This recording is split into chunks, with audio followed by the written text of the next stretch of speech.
Hello everybody, it's your old friends and Monday Madness, and welcome to the latest edition of Click the Thing, where we are clicking the things on some of the best point-and-click games that have ever been made. And I can tell you right now, we picked a good one. I'm joined in the room, not physically, but spiritually, with by Burkbot, and starting to make his debut on this series, Hurdle Durdle Nordling. How are you doing, man? Well, Of course. Big debut whenever we did the that one paintings. the painting. Game thing. You're gonna have to be more specific, James. We did voice acting over all of them. It was like all these famous paintings through time, and we got to like go absolutely hung wild on puzzle solving and Black Arrow. That was the whole group. Yeah. It wasn't part of my thing. Okay. Yeah. Yes, no, this is specifically just for Burkbot to get her point-and-click game going on, and yeah, this is exactly the case here because you wanted some more LucasArts goodness, and you're getting it. This is remarkably one of the more obscure titles over the years, but is still absolutely full of quality. It was well timed. This is The Dig. As I kind of alluded to when we. What was that? I dig it. You will dig it because it's quite a fun game. So, to give you the preamble, in case you're wondering from the opening sequence, there's basically a big fuck off asteroid coming to hit Earth. It is destined. It is a collision course. So, we are playing the team that is going to aim to try and deflect the comet away from Earth because it's too big to destroy. Is 99%. 5, 4, ignition, 2, 1. Don't know. What's Here, this? Something's happening here. So a rocket is. So I presume there's a rocket going up to deflect the asteroid away. Yeah. I think it's This is space shuttle. In the asteroid. If the shuttle is the last hope of So this is the actual the team that is going to do it. Okay. Wait a minute, folks. Some good animation style so far. Kind of that Nuclear brink is another familiar enough. Right from G.I. Joe. I think it's quite familiar to the Warner Brothers style of animation. Like I'm getting the big like animated Batman vibes off the style here. Yeah. I was gonna say Broken Sword. Yep, it would have been a similar engine actually, or at least a similar type of artistry. Because well, I think we'll probably talk about the technical stuff later, but it would have been done with a similar style. I think this predates Broken Sword by a year or two, actually, if I'm not mistaken. Now you're under NASA command. Miss Robbins is a reporter by vocation, but on this mission she's... I think I can. So, in case you're wondering, one of those voices is indeed very familiar. The main character, Boss and Low, is voiced by Mr. Robert Patrick, who you might know better as Terminator 2 or the T-1000 if you prefer. That may be the biggest news story. He was also in the X-Files and Sons of Anarchy. So quite a distinctive voice in that, but I think this is his only video game credit, as far as I know. While it's well known that Mandy is a prodigy at learning new languages, is this Team just Person was coincidence? as well. Yeah, he's done a few kind of gigs around over the years. Like he always kind of pops in for like one-off like appearances, but in terms of like his regular gigs, I think the X-Files certainly is the one that comes to mind because he was basically Mulder's stand-in for a season. I don't have to be Interesting. I just have Yeah. to be careful. The other two crew members will remain with the shuttle. Ken Borden... I even like the intro and how it's kind of jumping between the screens. It's very cinematic, Mr. Lucas. As you all know... Yes, well, there is certainly a pedigree to this game, as we alluded to in the previous playthrough. But yeah, so this the actual game itself, the premise was actually a short story written by Steven Spielberg. Basically, in the 80s, there were Steven Spielberg had done a series. I think they're called Unexpected Stories or something along those lines. Kind of like Twilight Zone-esque type of pilots, essentially. And each episode is a story unto itself, and it's all self-enclosed story. And basically, The Dig was one of the kind of pitches that was essentially rejected or didn't make the cut. for that series. There's only like 20 episodes, and basically it's all like they're all different, like directed by different people. It's a kind of similar structure to what Black Mirror is now, where you have the initial premise, it's written and taken over by certain directors and producers, and they're all just different stories unto themselves. That's cool. Yeah. Now that's not the only thing about it, in fact. So, as I said, so the main character is voiced by Robert Patrick, but the other star turn in this game is actually the writer. This is actually written by Orson Scott Card, who is known for being the writer of the Ender's Gate series, I think it is, if I remember correctly.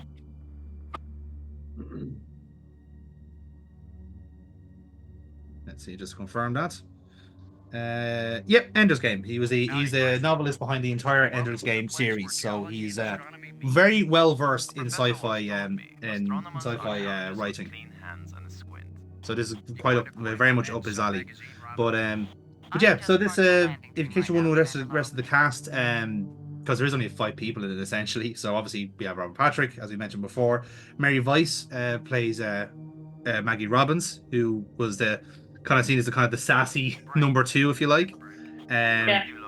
Not really. You wouldn't really know her from much else unless you watch Mad Men. She was in an episode of that, and the American Shameless. The German fellow there who's talking now is Ludger Brink. He's played by Steve Bloom, who pretty much plays every villain in any anime ever. Like, like he's one of those ubiquitous like voice actors that pops up in everything. But I suppose his most prominent role, if you like, he's the voice of Spike from Cowboy Bebop. So a lot of people know him from that, but also he's done tons of other fucking stuff. Like I think he generally has one of the most incredible pedigrees I've seen when it comes to voice acting. So you'll certainly you don't quite recognize the voice in this one because he's like obviously putting on an accent, but he's done tons of stuff. So the other 2 characters who are on the ship are Leilani Jones, who plays Cora Miles, and she was in Gabriel Knight's Sins of the Father, or rather, yes, recognized the name when you said it.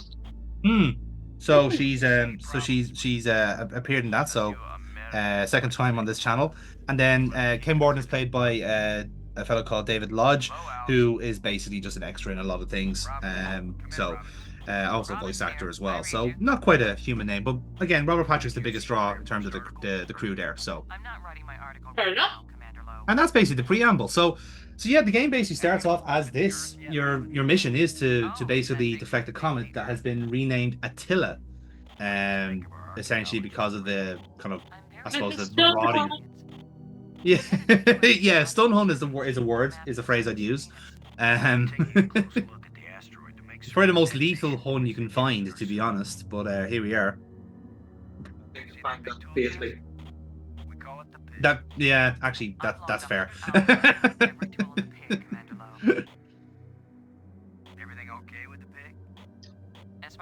Okay, so the pig is the shuttle. No, the pig is the toolbox that's sitting in the loading bay of the shuttle there. It basically has all their kind of like whatever equipment they need and their explosives as well.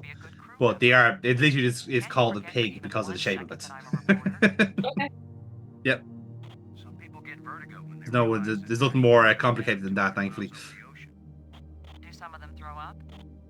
Is that what you want me to do? Okay, so already some of the gags and some of the jokes here, I am all for. It's very LucasArts. Yeah. Now, in fairness, like this is actually like an incredibly short game by LucasArts standards. I think they definitely pride themselves on trying to do it all on one disc, as opposed to the kind of industry standard at that time, which was to have it over multiple discs. Like I think Gabriel Knight came on 2 discs, possibly. I think some of the King's Quest was heavily compressed to get onto CDs. And I think even some of I think this would have been the transition from like floppy disk to CDs. So they definitely pride themselves on trying to get everything all on one disc. So, and they did a smashing job of it, incidentally, because it's so hard to. Because what they did essentially was they did CGI a lot of the stuff, and then heavily compress it to get onto CD. But what I did do is I did try and maximize as much of the dialogue as I can. Yeah. Get that kind of like trademark LucasArts writing, because essentially if you just like basically went from bell to bell, solve all the puzzles with no fanfare, the game is done in about 2.5 hours. It's actually an incredibly quick game. That's not how I play. No, I felt like I wanted to be representative. Now, in fairness, it didn't really prioritize the dialogue in this game. So what they basically repeat a lot of points each time, but it's a kind of thing where like if you're in this area, these are the dialogue prompts, and then when you move to the next area, you have another set, but they could be the same ones from the last one, you know, kind of way. Yeah. So that's where we're at with this. This is technically, I won't say it's technically, but it's used a similar kind of game design to a game called Loom, which was released a couple of years before this, and essentially it's kind of the same thing, same engine, same kind of dialogue structure and all that sort of stuff, and very kind of puzzle oriented. But Loom is also extremely short but extremely sweet. It's a lovely little game, also made by LucasArts. So they definitely prioritize quality over anything else, especially with something like this where it's a very nice self-contained story. Now, Yeah, I'm sure there like this was never made into a sequel, or there was no prequel done of it. Nope. They turned it into a film called Armageddon. Armageddon precedes this, I think. Well, actually, Armageddon was out in 1998, so this actually gets ahead of the Armageddon, funny enough. But I think in fairness, this is there any connection between Armageddon and? Maybe if somebody helps you figure out the levers in the voting booth. Well, the screenplay is written by J.J. Abrams, so he probably robbed it. That checks out. Oh, and the director was Michael Bay. How convenient. Yeah, he definitely robbed it then. But yeah, in fact, also the incredible thing is all the 3D stuff here, and even this sequence here you're seeing, was actually done by Industrial Light and Magic, which who you will know from doing all of the Star Wars action scenes and anything Lucasfilm oriented. They always go to Industrial Light and Magic. They are the industry standard. So they did actually lend their skills to this game for the 3D sections. You just be good to my baby. Everything else, good. yeah, everything else, 2D wise, is all on the original game engine, which is called Scum. Yes, the Scum engine. Yeah, which basically was Lucasfilm's, LucasArts, just bog standard engine that they used for pretty much all of their games until they moved to 3D. At the same time they were doing this, they were doing Phantom Menace. Yeah. Oh yeah, like this was like the games. Like this is the fascinating thing about LucasArts, is that LucasArts was always seen as the fun side gig to Lucasfilms. So like there was always a nice little bit of crossover. Like they were also kind of like they're really the fun side gig, but also the ginger stepchild of the whole operation. Like if you listen to any of the kind of the original Monkey Island team, like Tim Schafer and a few other individuals, that kind of Brian Moriarty was another one as well. They all basically just kind of mentioned how they kind of almost like allowed to work on site on LucasArts and Lucasfilms and in ILM, but they were never kind of treated with any kind of like, you know, what's the word, kind of like there's no weight behind the words, if you like. They were just kind of seen as a bit of like, all right, the kids are playing in a little sandbox, let's let them have their fun, without kind of realizing that they were making perhaps some of the best cinematic games you'll ever find. You know, is kind of remarkable, really. But the advantage of basically having the kind of creative and editorial freedom, you know, the only rule they were allowed, they were told when they were made, when the studio was founded, was don't do any Star Wars games. That was the only rule that the studio had to follow. That was it. Oh. Yeah. In fact, I think the only tie-in that LucasArts actually do is an Indiana Jones game, which is a platformer, and I think that was one of their first works. But since then, they basically doubled down into their point-and-click games, starting off with Monkey Island and Maniac Mansion. Okay. Yeah. Sorry, maybe we've just entered a new Minigame. Yep. Basically, yeah, you have like a little Asteroid Lander arcade game if you ever want to play it during the game. Miles here.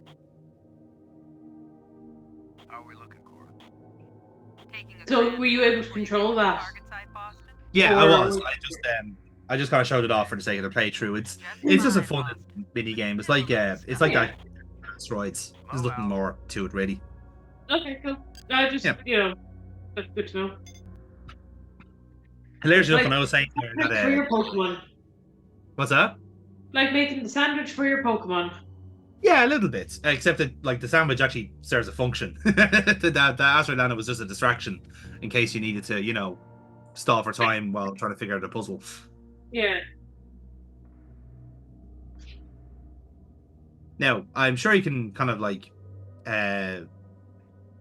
you're probably wondering at this stage, surely it doesn't take them five hours to break open an asteroid. So the game is deliberately slow paced and composed to start off. So Let's see if we can clear out Bold Attila's. This is the asteroid that's coming out. What kind of speed in order to hit Earth?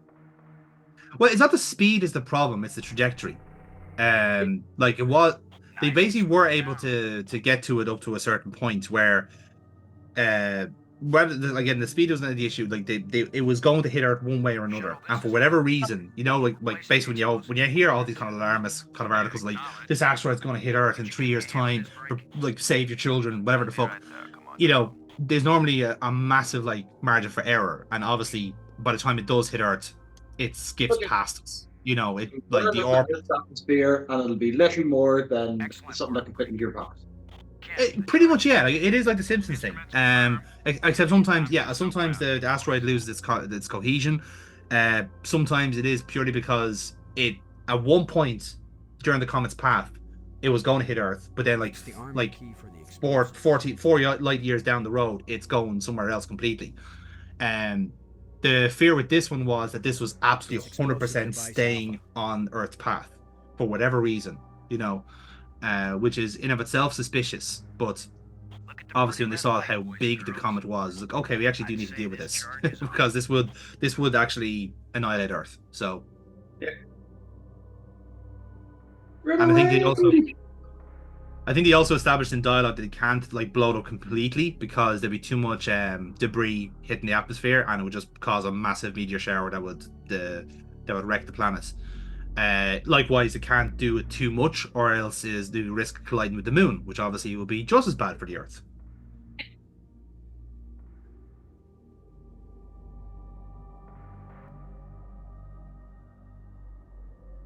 Go left if you want to go to space.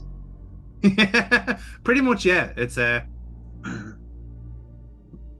again, the toughest puzzle of the game so far is trying to figure out where to put the bombs. Obviously, James, this is why we have you on board, because you're an expert in this field. I don't know so much about fields. More cars. Yeah, I know, but like What this is missing is a vehicle for the bomb to be placed under. Yeah. We can retrieve the pig. That we can put wheels on that if you want. I see what actually should have happened is they should have put a Union Jack somewhere on it, and then there'd be a little Irish spaceman underneath that planting a bomb. Yeah, to find out what In fairness, like they probably should have done that, but then they'd have to rename the new comet to something like Churchill or something, for something equally as instructive. So Thatcher. Yeah, actually, yeah. Cromwell, take a pick, really. Ooh, that's a good one. Henry VIII. We're not calling the kid Cromwell. That's just life advice generally to anyone else watching at home. load a payload over. I read you, Lo. What is it? just don't. That's fine, Bob. And if you are called Cromwell, I'm so sorry. Like, genuinely so sorry. You've got my vote, Cora. Oh, you finally learned how to make Fun it. fact, by the way, there is actually a novelization for this game as well, which is quite a rarity. Board? Oh, Come in, board. Yep, it was actually written by. it's very Yeah. dialogue heavy, so I could feel it working. Yep, it was actually written by Alan Dean Foster, who has done novelizations for the Alien series and for Star Wars. Oh, okay. Blow out. Yeah. Cockpit out.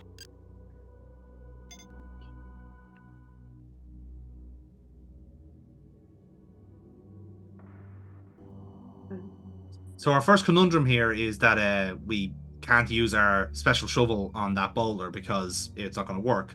So silly of me, of course, forgot an item. that was what happened there.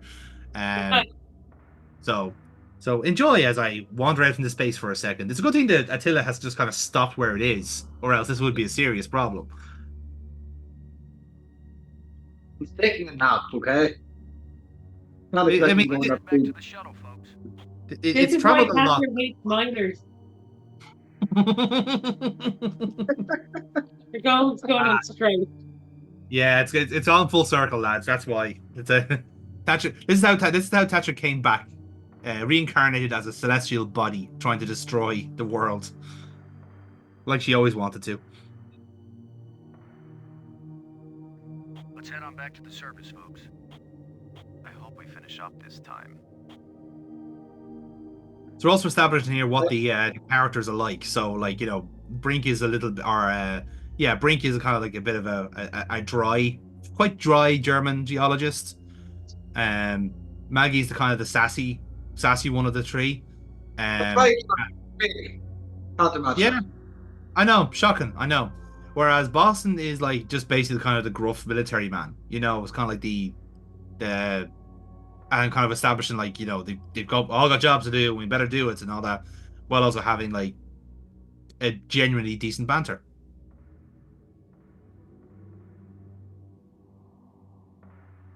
Now the other thing about this, How many quadrants do you have to do? just two. So we planted the first bomb on the top right quadrant. Essentially just basically to go to each one and just see if is there somewhere you can plant a bomb. That's essentially what we're doing here. So we've already done number 2, and now we're going to do number 3 here.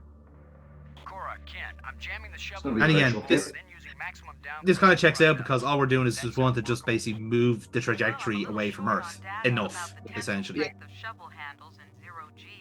And these are actual nuclear bombs, by the way. These are proper nukes that we're detonating. Boss, be careful.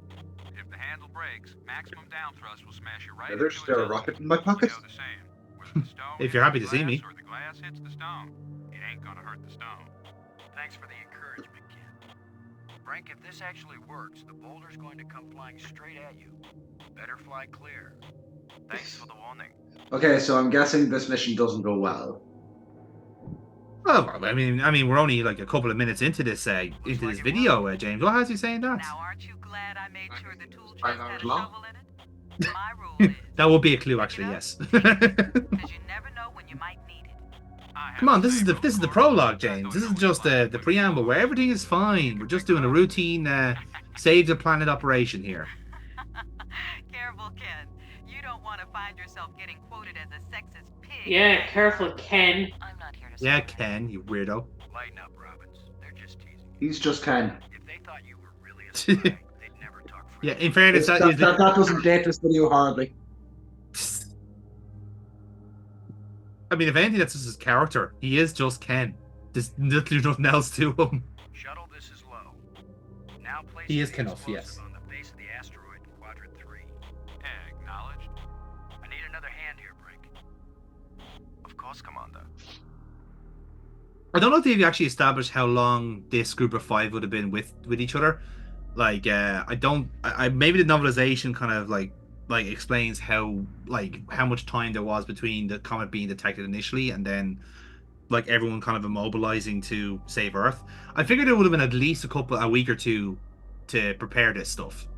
Because Going back Armageddon through, yeah, it'd be about 72 hours that they had. Stick up for yeah, maybe 72 hours then. And I think they also established in the intro there, but I kind of talked over it, is that, well, Maggie Robbins by trade is a journalist. She's also a genius at linguistics, and Brink is also an archaeologist instead of a geologist. So So They they basically- basically are completely unqualified. well, they've got a cross section of skills, shall we say. Whereas I think the two people on the ship, basically Cora Miles is the technical expert while also running for Congress, as you do. And basically Ken is just the pilot. So he is literally just Ken. Miles, come in, Miles. No. I'm here, Boston. Yak away. Just the pilot. Low out. If you like, he is This Pilot is Ken. low. Do you read? I read you low. What is it? Now, this is me again, kind of getting confused with the interface. I thought to be actual, like, we have to talk to somebody to set the bomb up, which is only the case. But I thought there'd be like a distinct icon to basically like press the button. Low out. But not the case. Just had to pick the right dialogue option. Okay. You're ring the right person. Report, do you copy? Yeah, essentially. How do you think I passed my Again, test? it shows you if you're paying attention to the opening cutscene. Do you know who's responsible at the bomb? We made pretty good time, I think. Looks good, boss. Come on back inside for the fireworks. Confirm everybody inside. All in, Cora. All clear payload. Oh, this is it. It's the end game. Yeah, that's it. We successfully. Like, a really, really long credit scene.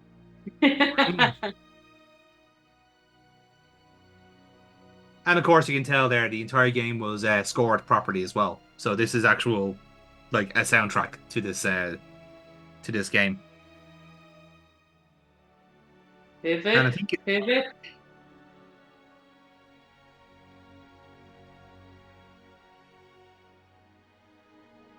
in fact, the guy who did the music basically is like LucasArts music guy. He's called Michael Land. He's done the music for pretty much all LucasArts works. So the Monkey Island theme is his work. The Grim Fandango soundtrack is his work. All the other games we haven't played yet, Great. all his work. Baby's getting impatient. Here we go. Yep, Fabrizio Romano blows up the bomb. We have detonation, alpha and beta. What are the instruments showing? Nothing big coming our way. What's the pig telling us, Cora? Attila's still in one piece. There's a lot of seismic bounce, some fracturing. Okay, seismic bounce. We're staying. A radioactivity Okay. quadrant 1 is well within the safe. I presume she means like a kind of a shockwave off the impact. Everything's go. But not only is it an asteroid, it's a radioactive asteroid. Yeah. Let's go, landing team. Let's see what Attila looks like after plastic surgery.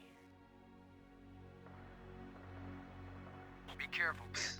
Be careful, kids. Attila is more dangerous now than before we tamed him. Those were certainly profound first words to speak. Like of. he's a weird one, like in a sense, Boston, because like he kind of infinitizes his crewmates at one option, and then kind of like, you know, also kind of domineers them at the same time. Good call, and the other. Do it now. Yeah. You agree, Robbins? I'm game for it. I've called the pig. We'll send it on ahead to light the way. Remember, any Also, this technology would have been great in 1995, wouldn't it? Like, Yeah. please be careful, everyone. Cora, send down the pig, please. We'll need the light.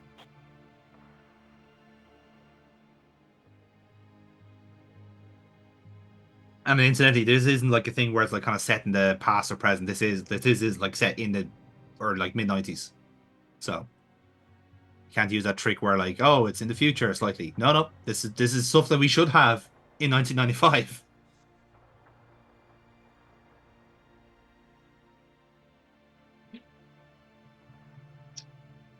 Okay. You see anything unusual, Brink? It's hard to determine how this tunnel was formed. It wasn't created by the explosion. No, it's very How would you know that? Strange way knows. This is ancient. this tunnel. Old, but not Well, as old as Brink is saying there, tunnels are not I don't in asteroids by design. it just Yeah, feels but fair. unnatural. There are some odd projections near the bottom of this tunnel that don't seem to belong here. And again, like if like again, any geologist would probably tell you that like, you know, like if you have like rock strata and stuff like that, they shouldn't mean kind of like straight lines or structured in a way. It should just be like You're right, Brink. however the thing was like Stone formed to begin with, and it stays that way. Yes, but what is it doing here? So yeah, some strange shapes in the walls. Odd projections are. I've taken pictures of them for analysis. While we're looking at the rock here, kind of to clarify where this actual thing came from. So yeah, as I mentioned, this was initially started off as a pilot from Steven Spielberg. This is for the series Amazing Stories, which was basically released from 85 to 87. And essentially that's all it was. It was like, you know, kind of these like Twilight Zone-esque type of sci-fi fantastical episodes. and it's kind of well known for being a bit of a springboard for a lot of like producers and directors, like their first works. So I'm even just looking through the episodes here. Obviously, Spielberg has a couple to his name, but quite a few interesting names here as well, like Michael D. Moore. Got an episode. Burt Reynolds directed an episode of this as well. Clint Eastwood, actually one of his first directing gigs too. Martin Scorsese has one here as well. Tim Hutton, Danny DeVito directed a episode too. Tom Holland, no relation. And I think is there one more interesting name in here. I think. I understand, Commander Lowe. Thought I saw Michael Bay here as well. No Michael Bay, but I think there was a few of them kind of like involved in it as well. So it was a bit of a springboard for a lot of new directors. So Just tell them, Gordon. You'll Yeah, receive it's really interesting. protocols immediately afterward. Oh, cool. This is like a secret code. I suppose it is kind of like that generation's Black Mirror, where you get kind of the guest directors, the guest writers, and stuff. As long as it Yep. can fit into the world, there's no problems. Getting back to work down here, kid. Low out. I think it was also like it's kind of that it was the height of syndication as well. So like when you have like series that basically are like kind of like staples on TV, you'll often get like guest directors anyway because they're making they're making so much TV they need the staff essentially. So as I said, I don't think Amazing Stories got picked up by anybody in terms of syndication, which is mad considering it was Steven Spielberg's baby. But I suppose you need to be willing to set it off, I suppose, to get it syndicated. Low out. So again, another thing in dialogue there is that but the commander has set off a secret command to ground control. I've So taken pictures of them for essentially, it analysis. seems that he knows something's up about this comet. Dark opening. Yeah, you knew ahead of time. Yes, or at least certainly NASA had a suspicion that there was something a little bit unusual about It's Attila. a small dark opening. NASA suspicious. NASA Don't It's a suspicious. small dark NASA opening. suspicious. It's a small dark opening. And It's the pig. in fairness to NASA, if you have a comet that is literally on course to Earth with no deviations whatsoever, that is a bit suspicious. I wish I knew what these odd Yeah. connections are. I've taken pictures of them for analysis. I can't go any further down this chasm.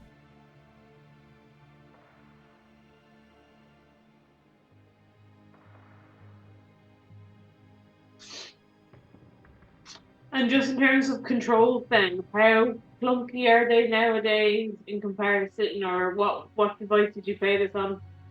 Oh, it's mouse. It's all mouse. That's it. Just one click. Be criticized for it later, Nothing, but nothing I'll else than dig that. out when No it's time. keyboard needed. Well, It's your the decision. keyboard is needed for the save function, which you would have got in the manual, but most of I think the Scum engine basically kept F5 or F10 as the save button, or for the menus, whereas like it was seen as kind of better to give you the full screen rather than the kind of big toolbar that some other game studios would give you. That would kind of flicker in and out of the screen. Another metal plate. I wish And then of course when you got to the likes of Monkey Island 4 and Grim Fandango, you had autosave. So it was redundant. So it wasn't needed.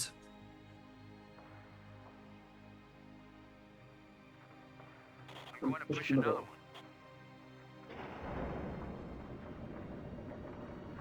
I wish we could be sure we weren't destroying whatever message they meant us to receive.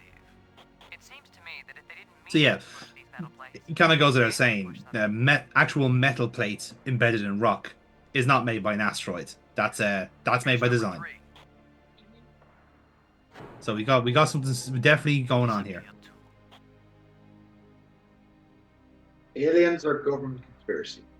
Or both? Rick, I wish I Oh knew yeah, what as I say, I think one leads into the other. I've taken pictures of them for analysis. Finally, the reptilians are back to claim what is rightfully theirs. Don't blame me. I voted for Kodos. We're 3 for 3 here, folks. I've heard of putting a message in a bottle, but never in a big rock. So Brink seems to be on board as well with what we reckon is going on here. Yeah. Which should make the dynamic between him and Robbins quite interesting, considering she is a journalist. It is her job to report things. But Will as she we've scoop? well, that's the thing. Well, we've established that like everyone's wearing two hats in this on this mission. You know, Robbins is here for not just her journalistic qualities, but it's her for her linguistics, and Brink is playing geologist and archaeologist. So NASA knew ahead of time what was going on. Yeah, absolutely.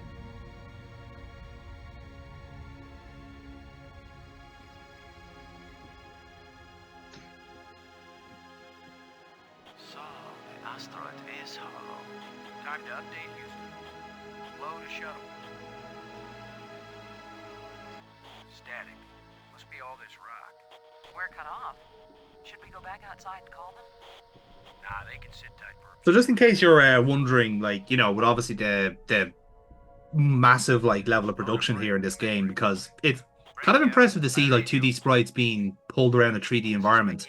In case you're wondering, like, what, like, if you wanted a point of comparison for where games were in 1995, because again, we were actual children around this time.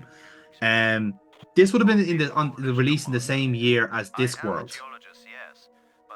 Right. Okay. That is a huge step up in terms of animation. Yes.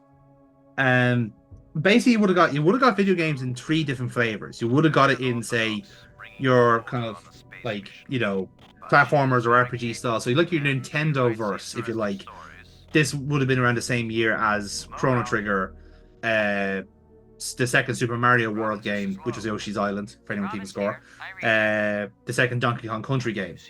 So that's the, if you were looking for the Nintendo comparison there, you had Tekken 2, and in terms of the point and click franchise, it was either doubling down on like really high quality stuff like this, or it was branching off into FMV, because 1995 was also the year of Phantasmagoria and the second Gabriel Knight.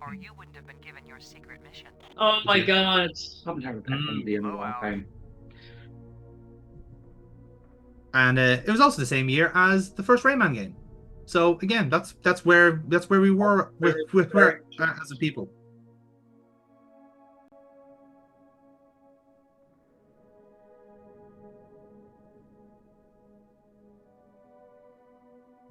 A small vent leading back to the outer chamber.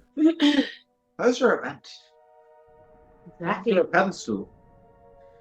Exactly, James. You see, these are the questions you need to be asking. Why is there an event? Why is there a tunnel to begin with? This whole thing is a prequel to Black Mesa. I mean, there's certainly going to be a lot of crossover. I'll just say that.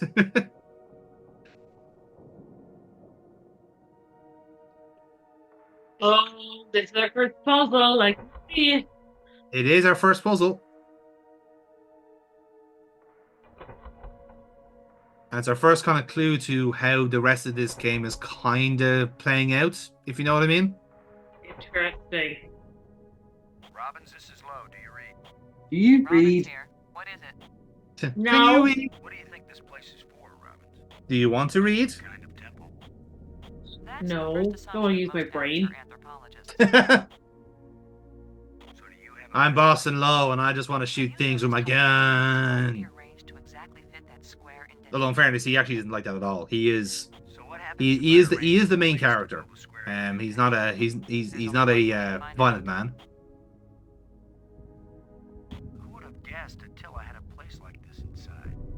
Somebody guessed something, Commander. Or you wouldn't have been given your secret mission.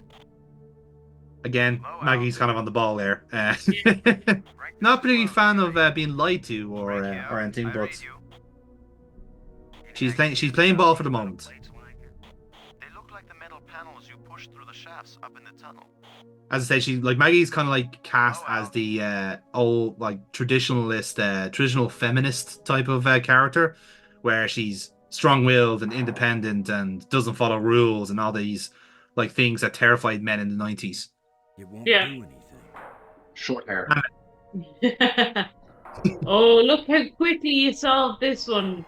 Definitely have a walkthrough open. Yes, I need a walkthrough to figure out a shape. Yeah, Yeah. I remember Ripper. Yeah. Okay, see, this is the difference between good design and bad design. That was easy to do because it was very well illustrated. Once you had the right piece, again, my point being, if once it clicks into place, it's good. Over. Whoa. Mm-hmm. Holy shit, Max.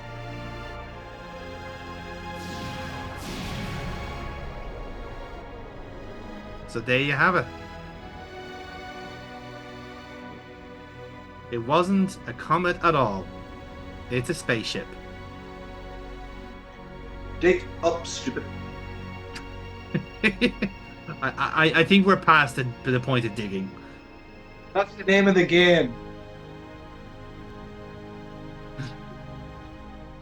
But James, are we on a dig now, or are we on something completely different?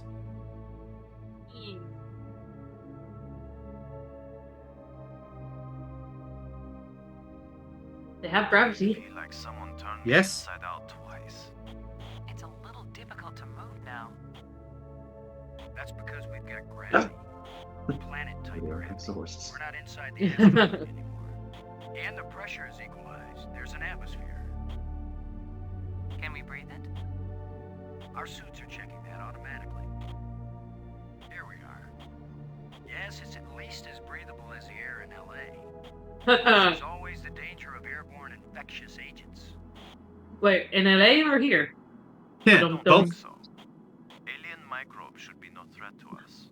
They have not evolved to make use of our cell structures. Also another fun fact about this game: this is the longest game, this was the game that was the longest in development for LucasArts. The design of this game started in 1989. Whoa! This stuff's so overproduced. Again, I don't think it was necessarily overproduced. Is the thing. It was purely the fact that like this requires a lot to pull off, because if you're doing something as cinematic as this, you kind of have to do it right. And I think what often happens is when you have the premise initially there, they have to like first, if you like, production meeting. The actual design team was like met up at the Skywalker Ranch on the same day as the San Francisco earthquakes in '89. So that's when they started off at that point. But essentially, there was like 4 people, different people took over the projects at different times. They prioritized different games because they were easier to make, like Loom and the Monkey Island series and stuff. This one required, like, you know, actual cinematics. I don't know about you, but I didn't pack a lunch. Can of pop. Well, we might as well Sorry. look around and learn what we can. That is a about phrase this I place. regularly use and get flagged for using. What does pop even mean? Pressurized. Oh, come on. Try to make that into an acronym. Mhm. How are you doing, Brink? Pressurized Being trapped on an alien optimal planet with no idea of how to get back? precipitation. How are you doing, Brink? You mean apart from being trapped on an alien planet with no idea of how to get back? This is a pretty desolate place. Whoever once lived here, I think they are long since gone. So much dust. Undisturbed except by our own feet. Thanks. Robbins. You doing okay? Oh, I'm fine. This is the greatest story of my life. The only trouble is, I have no way of telling it to anyone. That is like the worst thing for a journalist, isn't it? It's like, oh, this amazing thing is happening in front of me, but I don't have any way to write it down. Almost as desolate as the Like, Midwest. that's why you always bring stationery with you. No. Yeah. Toto. We're over this. You cannot bring your stationery with you to the hospital. If only I had ruby slippers. You're trying to stop me. Thanks. Brink, I fucking double dare you to stop me. can you make any sense of what you see here? A good archaeologist doesn't expect to make sense of things until he's been digging at a site for years. There's all this don't need for have more years. stationery. There is. Maybe years are all we have. The gallery approves here for more stationery. Thanks. Hey, Yep. Thank you. Where are you going, Lo? I was gonna check the water. Or some way out of here. I think we should remain together. Let's split up, Fine. gang. Follow No, me. let's remain together This on is this no longer a weird space expedition, though. planet you've just landed This on. is an Yes, archaeological set up. dig. Therefore, I am the obvious leader. Fine. Whenever we need to dig something up, you can use the shovel. I'm obviously leader. In the Grand. meantime, I'm going to get a our shovel. first business is to survive. It's like, Our I should be the second one in business is to charge. get Yeah, home. that's nice, sweetie. We work Anyway, you together. want a shovel? Who's Just still ask the me, commander of politely. this mission? You don't know any more about surviving. That's in like, an yeah, alien you world can than tell I do. yourself you're in charge. Wilson is Just right. remember who has the shovel. He's the one with That's experience the in thing. It's like, survival, and we need someone in command. Brink, it's really cute that you No think you're time in for charge. foolish power struggle. You're not. All right, I agree. For now. Okay, so now we can start exploring. No. Yeah. What's the question mark? The question marks are locations that we haven't gone to yet. So we're going to go to them now and see what they are. So in case you're wondering, like, how, like, obviously, like, you just saw the whole lot of pixels running, like, at screen there. So technically what they've done is, obviously it's all sprite work. Look. And it's a certain little bit of what's called rotoscopics, where they've kind of obviously done a little bit of motion capture, and the rotoscopics basically kind of map the movement to the sprite. Seems someone had something A famous example of that is the first Prince of Persia game, where the two people that designed it basically had like a little brother in like kind of like dressing pajamas, like jumping around and doing like kind of attacks and stuff, and they rotoscoped his movements into the game, and that's how they based it. That's how they designed the whole thing.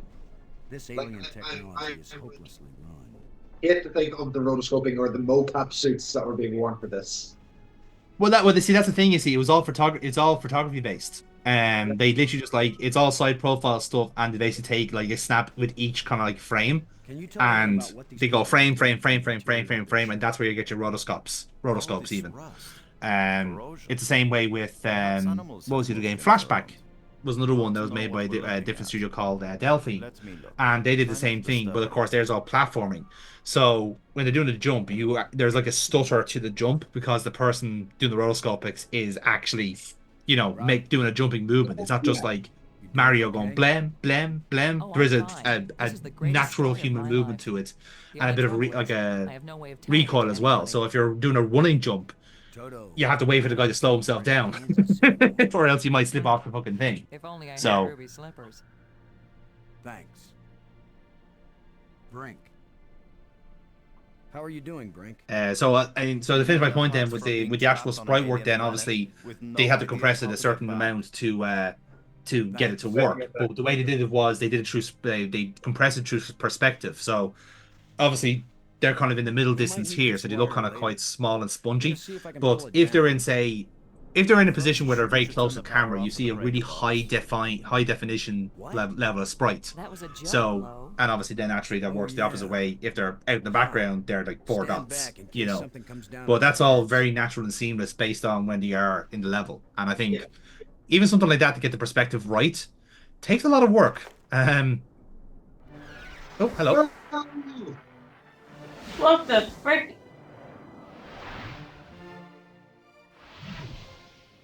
Let's go on plus by it. It's beautiful. Mm-hmm.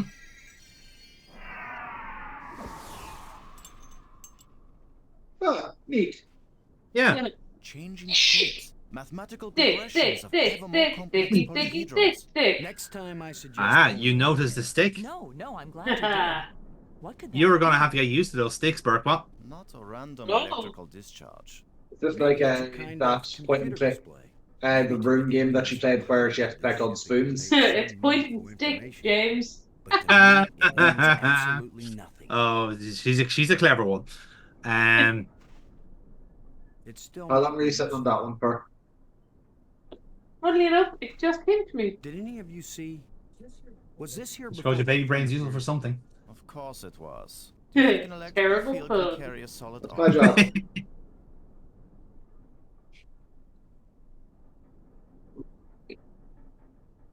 It's a rod. Wrong. Inanimate carbon rod.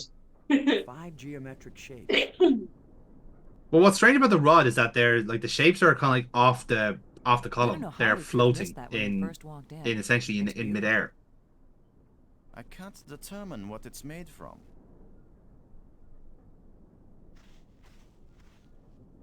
Well, I don't see any treasure, but there is something in here. It's a When we device! get back, the engineers are going It to have a is. field day trying to figure out how this worked. Like, so this is one thing, like, as well, like the game will just kind of obviously describe things as like as what they look like. So this thing obviously is just like it's a round thing. Like, what is it meant to be? No idea. It's indicating. But when you use it, Orb. Orb is. orb is. Do you think it was trying to get one of us hurt? I don't know, but apparition seems like a good word for it. Thanks. So Bring. naturally, so this is a game where like it's What was that apparition? this is a good example of show don't tell in video games where like in inventory it just says, oh, it's an engraved rod, oh, it's an object, but when you use it you actually see what its function is, and that's the entire design of the game. Where like, again, put yourself in the position of like crash landing on the alien planet. Things are going to be familiar to a certain degree, but they're also of the planet you're on. You know, like the best way to describe it is like, you know, if you're an alien and you crash landed on Earth, how do you make sense of a sign or a machine of some description, or how do you communicate when your language could be not even based on words? You know, It's indicating to the left. Yeah. of me. yeah. Like even the rod there, like they're all like like geometry has been already kind of a well established thing from the entrance in and the rod. It's indicating to the left of me.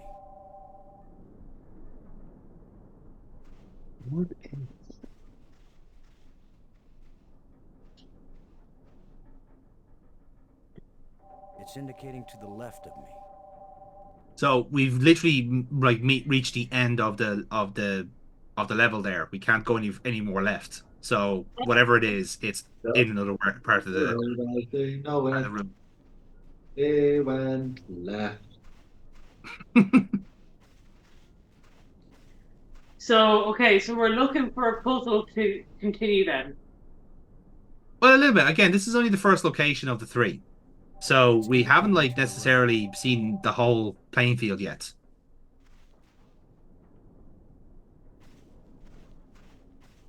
So there could very well be things in the 2 different locations that are beneficial to us.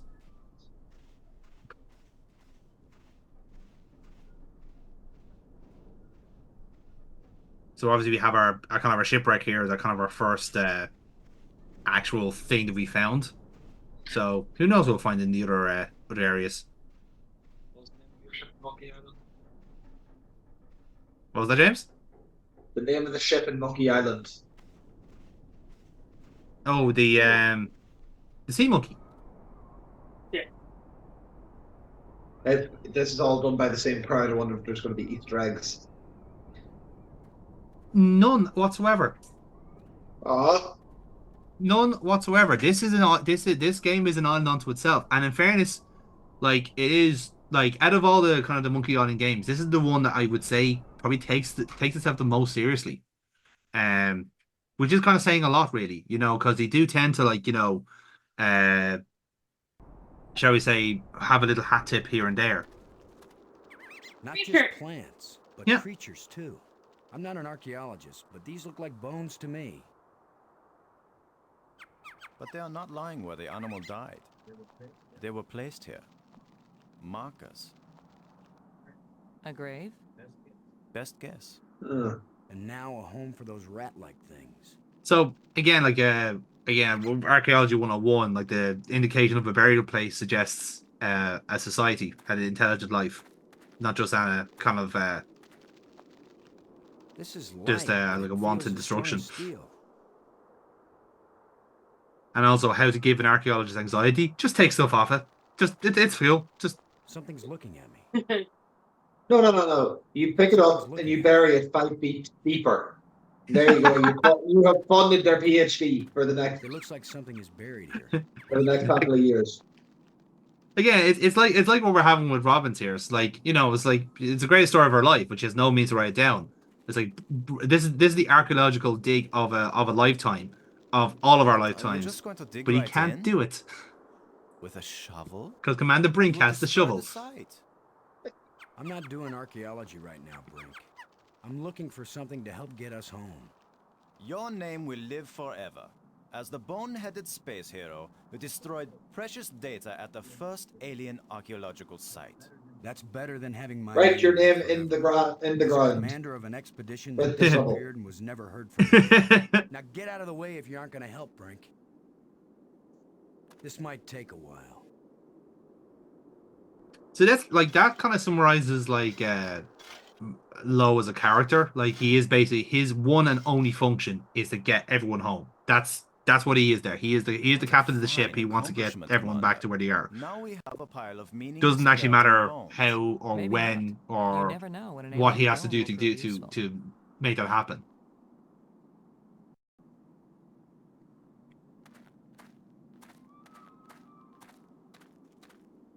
What do you think?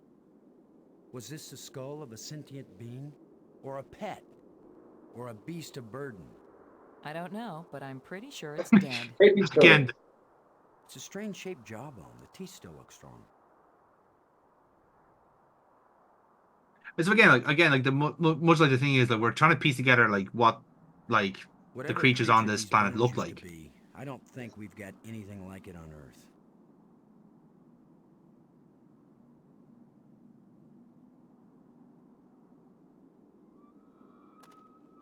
Again, so we've established there's a crash site and a burial site here. So whatever has happened here, it's not been good so far. And you definitely couldn't catch one of them rat creatures. No, this isn't it isn't quite we don't have any like Pokeballs to work with here. So we have orb. Decoration. we have orb, but orb is just I can understand. yeah.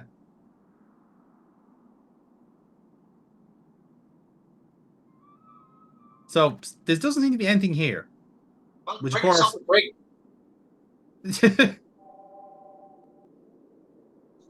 It seems to be pointing at this mound. So again, conveniently, if there's an area with nothing here, clearly that's where we're meant to go next. Dig, dig, With dig, that dig, device dig, dig, pointing dig, at this dig, mound, dig, dig, I dig, suspect dig, there dig. might be something Dig the buried. dig, dig the dig. Trio, trio, trio.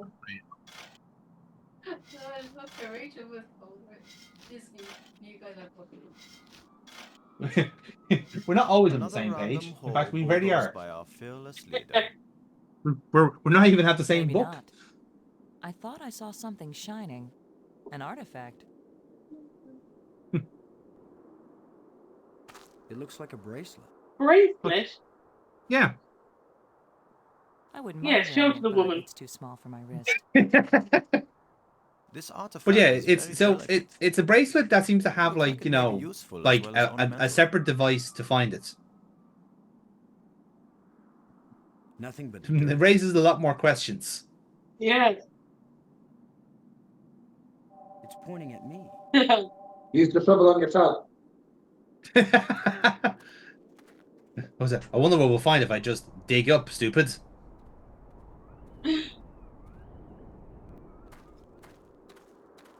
So that's us. That's all we found so far. Oh.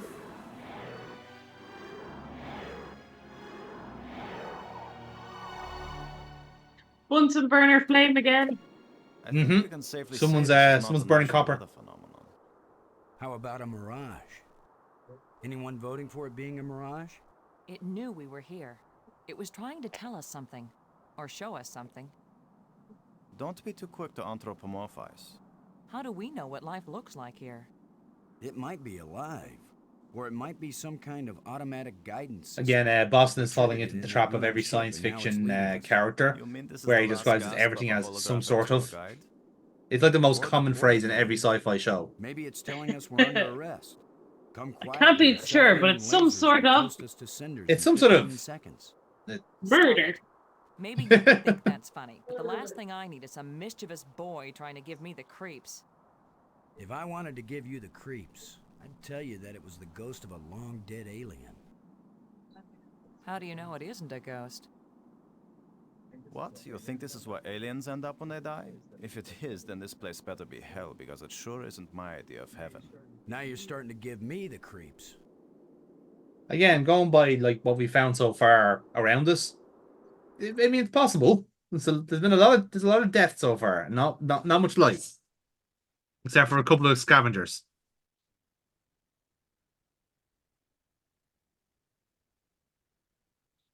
Interesting to hear that you've got the option to return to the launcher. Is that actually an option?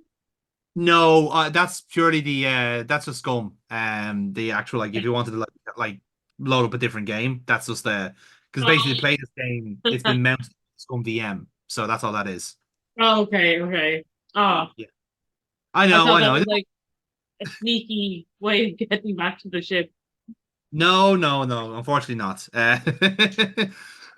Although the weird thing is, again, when you load up the game after playing it, it just starts off with the opening cutscene. It doesn't have the game doesn't have a main menu. It just jumps straight into the story from the very beginning.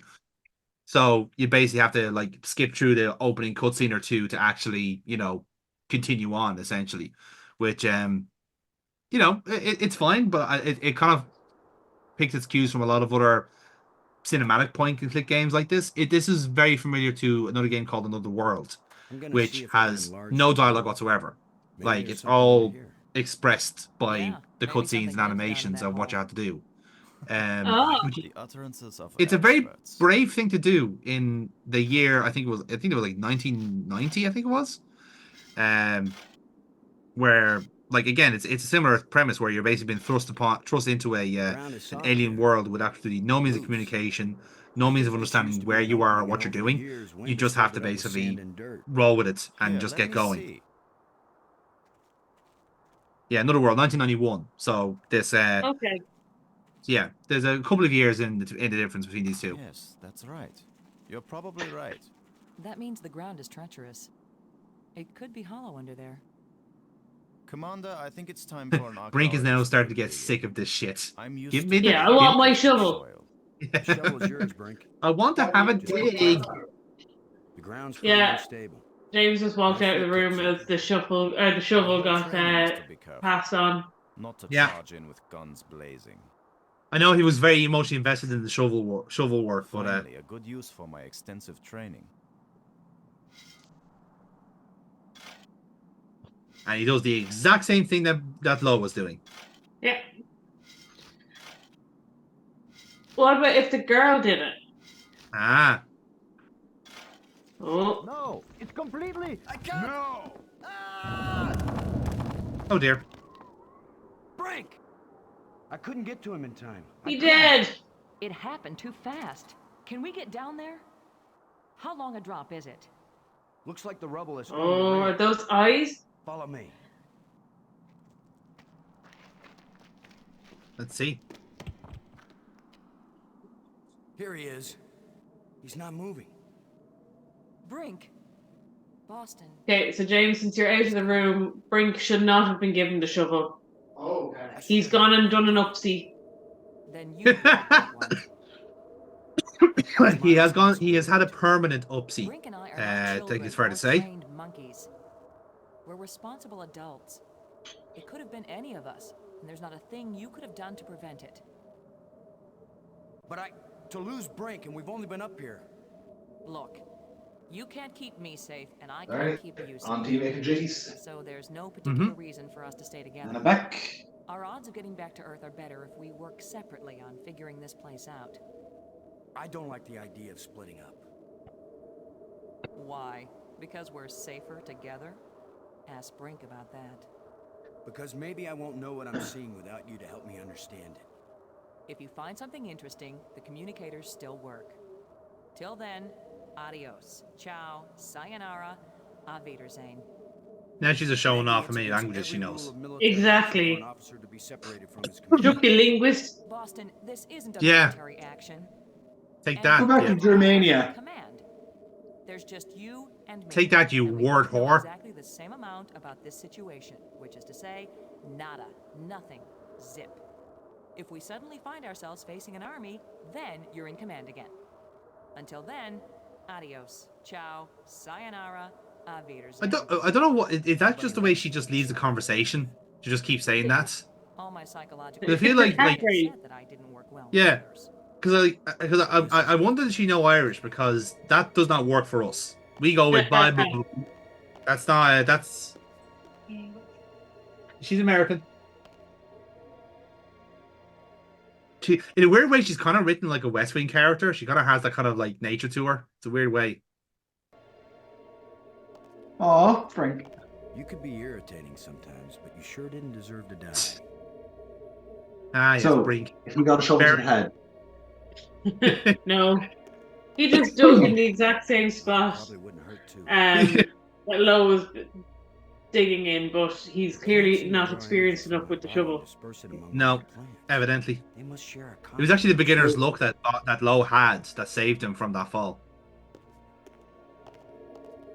Was that a scripted death or? Yeah. Oh yeah. No, Brink is meant to die here. We are down to 2 people. And now, convenient enough, we found another metal plate on the floor.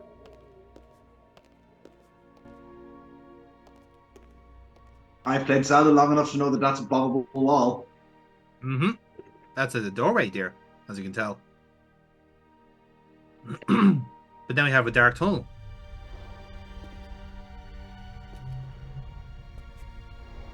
The 3D graphics. Again, this is all done by ILM and then compressed down to what can be put on a CD.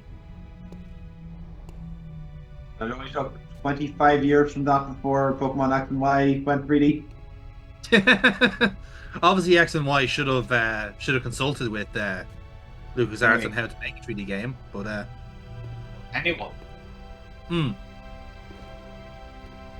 you know what? Again, it's one of those ones where like it's a very aesthetically pleasing looking game. It is like fabulous in how it looks alien enough, you know. Yeah. Like even all this stuff is absolutely tremendous. Like it looks so colorful and pleasant and different, you know. It was certainly one of those ones where I would like to see a modern take on this type of game, where you are basically stuck on an alien planet and essentially find your way home. Kind of like what No Man's Sky kind of should be. But, yeah. You know. See, what No Man's Sky was missing was a shovel. That's it, yeah. Yeah. If you no spaceship, just shovel, and you're grand. Get off the planet whichever way you can. The shovel controls the world. First you get the shovel, then you get the money. Beautifully Orson Scott baseline. I was quoting The Simpsons. There's a crystal and just Bert there going, I'm just looking for the shovel. Just wondering, where's the shovel? Is the shovel going to be here? When's it going to be? Is it going to be? Just looking for it. Just asking the question. That's all. Say hello to my little shovel. Say hello to my little trowel. Trowel or spade? You decide, Internet. I see many undersea tunnels. Burpot's now going to like develop a gang now that's all shovel based. It's like the top of the food chain is a shovel, but then you got like spades and trowels and you know. Yeah. But hoes are a different category. Hoes are in a different department altogether. But you know, they got catchphrase. I'm not looking for any travel officer. I'm not sure, but it seemed to focus on that spot. As irritating Bitches as and it was hoes. sometimes, I really miss having Frank around. Yes, we all love Gart. Let it go. Say something profound. Sorry, Oh. Frank is dead, but I don't think it's right for you to blame me. Oh, I do kind of like the I don't. that's always an option, and like the half the stuff that he says is nowhere near profound. It just advances. It had to just say something like a thing that isn't the question. Essentially, is what that option is. I'm sorry that I can't protect against every possible accident, but that doesn't mean it isn't better for us to stay together. Would you stop taking this personally, Boston? I'm doing my best to decipher the inscriptions that are all over the place here. Would you be Again, look at the technology we had in 1995. Actual video calls. Go do what you're good In at. space. I'll stay where I am. That's better than our Zoom quality. For instance, It just goes to show you this planet has fucking cracking Wi-Fi. Brink's death scared me too, Maggie. Well, it didn't scare I mean, in me. fairness, like there doesn't seem to be anyone left on the planet. So yeah, if the Wi-Fi signal is still on, happy days. I've covered executions. I've covered Limited wars. downloads. So what you're saying? Only the downloads, you got a free VPN, the whole fucking shebang, lads. Nothing's location blocked if you're not on It was Earth. just another assignment. Nobody ever asked me if I wanted to go to an alien world from which there might be no return. Nobody knew. You expected something alien, Boston, and you didn't tell me. What if you had Oh. known everything? Coming Ooh. here, being marooned, Brink dead. Oh, shut up, Boston. You would have come anyway, wouldn't you? Don't you have something useful to do? Scraps. Brink's Their dynamic is interesting. It changes a lot over the game. Maggie, I found a plate. Where like you could arguably say they've kind of got like a personality clash, but they've also kind of got they've definitely got a definite professional respect. And especially at the start where like Boston is genuinely trying to understand what she's like, but obviously is not a fan of journalists. So she's like, I'm trying to be nice here. I'm trying to make a joke here. You're not responding. Or what they might be writing about. Yeah, that's a fair division of labor. Still looking for more of these plates, Maggie. While you're at it, see if you can find a big juicy steak. Or, I'm not fussy, a nice salad, or even a couple of grapes. So that's an interesting little line there because during the design of this game, there was meant to be a survival aspect. How could I know? But I think it was Boston's job was meant to, actually go and find like food and drink and essentially keep all three of the landing party alive. Okay. That was part of the initial premise, but obviously it proved to be a little bit too hard to. It basically proved to be kind of like busy work. Essentially, it was too tedious a mechanic to work in. The other interesting point, yeah, pretty well. I think what game did that? Where basically you just had to eat once or twice. Oh, it was King's Quest. Essentially, like you had to cross a desert, but you had to, in order to cross the desert, you had to find the oasis in the desert to make the full way. Yeah. Try to go from like point A to point B, you die just before B. But if you find the oasis first and then hit B, you're grand. So you basically have to do that every single time you across the desert. So Classic King's Quest. classic King's Quest, I know. Hilarious enough, I think was it. Do you guys ever watch the show Nightmare? It's an energized crystal. It's an Nope. energized crystal. I am aware of it. Yeah, they weirdly enough had that in the show as well, where basically like the fucking whichever poor fucker they have wearing the big helmet and not seeing anything, essentially like they had a health bar. So like they had to, if they were just basically handed food by an out of work actor, they had to put it in their satchel, which counts as them eating it, and then they get health back. Like it was bizarre shit altogether. But that was fun. Another interesting fact about this game is that there was a character that was meant to be as part of the landing party, but it got cut in development. He was meant to be a business tycoon, of Japanese descent, and was also kind of equally like a hobbyist of like space stuff. His name was Toshi Olema, and he was basically meant to be the first death. Like he was basically got like bumped off like Brink did, but his death was supposed to be more gruesome, where he basically like fall into like a cave full of acid and just melt completely. And it's glowing down there. Fuck the capitalist. Yep. So essentially, this game predated Elon Musk before he was even fucking relevant. I'm gonna say that. Or Or there's- if you're interested in the lore of Horizon, Whatever makes this thing work. Mm. An instruction manual Walter might help. Londra. Maybe a map. Oh, that's not bad, Joe. I was just going to say those stupid cunts that went to try to fight the Titanic. They would be Just a starship. Yeah. they'd be high on my list as well. So yeah. You know that they're opening up a tour to go find that tour. It just goes to show you, some people have more money than sense. It really fucking shows. The Spielberg did the Titanic, wasn't it? No, James Cameron did. I can see a Oh, line that's way Cameron, down at the sorry. bottom. Right. Well, no, it'll be Cameron does that in the future about like going down to find that party. Does he still get Celine Dion to do the soundtrack, where but just before the chorus everything gets crushed, and you're here? Well, he's known for like going back in projects 40 years after they were supposed to be, revisited. Interesting.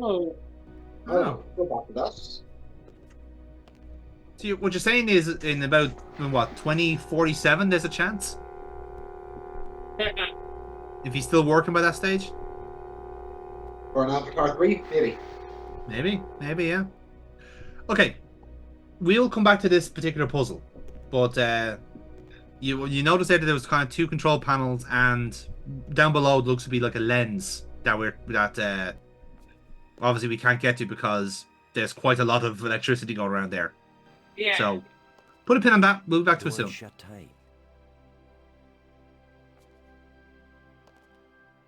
Okay, we've got more buttons. Oh, interesting.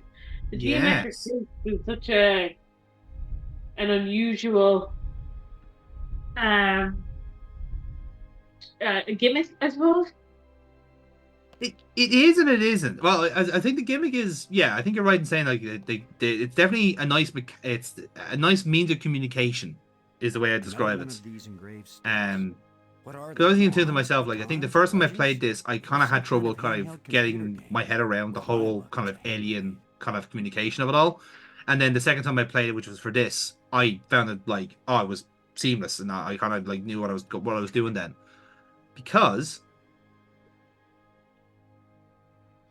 so we just found the purple rod there. Yeah. And it has a pattern on it. I don't know the It has a pattern on it, yes.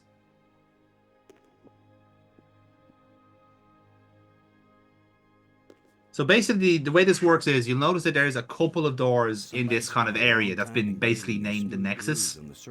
And again, we're basically trying to piece together what these areas are meant to be, essentially. So Nexus is kind of like a convenient kind of name for it, because it does seem to be kind of like a central location for something. Like there's a command center down a tunnel, and there seems to be like kind of like almost like a power generator area down below. So it's obviously important to for some reason. And then a couple of doors. Wall. Yep. There's a hole in the wall, just for this occasion. One of the metal plates. So yeah, we have all these different things as well. So essentially, the rods are passwords, is the best way to describe it. And when you find the rod, you find the corresponding door for it and enter in the password and see what happens. That's essentially the shorthand of it. And naturally, the trick of it all is to, the doors are essentially colored. It doesn't kind of look that way a little bit. It's very subtle, but some of them are more obvious than others.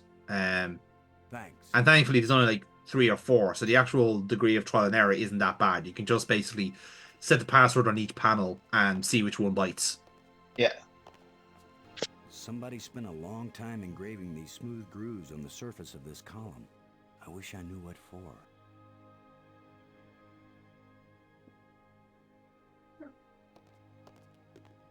Oh, there you go.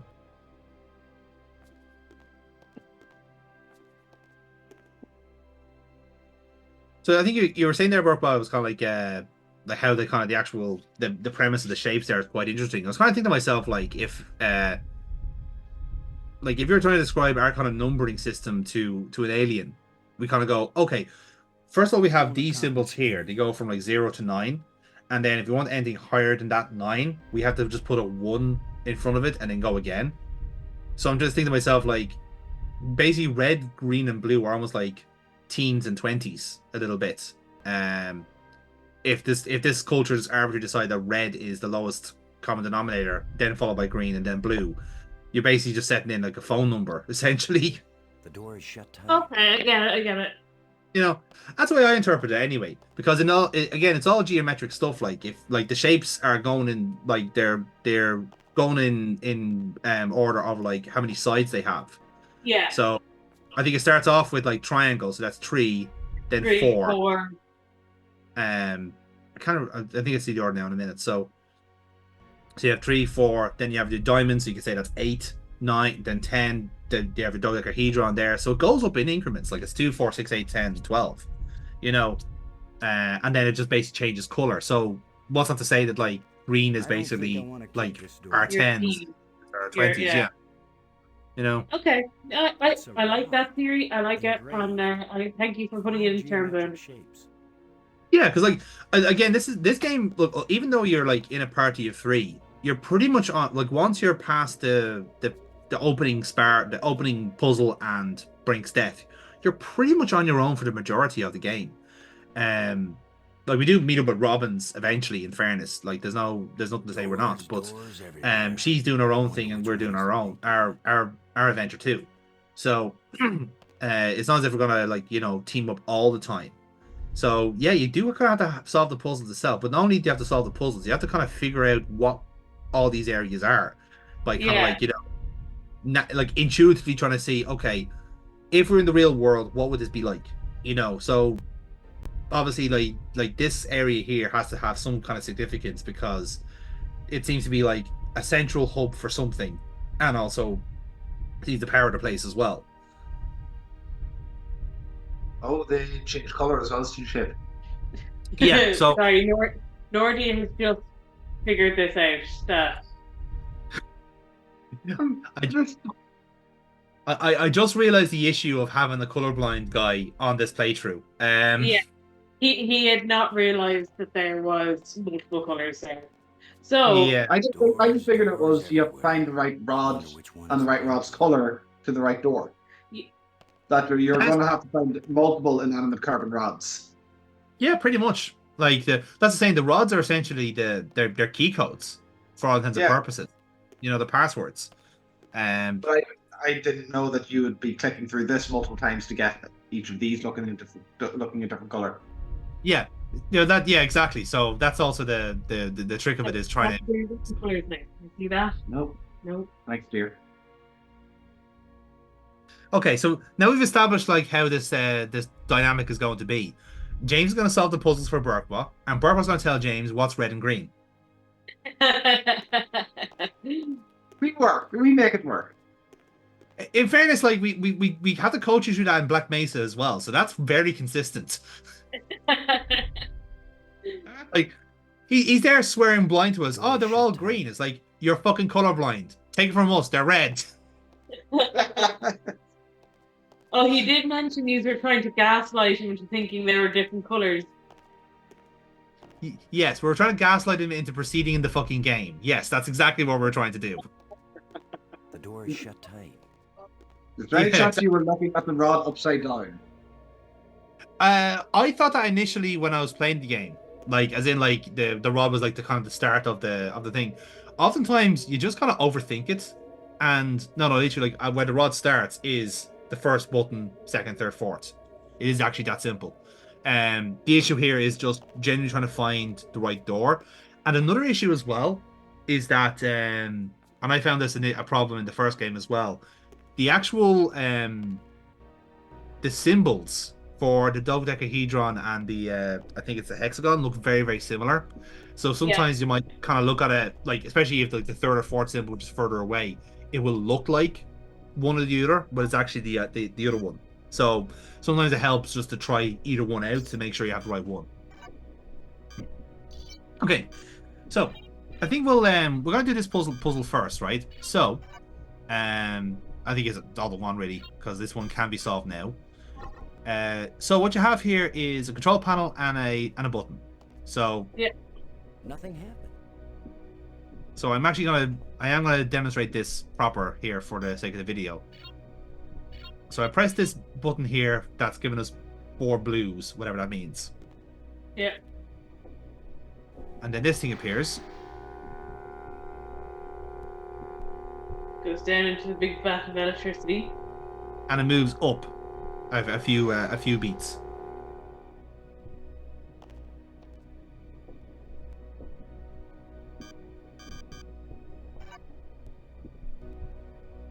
So there we go Cool. again then with a different button.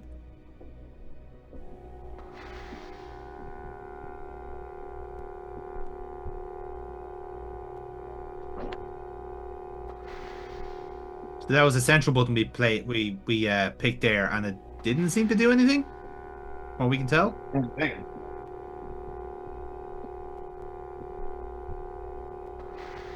So that's interesting. So who knows what that is?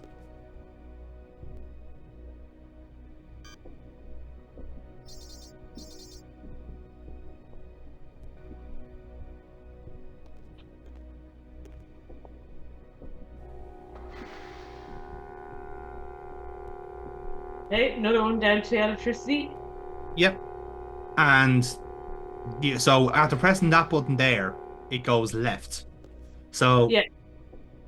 So you can kind of make out then from the configuration that everything, the small square there is obviously some sort of like focal point, and everything around that is up, down, left, right.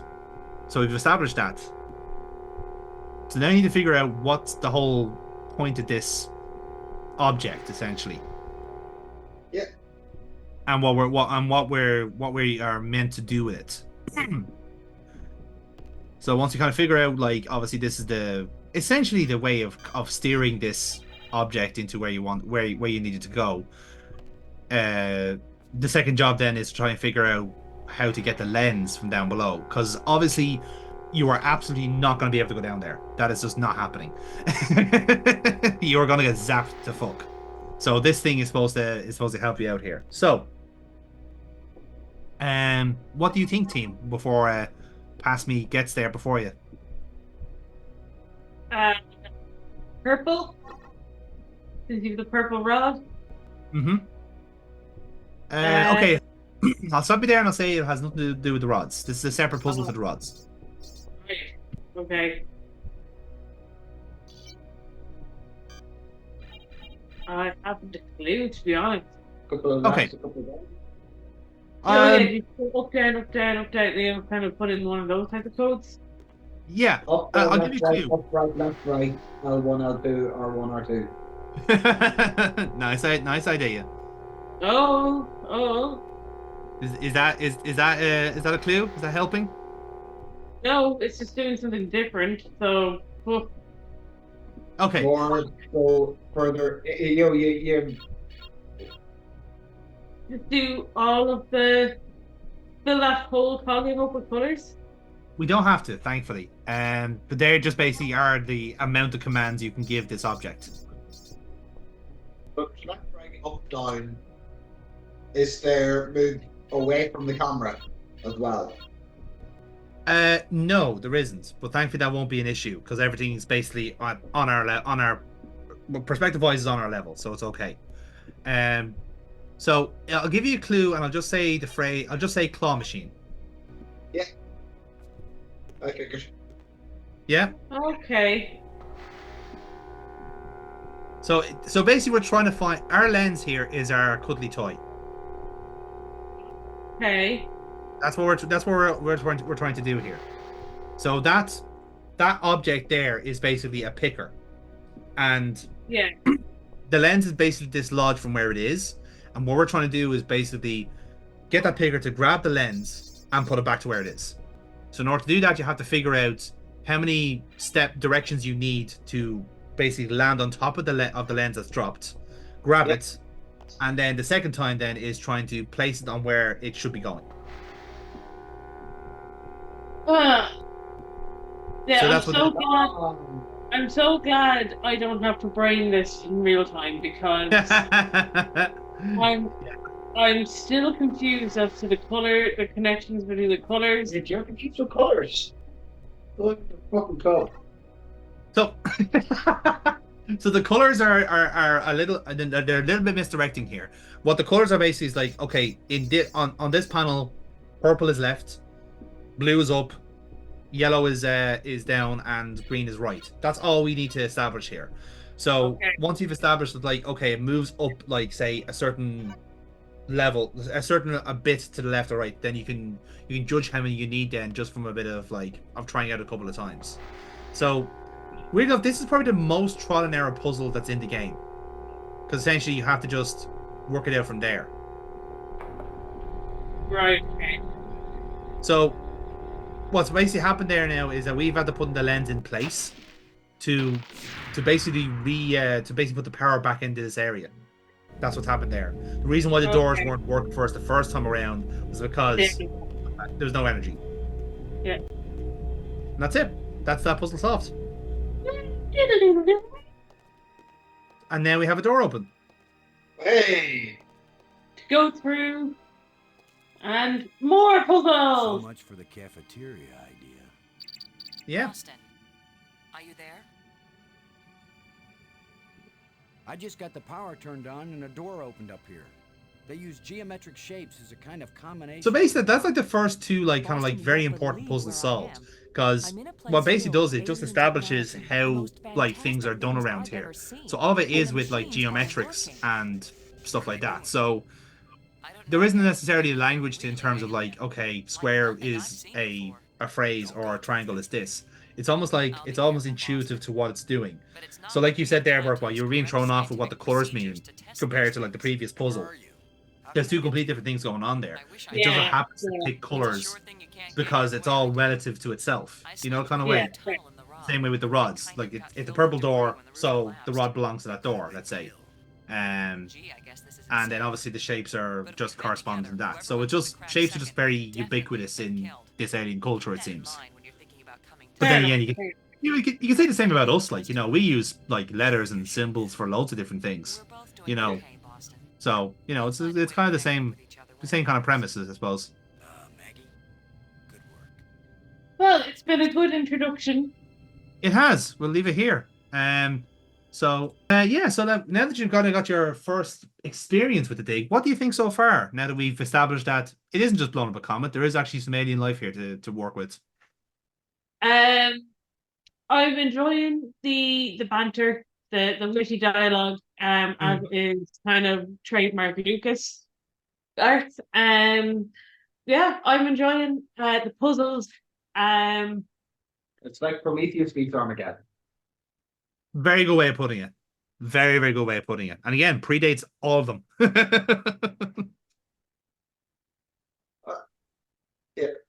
Fair play to Stevie S for coming up with the concept, though. Yes, exactly. But yeah, looking forward to seeing where this goes. How does it resolve? We've left, I think, at a good time in terms of not, leaving it too. Oh God, the quips. Right. So until next time. Until next time, I'll click the thing. We'll see you next for more clicking of things. Click the thing. Click the thing.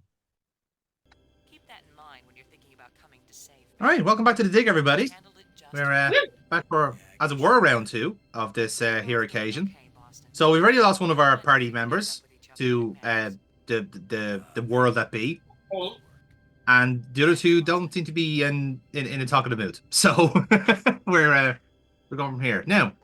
So last time we left it, we managed to switch on the power in this area.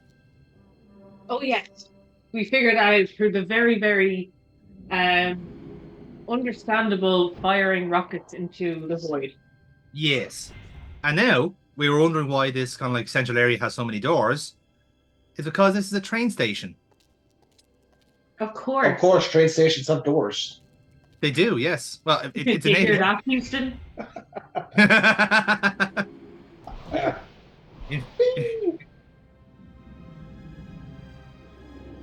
I'm not gonna lie, lads. I'm a big fan of their public transport system.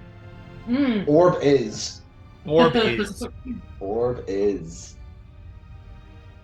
Can I speak to you about the good word of our Lord, Orb? Or as you have to call him, Lorb? Now I know what my Okay, so master felt.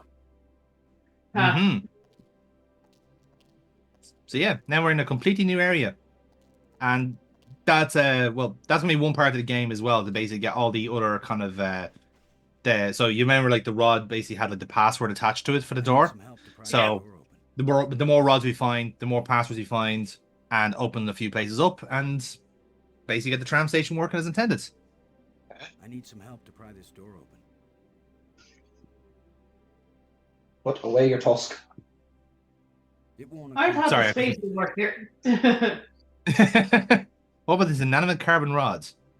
I was going to say how many times we're going to make that reference in this video. I need some Always. I will always yeah. make that reference. There will never not be a time. So yeah, we have a door to interact with, but we don't have the means to it yet. So we'll get there in time.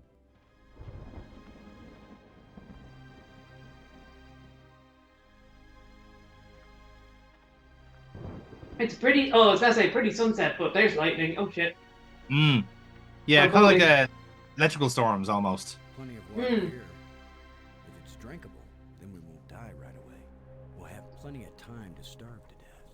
Ever the optimist, boss and low. Oh, turtle. Oh, turtle. Catch it. Oh. Yep, he did. What a cruel world. Damn, nature, you scary. I'd tell her not to take a chance on swimming in the same water with a large eel that may or may not think of her as dinner. How do you know it's not eel, not like Leopterodon? I was about to say an Eloplurodon is what I was going to call it. Oh, okay. I vote for that. Yeah. The magical Eloplurodon, Boston. Change approved. Change approved. Now, this is a bit of foreshadowing for a puzzle coming up. Look at that fossil. Nice, happy little fossil. Yeah. We'll be coming back to that later. Okay. More on the story as we get it.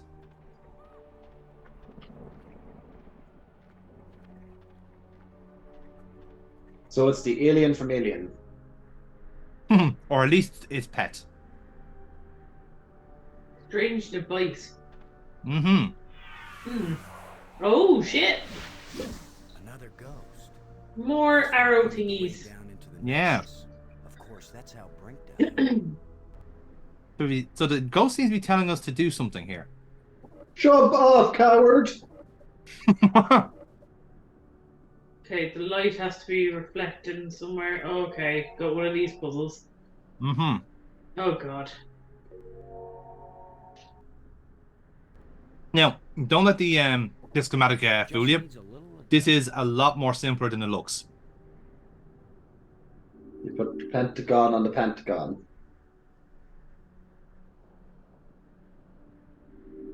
So, what's adjusting the light lens? Okay, so maybe Mm-hmm. there's a little more adjustment. You will basically know from the sound it makes. If it's a... So see how the sound is a little bit lower than the last time it was adjusted, like the way it is now. You don't succeed. Right, okay.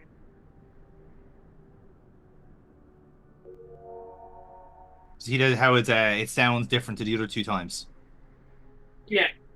Okay, so It still doesn't work. so what's happening here? So this is another part of the game. So now, like with the trams, where we had to basically get them back up and operational. This is a similar situation here, where we have to get these strange devices operational. Once when we get one working, it'll all become clear. But it is actually an integral part of the game. Bit of light. Hmm? Are we going to complete some sort of circuit of light?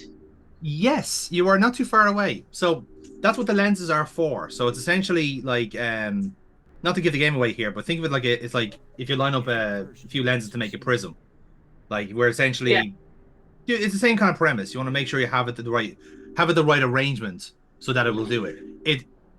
The schematic is not really that important. It's just for window dressing. Yeah. So what you really listen out for is the sound. Don't succeed. So now that it's in that arrangement there, it sounds better. And there you have it. There we go. Now what have we done here? I hear you asking. Light bridge? Rainbow Road. A Oh light shit, bridge. it is a light bridge. Yeah. A light bridge to the center of the entire island. Revealing light. And this is our fast travel. Oh. Okay. And this weird whatever the shape is in the middle of it all. This thing is so transparent, it's almost invisible. So what's interesting here is that all the light bridges are like basically lead to this whatever that shape is in the middle of the what is the dais. Yeah. So the light bridges, you'll notice there that there are 5 spires altogether. Yeah. Yep. So, and there are 5 train stations as well. So again, a big part of the game is to basically be able to get to all 5 spires, activate all 5 light bridges. And the reason I say that is because the first time I played this game, there was a massive game-breaking bug that meant I couldn't activate one of the light bridges and therefore not complete the game. Oh shit!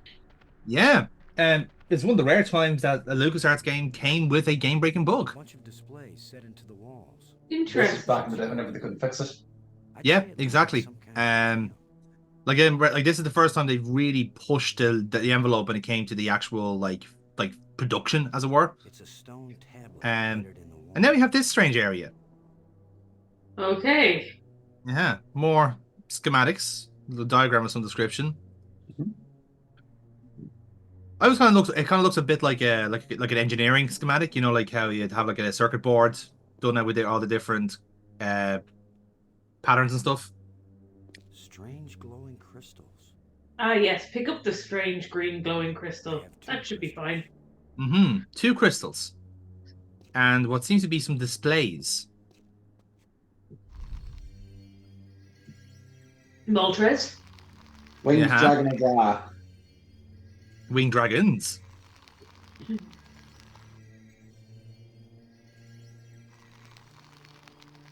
Yeah.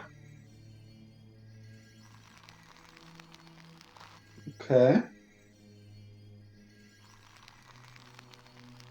So we're getting some sort of story of the land here. Could this be some sort of burial chamber? Yeah. So the game is actually quite generous in trying to describe what's going on here. Normally, some place would just leave you to figure it out, but Boston kind of gives you the clue as to what the whole story is. Yeah. Burger. Caught it with the Pokeball. Yeah. Holy shit, it actually is Yeah. caught with the Pokeball. Or is it? Killed it with a Pokeball. Uh-huh. Okay, so it's Aerodactyl. Okay, so that one is quite interesting. So that you might want to take another go at that one in particular. So it looked like Sorry, something. You've got an inanimate carbon rod. One of these engravings. We have another engravings on a stick. What seemed like a red door.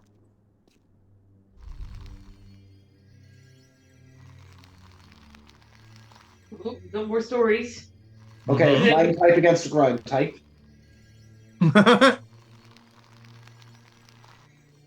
It uses Brave Bird. Earthquake. That can That's not very effective. So, going by Boston's dialogue there, he seems to have interpreted that as the whatever creatures they have here made some sort of bomb. So whether you agree with that or not is up to you or your interpretation.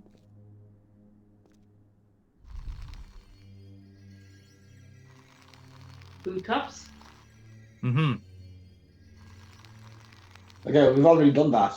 No, we haven't. You done have. one. Yeah. That's the fast one. Oh yeah. Oh, aliens. Friends. Really? Is it friends? Probably not. Are those steps going up and down? Is it just a bar chart? It's a bar chart. So The what that along and kills the birds. what that chart is all saying in the there. name of profit. I think what's trying to be said there is that some aliens came to this planet and enslaved the natives. Boston. Yeah. Maggie, I found you. I wasn't aware that I was missing.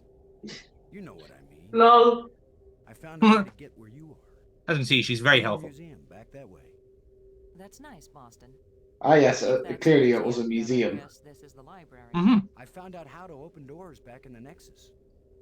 There's a trend that leads out here. Well, in fairness, like, Look, again, if you're kind of applying the fact that like things are going to look a bit different to us because we're a different race, there was basically an entire room of displays, like detailing the history of the species. So yeah, it's a museum. Of course. Anyway, I know where to find you, and you know how to get out of here if you want to. Thanks. Yes. When I learn something, I'll call you on the box, okay? All right. All right. Yes, I won't bug you anymore right now. Robbins. I won't bug you, but I will immediately talk to you.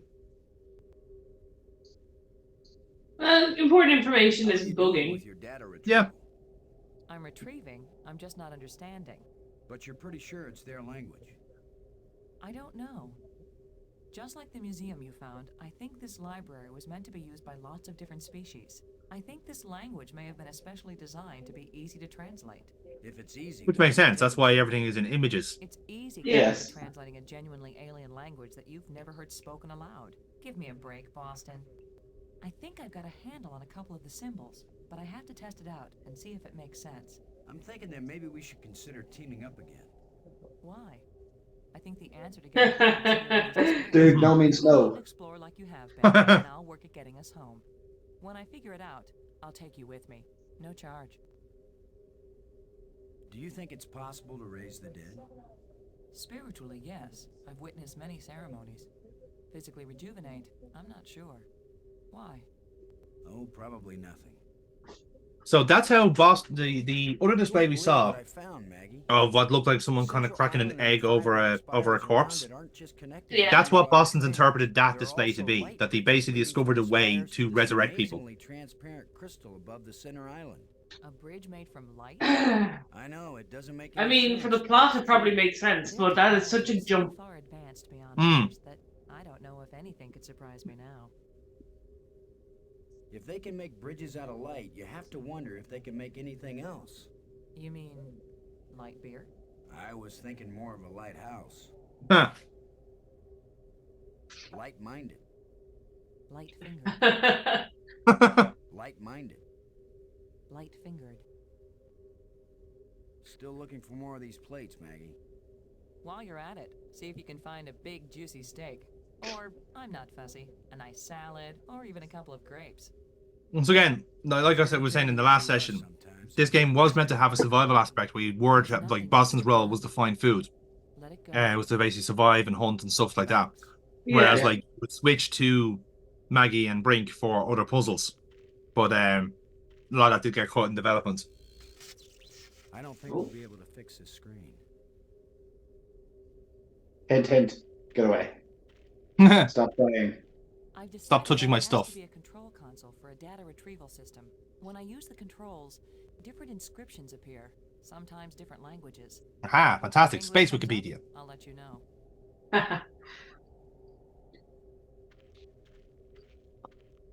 You can see there a few of the other computers in this supposed library were long since destroyed, but there's still one working. So, of course. So yeah. So in case to kind of explain the displays in the museum. So the first thing that we saw was literally just the creation of the species essentially, and like on an overview of what happened. So they lived, they thrived, and they basically went extinct. Yeah. And life began again. That's why you had the tree starting at the end, where basically they left. They either left the planet, or they all wiped out, and therefore other life took over as the prominent species, or whichever way, or in different ecosystem anyway. The second one that we saw was the one about the those kind of like the resurrection objects, if you like, and they look very familiar to the green crystals, which is why Boston mentioned it in conversation. So if he's interpreting that display correctly, that suggests that the green crystals can bring people back from the dead, and he's got 2 of them. So you can bring back that fossil. Yeah. Bring back his dead friend. Yeah. Oh yeah. I'd be more excited about the fossil. What the fuck? Like that's absolutely in character for you, but what the fuck? Oh no! Wait until the puzzle starts with the fossil. Then it's the one puzzle I was playing. Going, oh, I wish Burke could play this. She'd love this. So wait until that puzzle comes around and you'll love it. So yes, so then the third one was about the canister, and it looks like that was some sort of bomb or of some description. So not only did they're obviously so technologically advanced, they're able to bring people back to life, but also make massive weapons of mass destruction. And then the fourth one was about them seemingly being enslaved by a different alien civilization.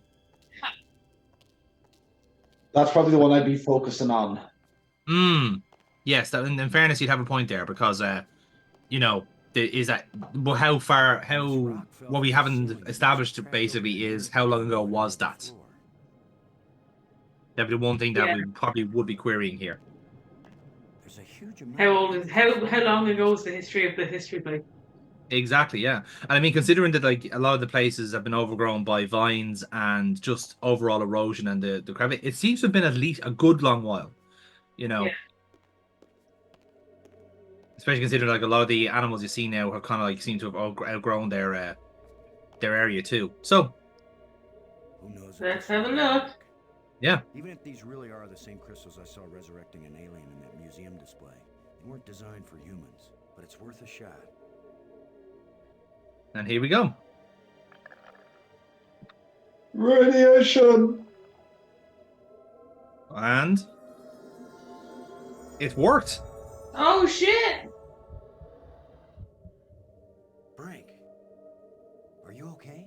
He's back from the brink. I feel Yeah. What happened? Title of the episode. From the brink of death, Hup. Brink, you've been dead for several hours. You Americans, always exaggerating.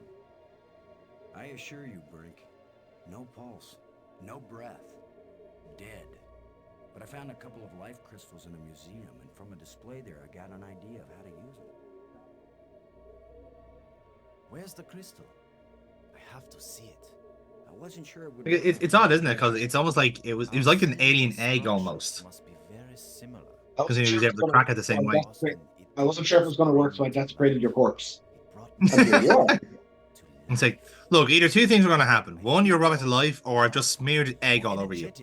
Either way, they're both going to be weird. Maggie, do you read me? Yes, I do. I hope this is important. I think so. Brink isn't dead anymore. I love her attitude. Yeah, I know. You have a very sick sense of humor. She's very standoffish. Goodbye. No, wait, I'm serious. Deadly serious. Brink! I can't believe it. It was a crystal I found in the museum. The display there showed it bringing someone back to life. So I tried it. A crystal that heals the dead. If we ever get back home, this will change the world. It'll change everything. I mean, not for good. Being alive again. No. Like that means nobody's able to die. I feel Like, I never knew what good The health life was. cycle is fucked. Now it's all the more important we find a way home.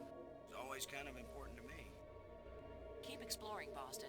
I'll get back to work on the language. You got it, Maggie. So yeah, looks like Brink is alive again, and he feels just great. He feels really, really good. That can only be.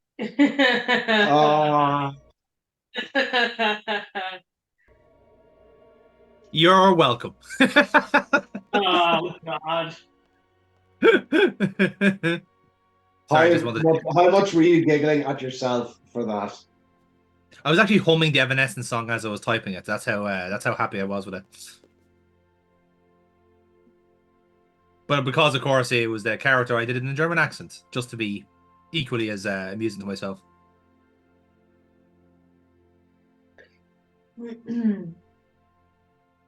So in any case, seeing that we're back in the supposed tram station, I thought I'd give it a look, give it these crystals another look to see if this is the right door or not. So as with all the other ones, the doors are basically very subtly colored. So the one that we had initially was actually colored purple, but some of them are a bit more harder to spot.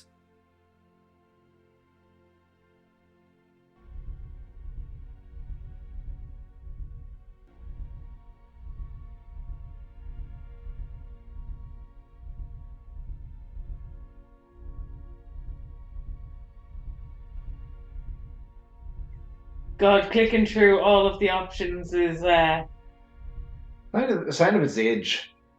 Yeah. Especially with the graphics as well, it's very easy to, as what happened there, to basically go past one you want. yeah. Like especially with considering the hexagon and the dodecahedron look very similar graphically, especially in certain colors. Hey! Man, another door open. Was that first attempt, or is this a clever little cut? No, first attempt on these.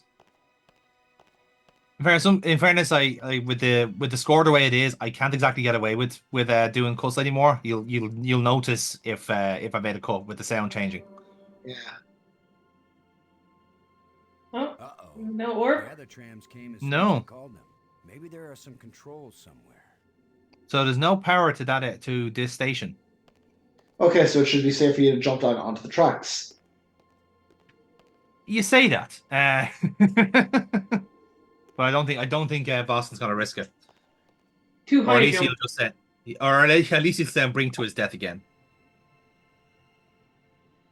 So that's another puzzle we'll come back to later. Meanwhile, exactly. So we still got more doors to worry about, but for now we're going to go back to the door that we couldn't open, because now we have two people to help in that effort. Yes, Brink's he gonna can follow us now. he needs a hand. Exactly. This is clearly the only reason why we brought him back from the dead. It was just help. Hey, I'm sad you're dead now, but I'm glad you're back. You can help me open a door. Now that you're back alive, you can put some fucking effort in, Brink. Look at this Come cool on. fossil I found. You're lying on the job for the last few hours. You make me sick, Brink. Fucking sick. It shows that I completely did not even think of bringing Brink back to life. I was like, yes, let's bring this green glowing crystal to the fossil. It's like, as I say, that was your one and only priority, was to animals. Science. Burbot's now really hoping that fossil somehow resurrects some sort of elephant dinosaur. Brink, would you give me a hand with this? Sure. So there we go. On 3. 1, 2, 3. Oh. Here we are now. Interesting. More green crystals. An entire stash of it, in fact. Oh, There's a ghost friend.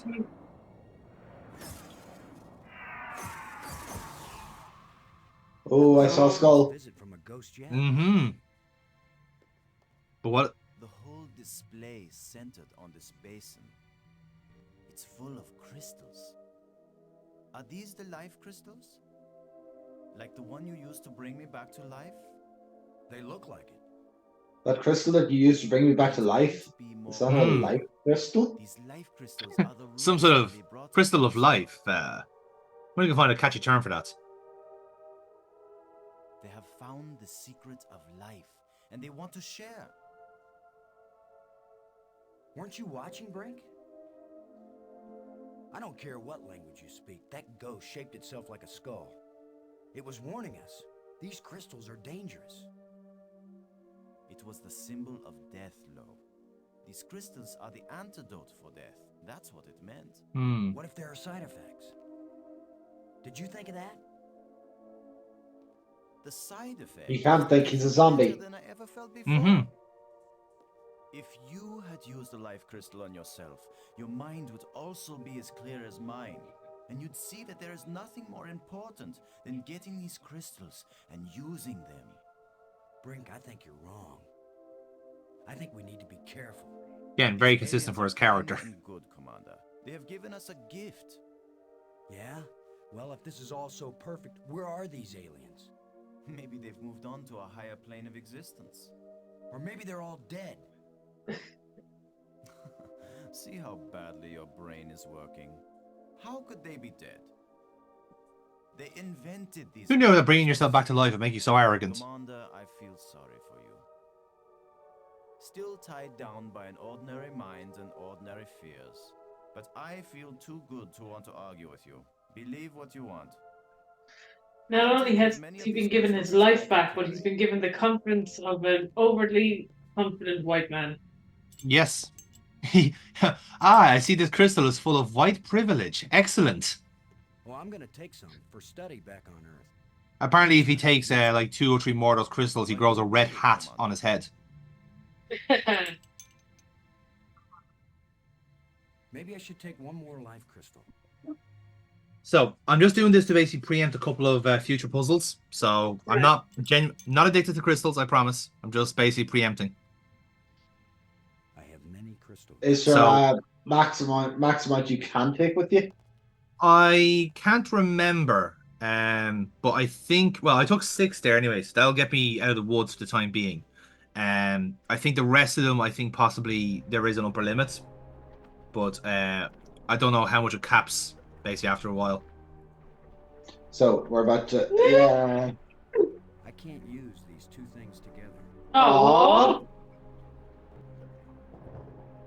Worst game ever. The fossil's too far gone. Is a point there. But hey, look, turtle. Hey, it's gonna get eaten again.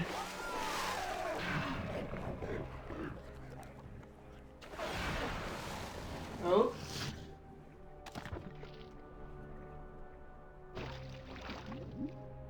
Gross. Hey, Brink. Do you think?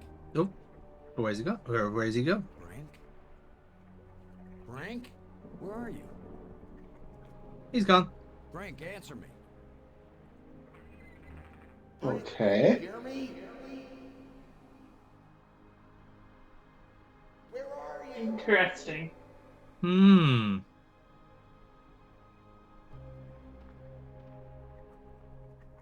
Maggie, Brink's run off. He wasn't acting very rational when we found a big supply of life crystals. I'm afraid maybe those things are addictive, or they altered his personality or something. A ghost tried to warn us, but Brink was feeling too cocky to listen to good advice. So, as is tradition with any sci-fi movie that has this type of plot, one of the crew members now goes crazy, and now the other, everyone else is now cagey about them.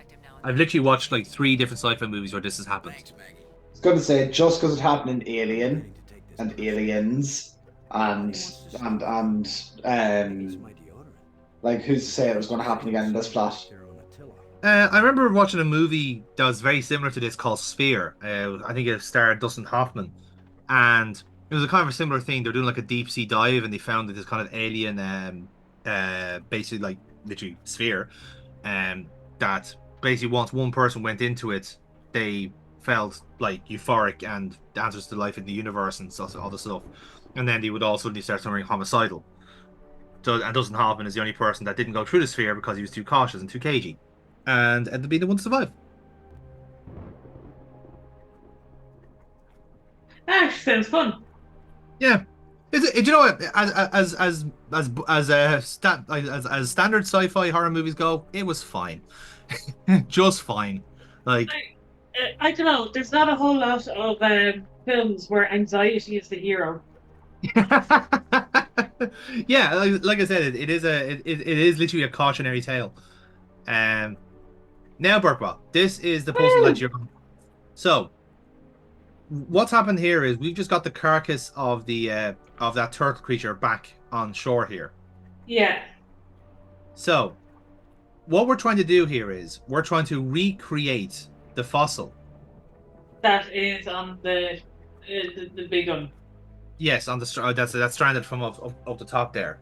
So, this is the exact same animal that as the fossil. We know that from the skull and all the other sections, basically.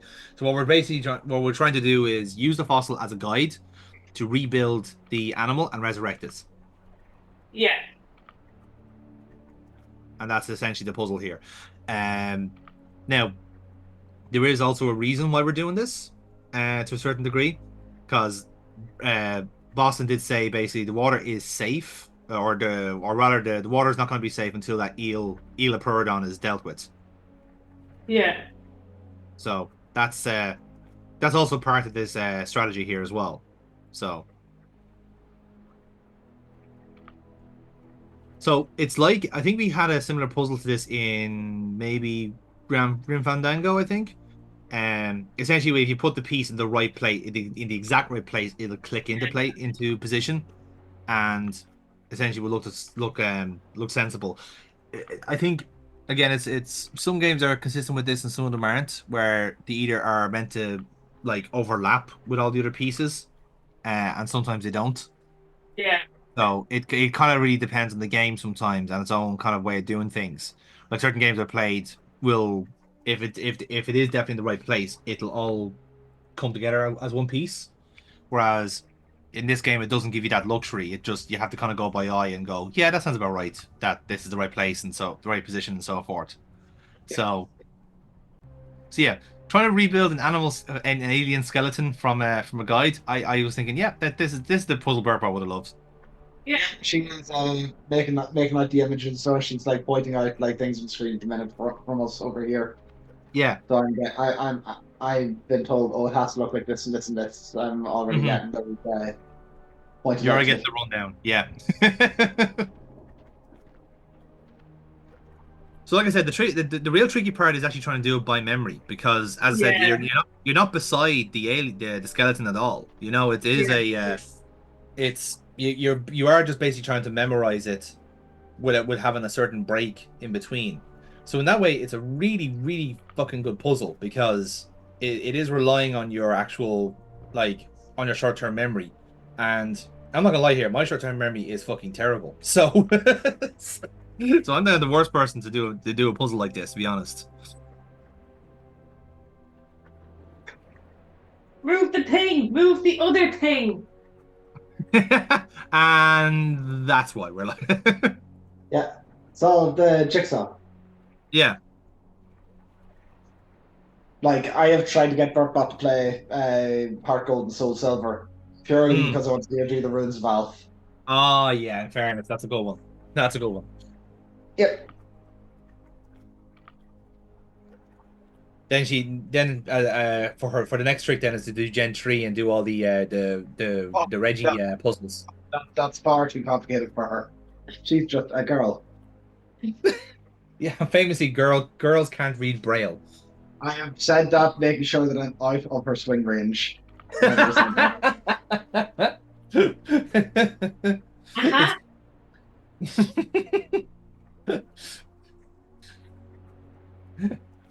Oh no. It's a good thing this puzzle is so intricate, or you'd be in serious trouble right now, James. Well, I'm in danger.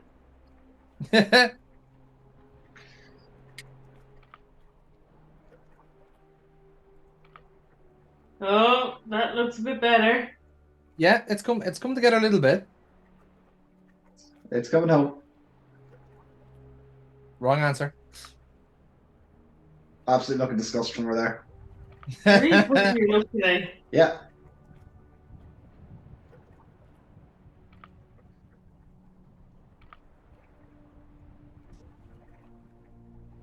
So you can see like how like there's like the game I think does have some really genuinely like well designed puzzles in this.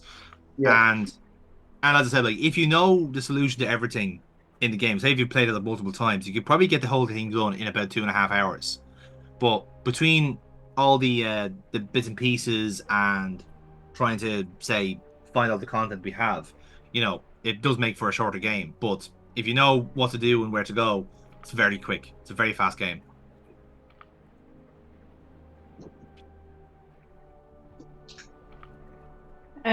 Yeah, but even this one, like, it seems like it's a finicky one, regardless.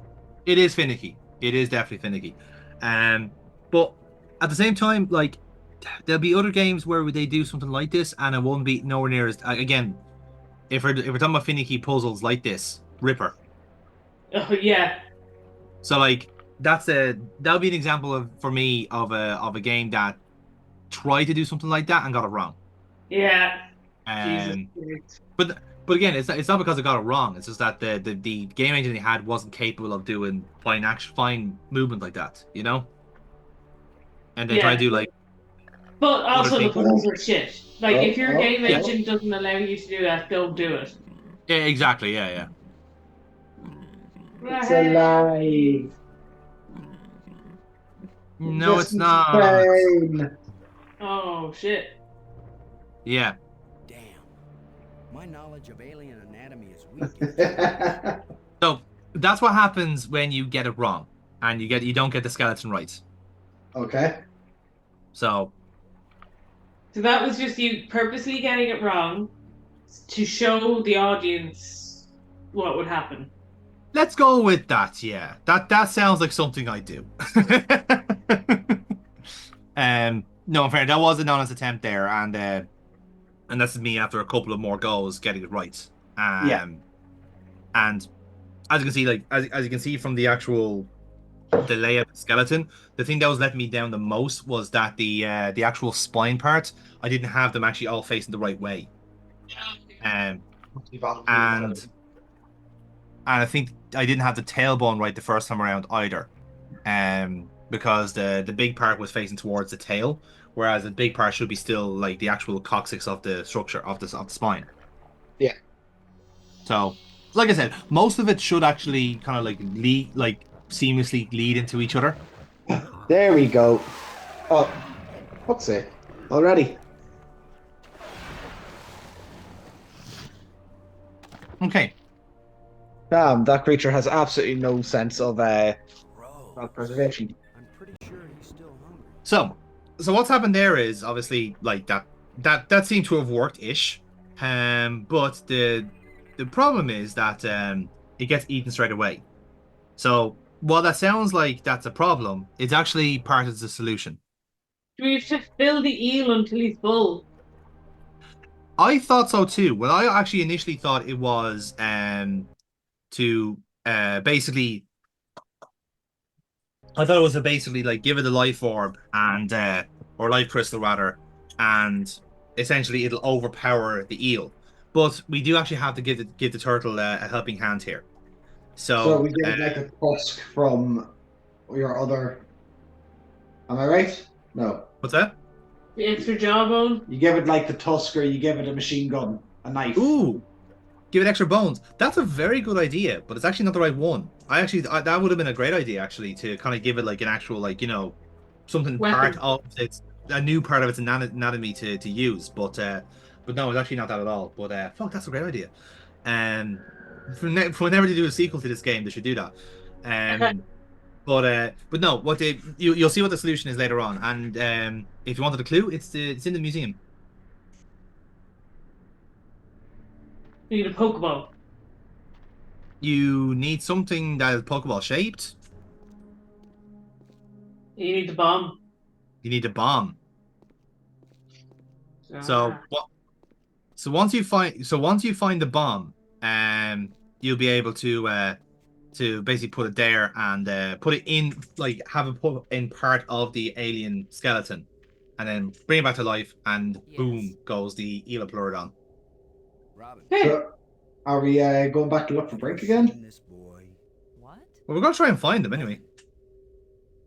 She seems completely uninterested now. Like, oh yeah, he's allowed to get grand. I wish I knew how to. I think it's more of a case she's just very preoccupied with what she's trying to do. Because apparently, like her, as it were, her secret tech for being on this mission is being a linguist and trying to figure out the communication part of it. Like she wasn't. It's evident now that she wasn't brought on the mission to basically write for the New York Times. She was here. This is her reason for being here, you know. So, getting in the character's head there, she's basically just realized that, or like a couple of hours removed from the fact that like the NASA and the powers that be knew pretty much from the start that there was something a bit fishy about this asteroid coming to hit Earth. So she's a bit standoffish with particularly Boston, who did have prior knowledge of this, or at the very least knew about the secret order. So you can understand why she's a little bit annoyed. I get it. Yeah. In the meantime, though, oh look, it's a canister on the ground. How convenient.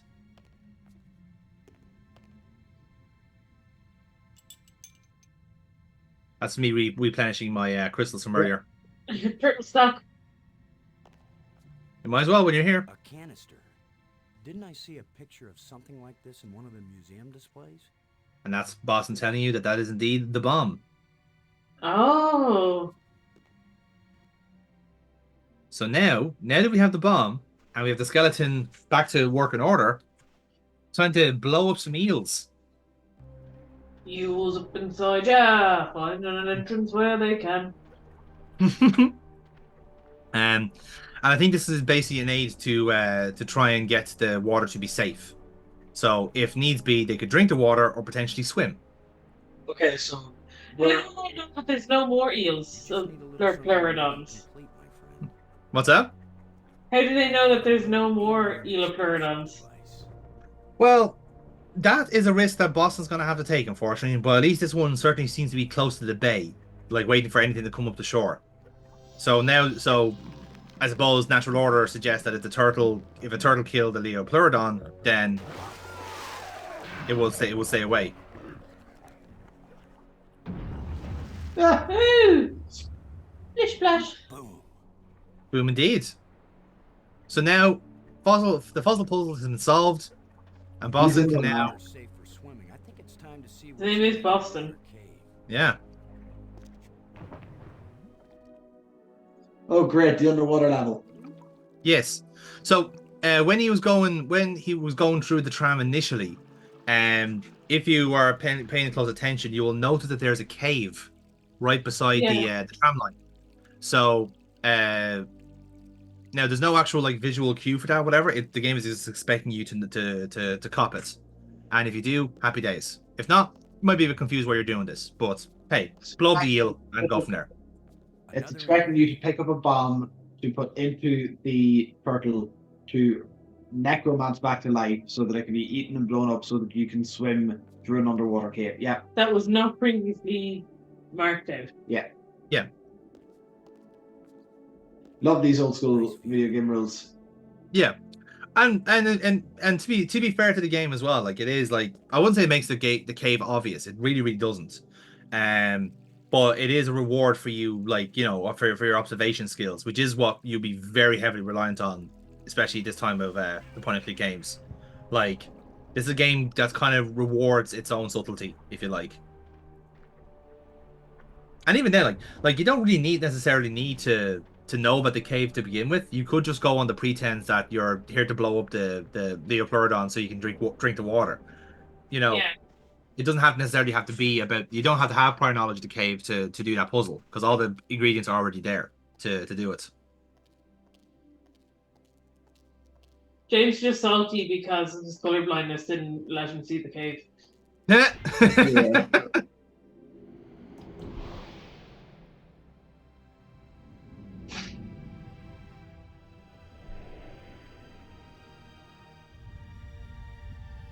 So now going back to the I suppose the terminus of the train station, if you like, or the central hub, the depot, whichever way you want to describe it.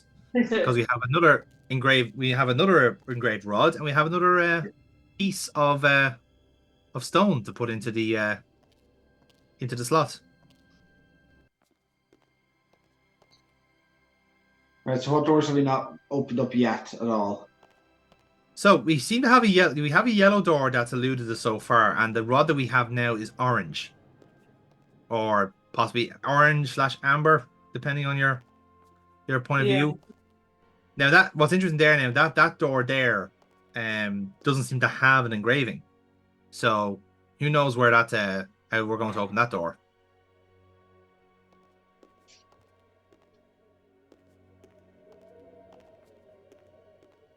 That's finding all the pieces, maybe.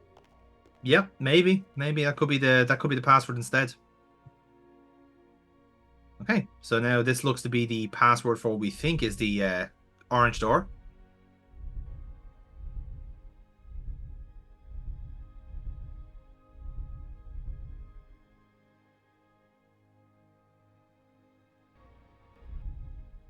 So I always double check which of those two shapes is actually the one they want. Yeah.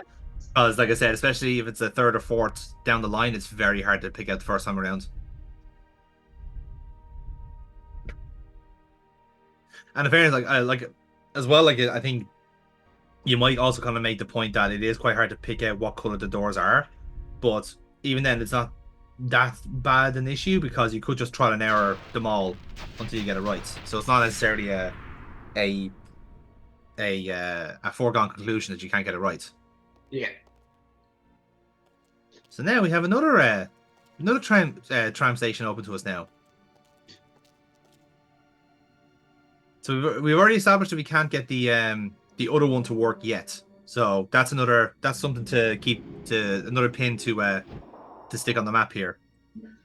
Do you know where the control panel got broken? Is that possibly where the power issue is coming from? It could be, absolutely. That's what we have to look at here to see if it is the case, you know. Fucking meow. You are going to do that.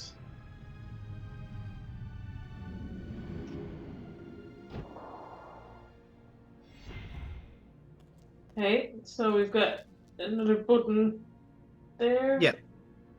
So that's so the tram call button is actually designed into the wall this time, which is pretty neat. Okay. Oh, hey, look at this. Ooh. It's not like King's Quest, is it? No, thankfully they keep you on the path here. But this is the kind of the example of the of how they compress and expand the character models. Because I think it is still the same character model, but they use a perspective then to change up the size of it. Oh. So that was Boston trying to jump over the crevice. And unlike the Springfield Gorge, there is a nice soft landing at the end. That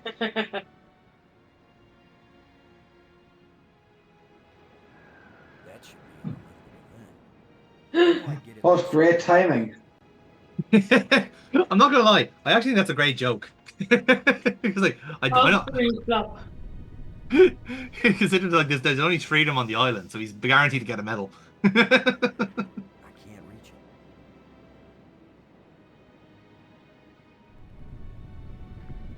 Oh. Boing. Yeah. Oh, timing. It was a timing puzzle. You literally had to ride the crest of the wave. Just like in the surfing in the Olympics. Yes. Oh, And what you can do is then bridge the gap. exactly. So you won't have to do that timing again. Although in fairness, that like if that was me, I just wouldn't drop that boulder. I just want to do that over and over again. Yeah. It's like whee! Whee! And as you can see here, Another light bridge. yes. So like I said, like it is quite crucial to the plot that you activate all the light bridges. It basically serves as one of the kind of the game flags for the end game. So if you don't have all of them switched on, the final few like paces of the game don't kick into gear. And ironic enough, actually, it was actually that first light bridge that was the one that had the bug on it. So if that didn't activate for you the first time, you're fucked. You might as well just start the game again. The whole game. Oh Jesus. Yep. Because it basically has to activate the first time. Like I think it's to do with the dialogue triggers. Like if you don't I can't remember now because I think the first time I just kind of bluffed my way through, or I was meant to bluff my way through, I should say, but I didn't trigger the dialogue option to go, okay, what is this thing? And then the game explains to me what the light bridge actually is meant to be. But yeah. The way things have been going, I can pretty much bet that whatever that little beast just stole, I'm gonna want it really badly in a minute or two. Boston Lowe realizes he's in a video game. The last time I was small enough to get into a cave that size, I was 4 years old. It is kind of hard to see there, but what he's looking at is basically there's a little crack in the wall there on the left hand side. Ah, right, okay. That will come. I'm pointing this out now, so you're not getting confused in a few minutes' time. I would thought he was looking at the wheel, and I was just like, "What?" That's because I clicked. I think I clicked the cave first before the wheel. Right, so okay. that's why. Scavengers have picked these ribs clean, but the animal can't have been dead very long because the rib cage is still holding together. So Good to we're know. getting together a series of bones to put together some new creature. And we'll bring it back to life. Mm-hmm. Yeah, we got a bit of a chimera going, don't we?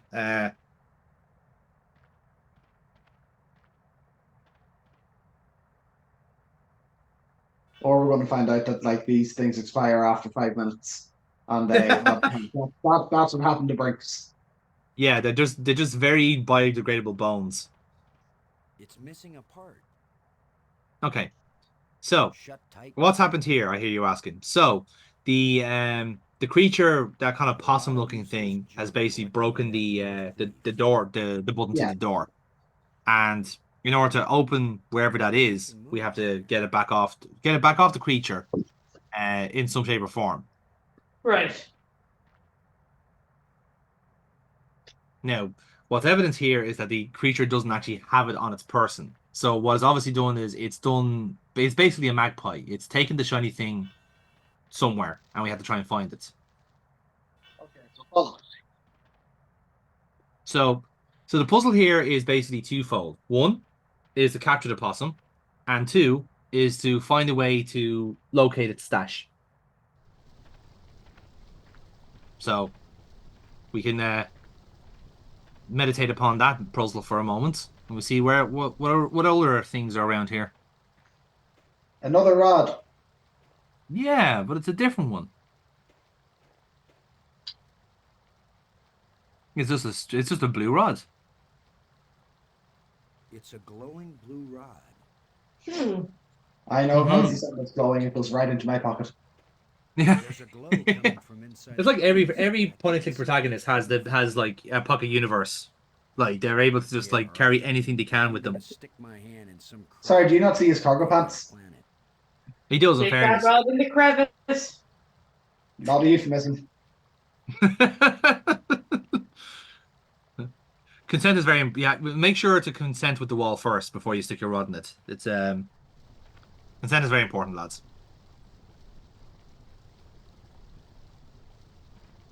Yeah, remember, I do enjoy when point-and-click games are very self-aware about, like, okay, we need this massive item to come with us, but this character doesn't have the means to carry it.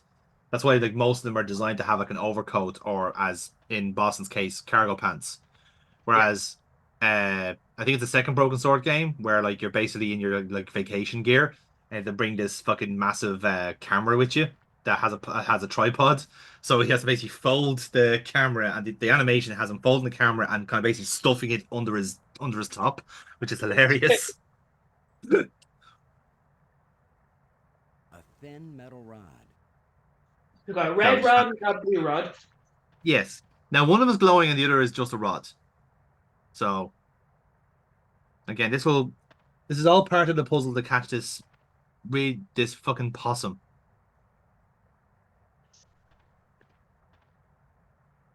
A short metal dowel. What's a dowel? It's like it's a socket essentially. Like I think the Americans call it dowels, but it's like you know those kind of like placeholder, yeah. It won't do much good to put the cover on when a part is missing. Like yeah. You put in cabinets and stuff like that. It's you see it more in woodwork than anything else. Placeholder thing. Yeah. You know when we were making the Probably had a different name for it. Wooden. Oh, boy, that's yeah, like pegs. Yeah. Yeah. Yes. It won't do anything. I can't use these two things together. So then we have all these different little components. So can you hazard a guess what we're trying to do here? Not really. Okay. So with Are all we these trying components, to make a trap for the possum? that's exactly what we're going to be doing. Okay. They So just to find where its base is. Yes. So yeah, the first job is to trap it. So again, that comes in two different like shapes as well, which is the frustrating thing. Because one part is obviously to actually arrange the trap in the correct way. And again, because it's small, very subtle little bits and pieces to this apparatus, you might miss something, which is why like I missed the rod the first time around and the dowel. So I can't use these two things together. I can't use these two things together.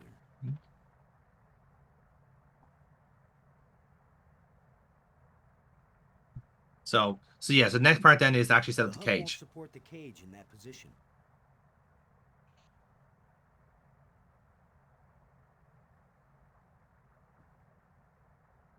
So again, it's Rib using cage?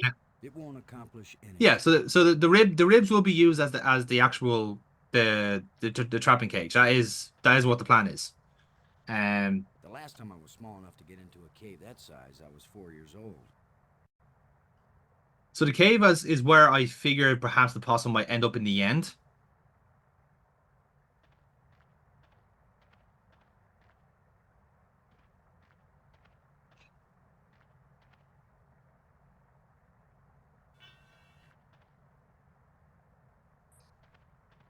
Oh. So yeah. So then we have the. So now it's starting to come together a little bit. Yeah, starting to see it.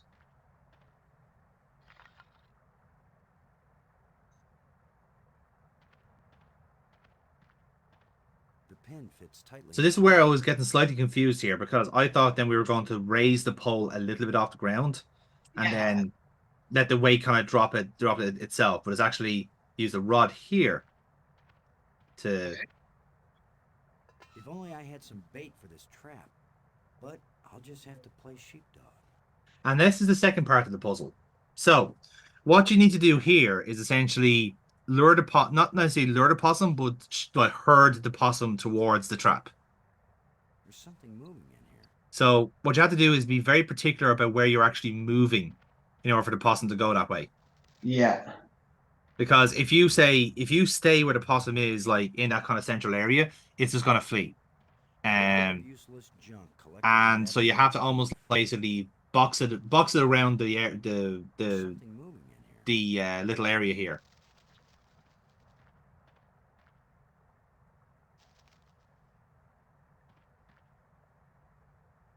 So I think the game normally I think every kind of guide you kind of recommends you to basically stand where the wheel is, because then the possum gets a bit braver and tries to come around to where you are. Yeah. But again, sometimes that will happen and it'll just end up going back into its cubby hole. So there must be a kind of a very obvious place to be on the map. Which is quite frustrating because like you feel like you have to keep the possum in view, but the game is trusting that you can hear it moving around and wants you to kind of rely on that more than anything else. Right. Okay. So a lot of sound-based kind of cues in this game. Oh. Now I've got you. Well, this is around the time when they were starting to move away. They were able to. I think MIDI got a big upgrade with the Windows 95, 97. So they were actually able to do stereo for a change. How am I going to correct you? There's a trail of blood. It's a small alien critter with an electronic collar. So, can you lovely people remember what the gimmick was with the collar? I don't. Sorry. Okay. You're asking me to remember something from over a day ago? No. That is totally fair. Remember we found the bracelet by digging somewhere. Oh yeah, up in the desert. The alien graveyard. Yes, but how did we find it? We crash landed around there, didn't we? We did, but wasn't there? Didn't we have a compass telling us where that collar was? Fair enough. Okay. Yes. So now that the critter has a collar attached to it, it's indicating to the left of me. So now we can track where it goes. Happy yet? Yeah, and that's the puzzle. So again, another one that is technical enough, with a bit of a conceit to it, it has to be said. Yeah. It's indicating to the right.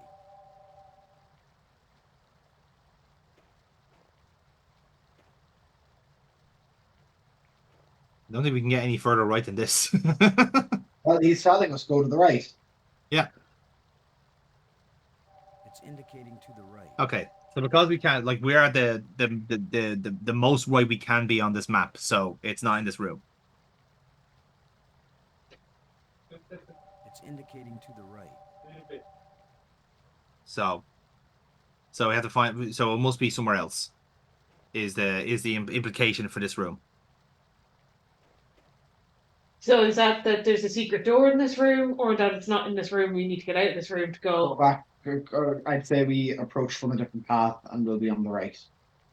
Well, yeah, from a different path is more like it, because we did see where the critter went. It was in the cave, but the thing is that like Boston can't fit in that cave, or at least he claims he can't. So maybe there's something we can do to widen that cave. Oh, Diggy hole. Yep, I mean it is called the dig, lads. Sorry, friend, but your little house is about to get a big front door. Dig up, stupid. That looks big enough to squeeze through. There we go. Hey. at least you did some job digging there. Like you're able to walk around in that space now. Oh yeah, not a bother like. To the right. It's got to be right under here. This is where the tracker's pointing. So it also means that the critter was able to take the bracelet off after a while too. No, that's not worth thinking about. in a game called The Dig, that is a particularly funny little little fun. The critter sure didn't like that. He took off down one of his tunnels. Now maybe I can get the door open. But now we have that one crucial piece that we needed. But nobody's home. Yes, but we lost the bracelet. I think I thought we got the bracelet back, but I don't think we need it for the rest of the game anyway, so it doesn't really matter.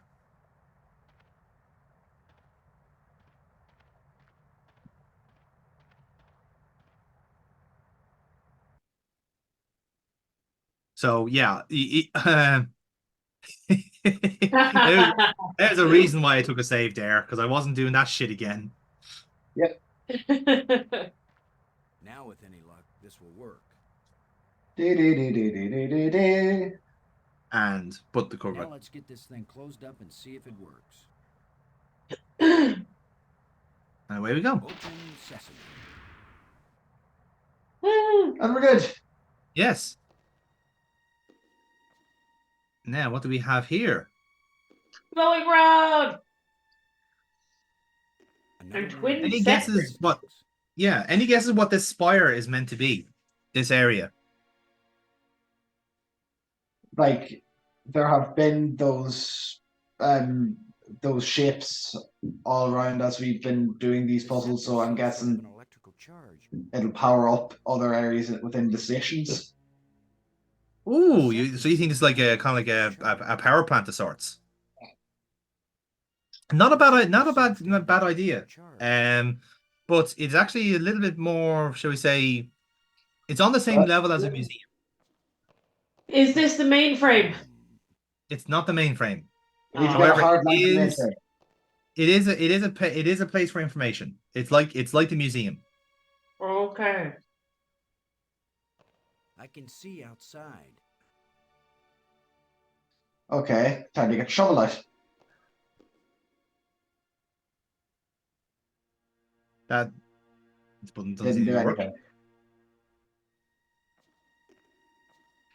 So we have a silver and a gold scepter. What could they signify? Royalty. First and second. Not necessarily. What two giant objects do we signify with gold? One with gold and one with silver.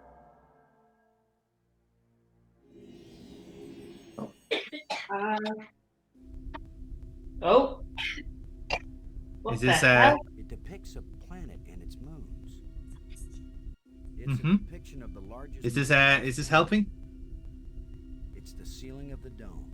No. Where else? What place can you go to see a recreation of space? An observatory? Yes. This is a planet. Yeah, it's an observatory. It's a planetarium. Ah, okay. It depicts a planet and its So moons. by using the Perhaps it's goal this planet. scepter on the light above, we basically done like a recreation of the solar Planet and system. its moons. Perhaps it's Because this is planet. the goal scepter is meant to be It for the depicts a sun. planet and its moons. Okay. Perhaps So it's now this we basically have set the planets to go basically in line with the sun. So therefore, if we use a silver scepter, we can place the moons. Sure. It's the ceiling of the dome. Now, there is a reason why we're doing this, and it will not become clear until we come to another area. But I'm preempting at the moment. So okay, let's see if we can get this early. What can we do if we have control over, say, this kind of arrangement, and we can do something with suns and moons? What do you think we can do? What do you think we can form? It depicts a Eclipses. and its moons. Eclipses. Correct answer, Burkbot. So what we're doing here is we're basically going to get the moons basically to align with the sun and form an eclipse. Perhaps it's Okay. this planet. And this will only really become clear in a new area. But I'm preempting here to save us a small bit of time Fair enough. because I knew about this puzzle previously.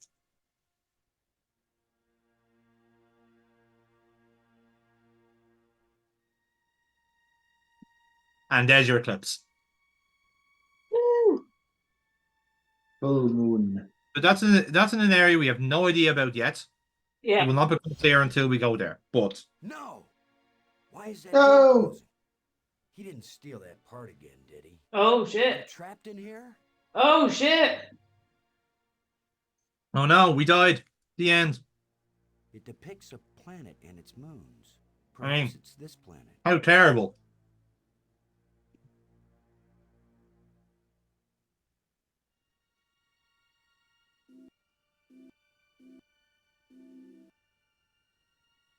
So I made a slight mistake here myself here, because I was actually misreading how the display is meant to look here. Okay. Because I thought, because it's like the top left there, I thought they wanted the moons to be facing where the light source is, but it's actually the scepter itself is meant to be where the moon is. Oh, okay. That is very clear, to be fair. Yeah.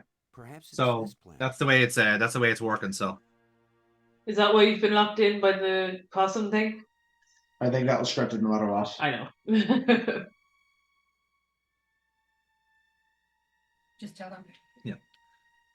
so there you go. So that's basically where the puzzle is. But this is still a long way away, so we don't need to worry about it.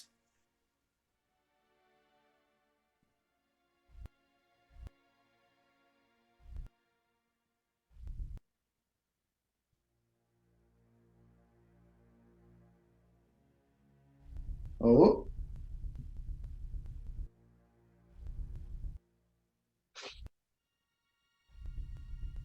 Are we going for a lunar eclipse or a solar eclipse? Because it would have to be in a different position. I presume solar eclipse is what we're going for.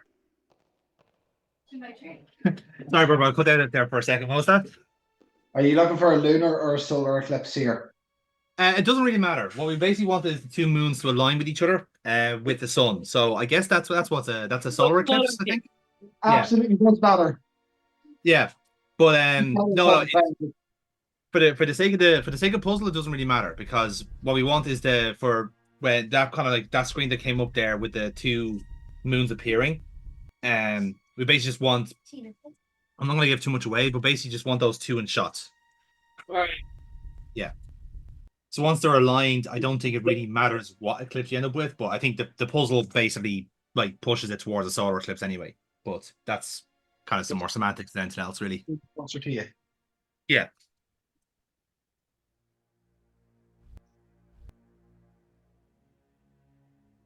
I think I fixed this before I go anyway. Just I realized my fuck up here, and I realized, oh no, I need this later.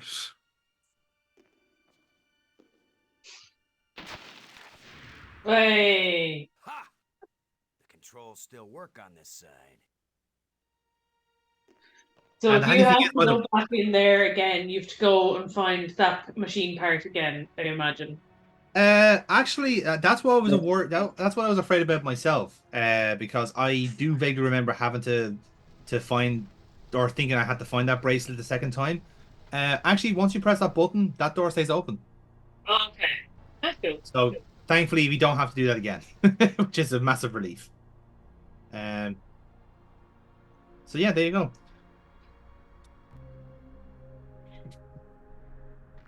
So that now that the planetarium has been discovered, one of the other things that we did find in that area was that blue crystal. Yeah. So now we have to find a use for that. And remarkably enough, I don't think we actually paid any heed of it the previous time, but we have seen those blue crystals before, technically. Is it the power grid area? It is the power grid area. Now it's not where the actual the lens things are, but there's a kind of a command center we've been in before. Yeah. And that's where the crystals are. So we're gonna go there now and recharge, basically bring some power back to that area that the tram is failing at. Whee! Thank you, Ord. Orb is life. Na na na na na. Orb is life. Na na na na. In fairness, like, at least this is proven to be a society that cannot physically function without orb. So maybe those doggos are right all along. Woohoo! Yeah. Shiny. These guys really had the right idea when it came to command centers. Like, imagine if like our fucking if any of our command centers looked like this, it would be fabulous. We'd be so respected as a race. I was gonna say, imagine like if NASA was made of the crystal. Okay, I went for Houston Station. You went for NASA. We both went for different levels of control center. Different levels of Houston, yeah. Imagine if the people of Houston Station tried to run NASA. Oh Jesus! The 345 to Jupiter has been delayed, suspended, and never happened again. This driver is taking a shit in Mars and has locked himself in the toilet. Expect some delays. Exactly. There will be no refunds. The Dublin bus will not be taking extra passengers at this time. What do you mean there's no replacement bus service to Venus? This is bullshit. So this is another puzzle. It is. Dig. Trio. So the crystal. So what's happening here is you can see the crystal there on that side is off. You can notice there. This is lit. Sorry. It is. Now we're trying to make it more #lit. That's the key thing here. So what's happening is, I don't know if you've actually been keeping your eye on that crystal, but that has been getting lighter and darker based on where you've been moving those crystals up and down to. So essentially there is like a sweet spot for each of those 3 crystals to put in. And once you do that, then it'll work for you. Okay. So then we can switch it on. You can see now you can see it trying to power up there. Much clearer now. And there we go. Yay!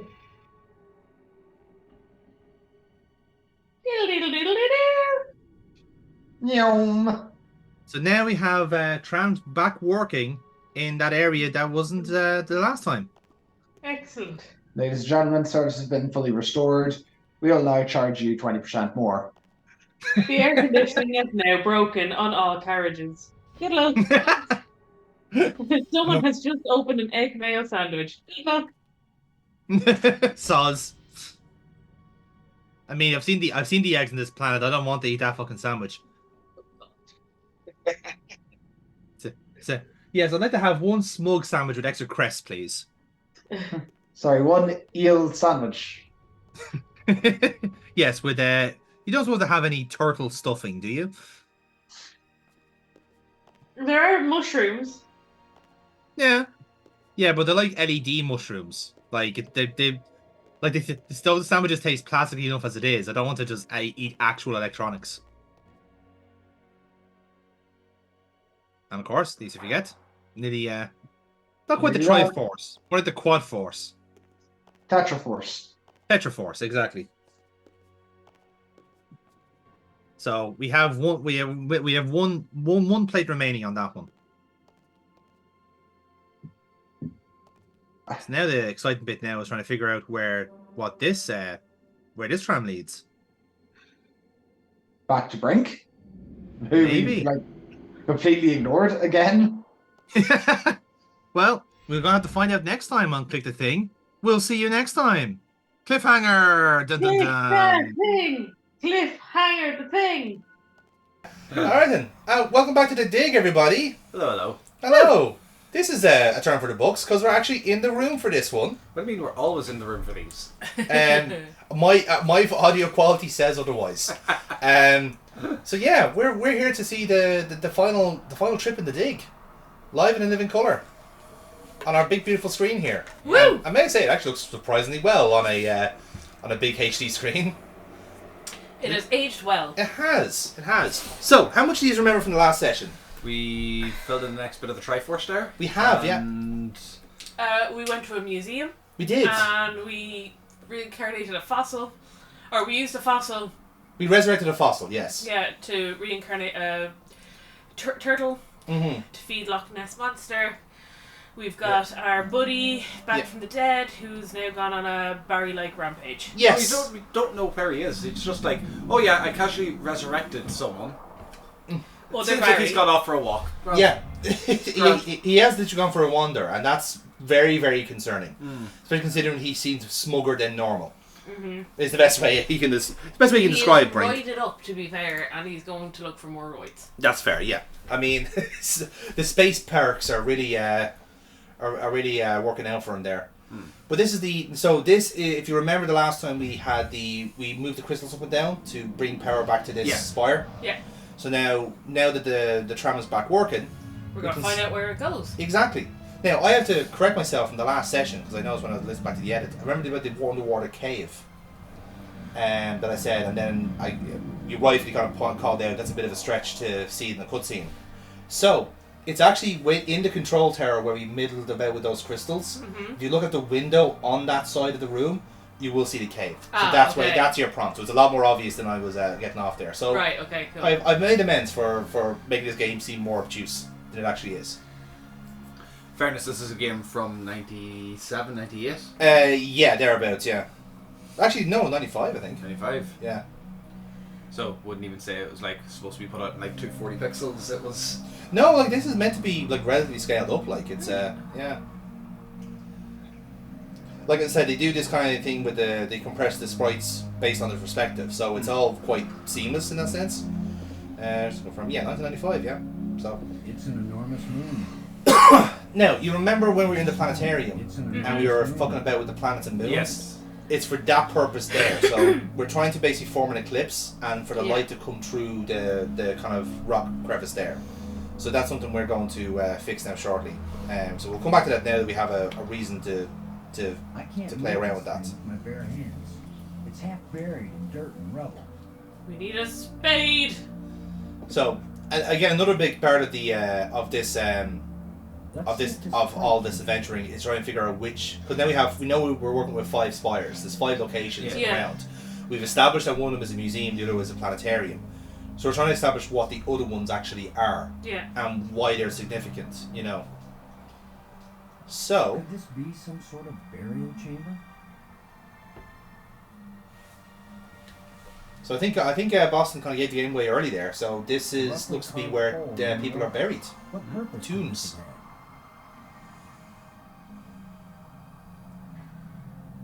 I can't use these two things together. It won't do anything. Apparently sticking your dick in it is not going to work. Aww. I know, I'm as just as disappointed as you are. It really is such a cruel and unforgiving world.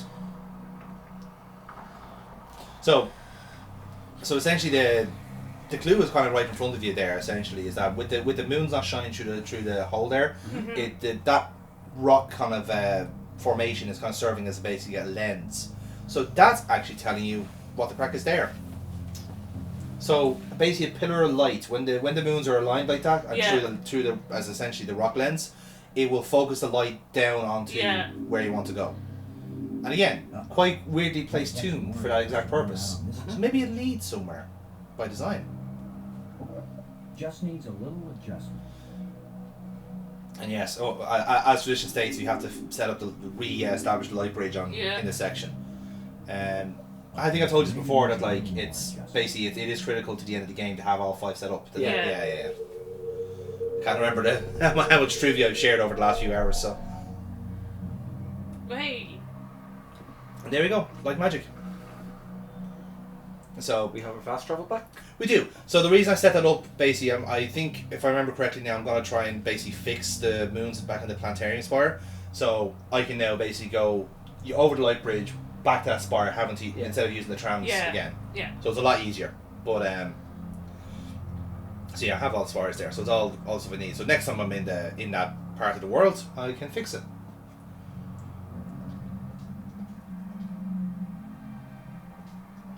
But obviously, because the light isn't shining on the position itself, it's the area means nothing to us. Yes. So.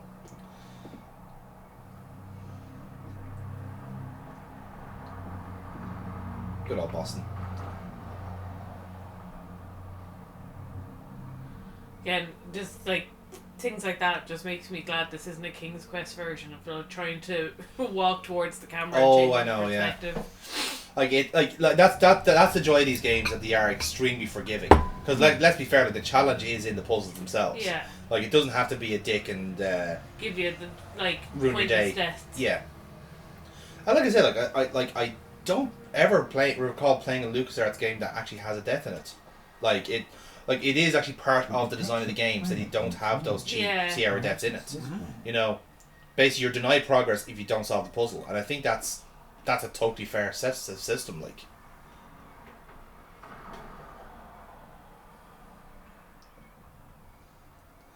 So there we go. Aha. So now that we have the clips forming, you can see that there's obvious like ripples happening there. So whatever we've done, we've improved the situation. Yeah.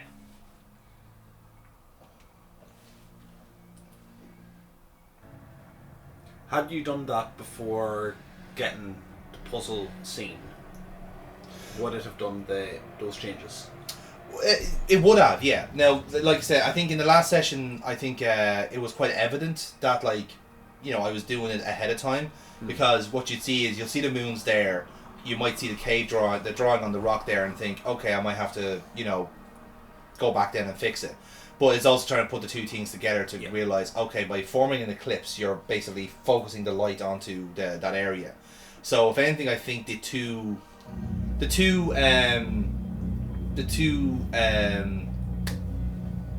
light sources are the clue there. You know, the two moons, I should say.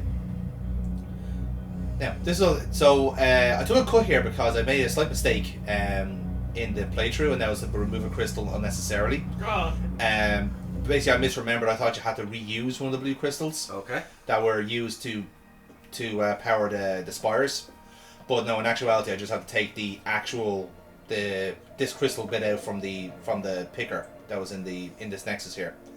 So that was my mistake. So I cut it out, and we may never speak of this again. That's it. Speak of what again? Exactly. Never happened. It's a total fabrication. Yeah.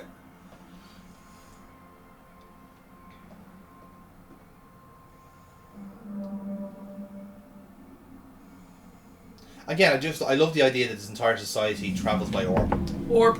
Like we don't even know what the aliens look like. Yeah. Like the best we have is a bit of a cave draw, like a doodle in a museum. Yeah. Mm-hmm. But like, if they're not even remotely orb shaped, that raises even further questions. Well, I mean, would you get into a human shaped bus? I say if Elon Musk had his way, he'd try. And he'd make some sort of joke of like, "Lol, I'm inside you," and no one would applaud. Yeah. And then he'd storm off in a huff because no one applauded. Yes, storm off in a huff some ketamine. The cycle repeats. Give off to San Francisco's too much regulation. Yep. Try and upset the European economy. You know, the usual shit. God, he's an asshole. I know this is not news to anybody, but we really do hate Elon Musk on this channel. Follow us on Monday Madness on X. Oh, well, that X account has been deactivated long ago, my friend. Especially since they gave us a day ban for putting up a thread of videos we've done. It's like, hey, look, everybody, here's our weekly recap of videos. Yeah, this is spam. It's like, I'll fucking show you what spam, sir. That got flagged for spam, and And yeah, all of his shit isn't. Yeah. Cool. So there we go. So now we've that was the blue crystal I took from the picker. Yeah. Goes in there. Oh. Stone is loose. And essentially, what's happened there now that the place is lit, we can see that stone is is pressure sensitive. Yeah. And that opens up the roof. Yeah. Now, folks, I'm sure this is no news to anybody, but if you have a pressure sensitive stone, what's the best thing to do? Put pressure on it. Find something heavy and put it on it. The moon. The larger. Yes, let me just pick up the moon. Look out for Majora's Mask being played by us next. Jesus, yeah, actually, wouldn't be too far off it. Although, in fairness, we've still got on that series, we've got 2 more games to go through. Technically 3. We still have to finish Black Mesa. Oh yeah. Yeah. At time of recording, I should clarify. A lot of these videos are going to be in a time vacuum. It's like, boy, man, that Black Mesa, what a game, huh? Remember when the guy did the thing and blew up? Sure hope there are sure hope there's no testicle spiders. What an oddly specific thing to say. Meat shield. Oh, he told you a meat shield, is he? It accidentally came up on our car link auto thing, and it's like, you've got a text from Human Meat Shield. And I was like, Meat Shield Memorial. Yeah. What? Oh, it reminds me of the time where so Aaron and Amy have been friends for longer than they have been in the group. Yeah. But so they have their own level of communication. But basically, Amy has Cork Aaron saved in her phone as meme whore, and that doesn't require any more conversation than that.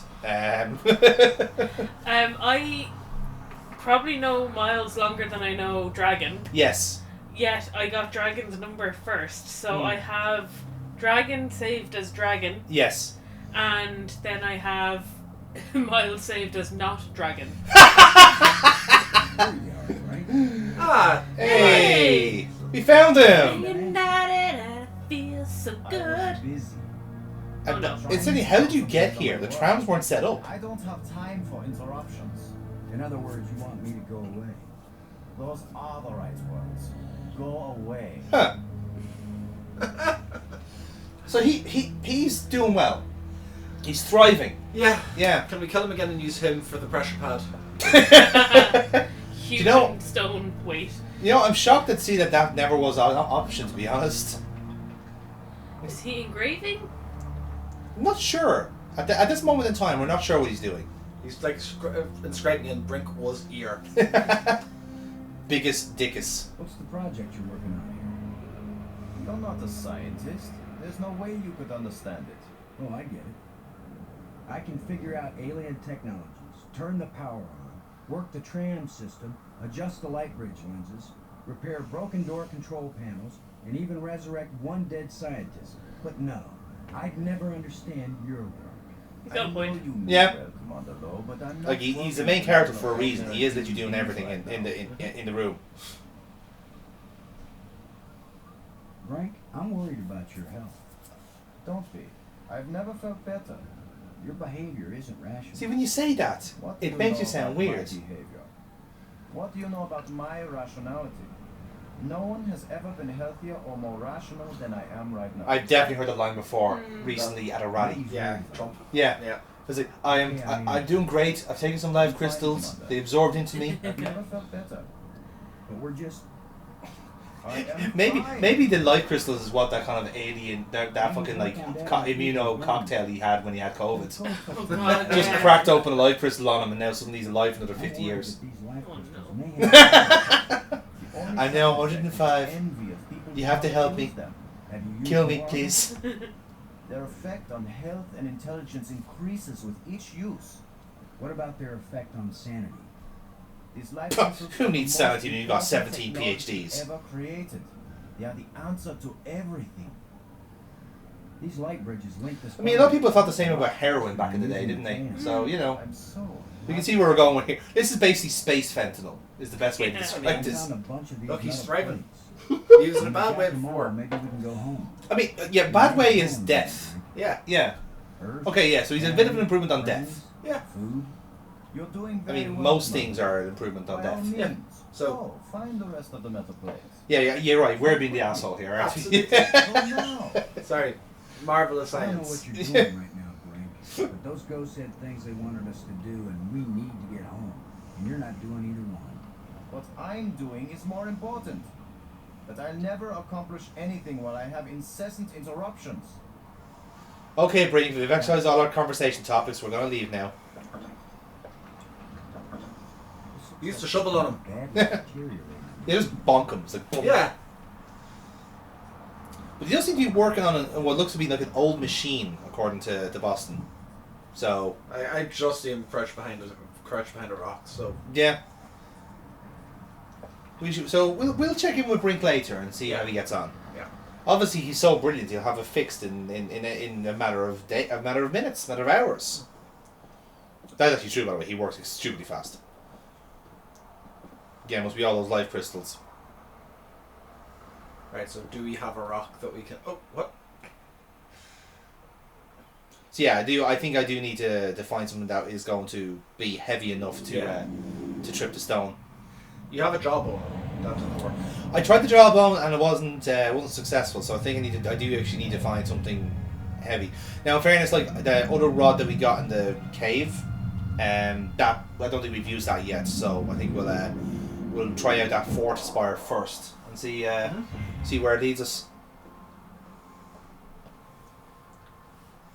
Because bear in mind as well now, so that's the fourth rod is for the green door, I think, and then that other, we suspected then the quad force there is going to open the fifth door, so it'll probably check out for both of them anyway.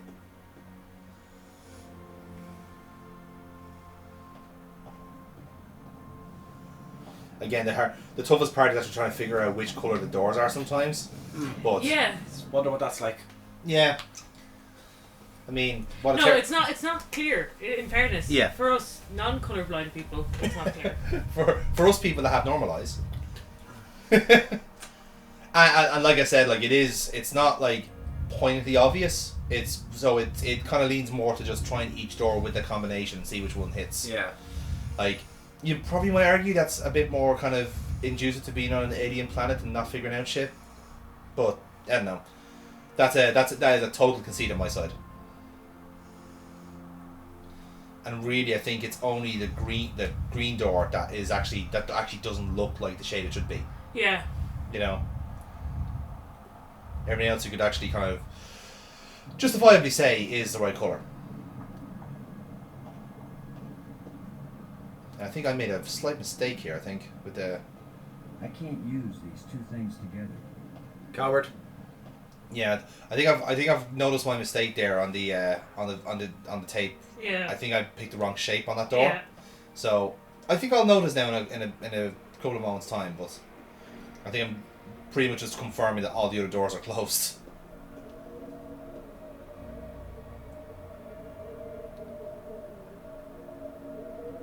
But yeah, and like I said, like this is the kind of the core pit of just getting everything working together. Yeah. You know.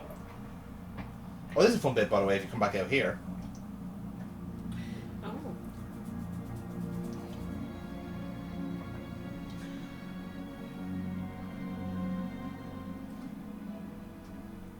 So that is your kind of your cue to basically it's basically explaining why you're setting the light bridges to begin with. Okay. So what's happened? There's basically a central shape in the middle, almost like it's hanging above the structure, and by setting up the bridges, you're basically like sorting out all the other ways to go there. And yeah, that's essentially the crack of the. So if you go out through the out to the entrance there where your spacesuits are, that's kind of like a visual cue to say, okay, like this is your way out. Yeah. It's almost like the ship coming back to find you. Because bear in mind, the ship that brought us here was the same shape, So you could argue that maybe it's the space being it's the ship being parked up. Let's see if we can pry the cover off. Oh. Mm-hmm. Aha. That's it.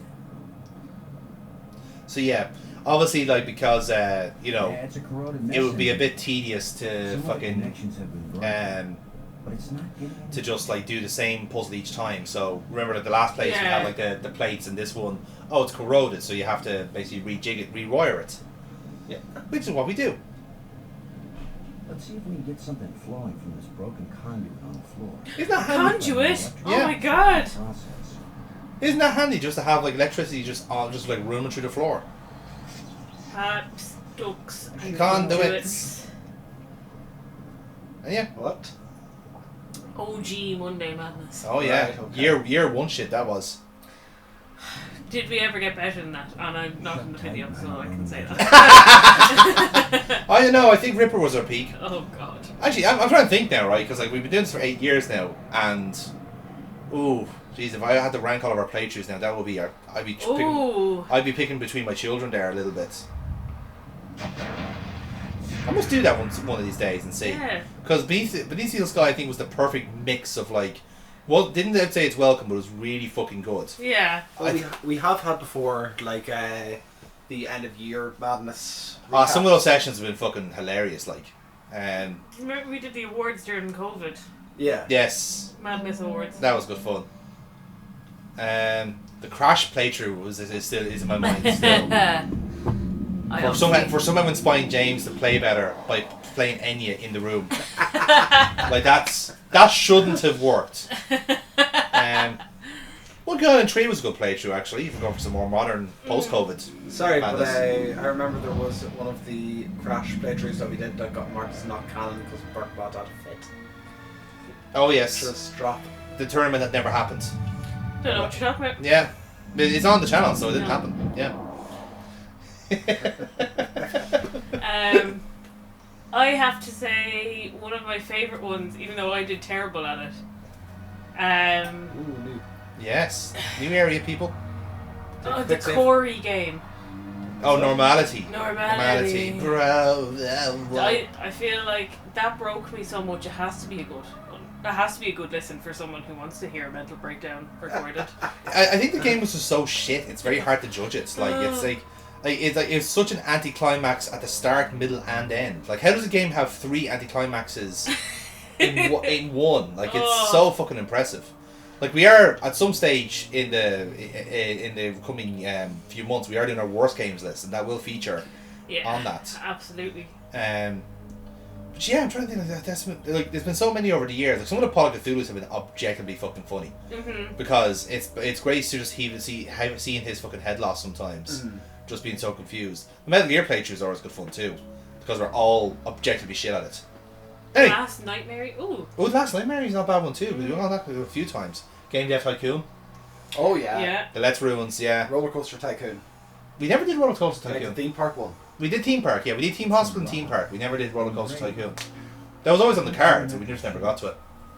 Maybe one year we'll resurrect the Let's Ruin. So. Here's your clue to what this spire actually is. Right, so obviously this has been overgrown. This is one of the more decomposed and deteriorated places. But we have four icons, and we have all rods of all those shapes. So, before Boston gets to it, can you hazard a guess what this spire is? Portal? You're close. You're very, very close.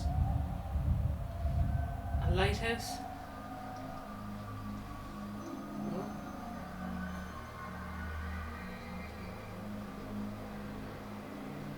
Interesting. So we put in. Map system. Okay. There you go. It's the map. Okay. It's the map area. So when we enter in the code from the rod, it'll basically show us where we're going in the world. So I think that was that was our first one, which I think is the museum spire.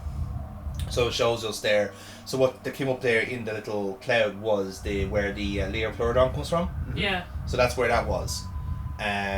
So now we're going to push in the other one and see where that leads us. So it's basically just giving us a little view of like where, what it is we're looking at essentially. And who knows, we might find something interesting there, something we didn't know.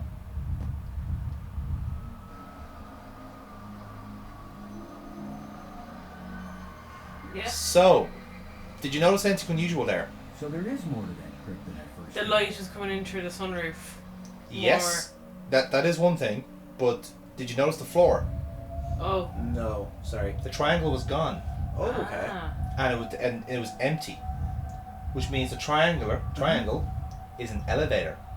Oh, okay. So that crypt actually goes down somewhere. Interesting. Oh yeah, there we go. Yeah. So basically, if you once we figure out a way to keep the pressure sensor on, we can then try and use that activate. elevator. Yeah, exactly. So I'm just for pig iron here. I'm using Checking the out all other the check out the other other- ones. Yeah, because I think there is possibly another one that we find tidbits out of, or I think we might use it later on to try and find where Brink is hiding. So just kind of establishing where he's hiding. We've seen him multiple times. Yeah, he does go. He goes for a few wanders over the game.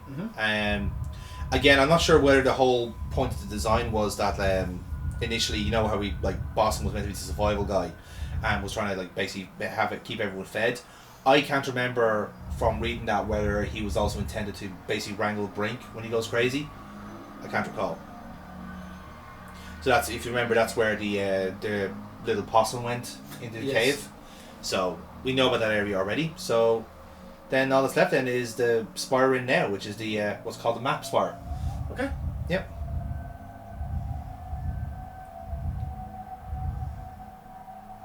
And obviously, like naturally, it probably is going to just show this room, but you know there are other things on the spire than just this little portal here. So, like this spire is essentially like the display in a shopping center going, McDonald's is on this floor. Yeah. KFC is on this floor. GameStop is dead.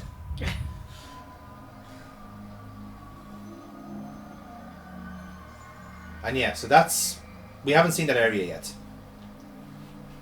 So wherever that may end up.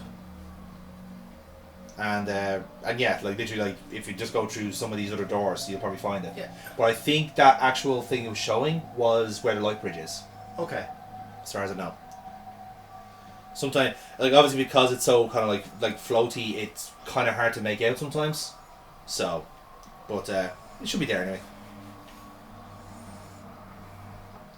Like it's fair to say, the map area is not meant to look this overgrown. It's just, again, dead civilization for about 10,000 years. The planet's taken over to like what seems to be like some sort of caviar plant.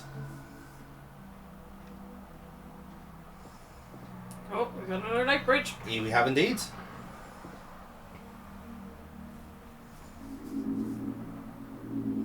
Another broken light bridge.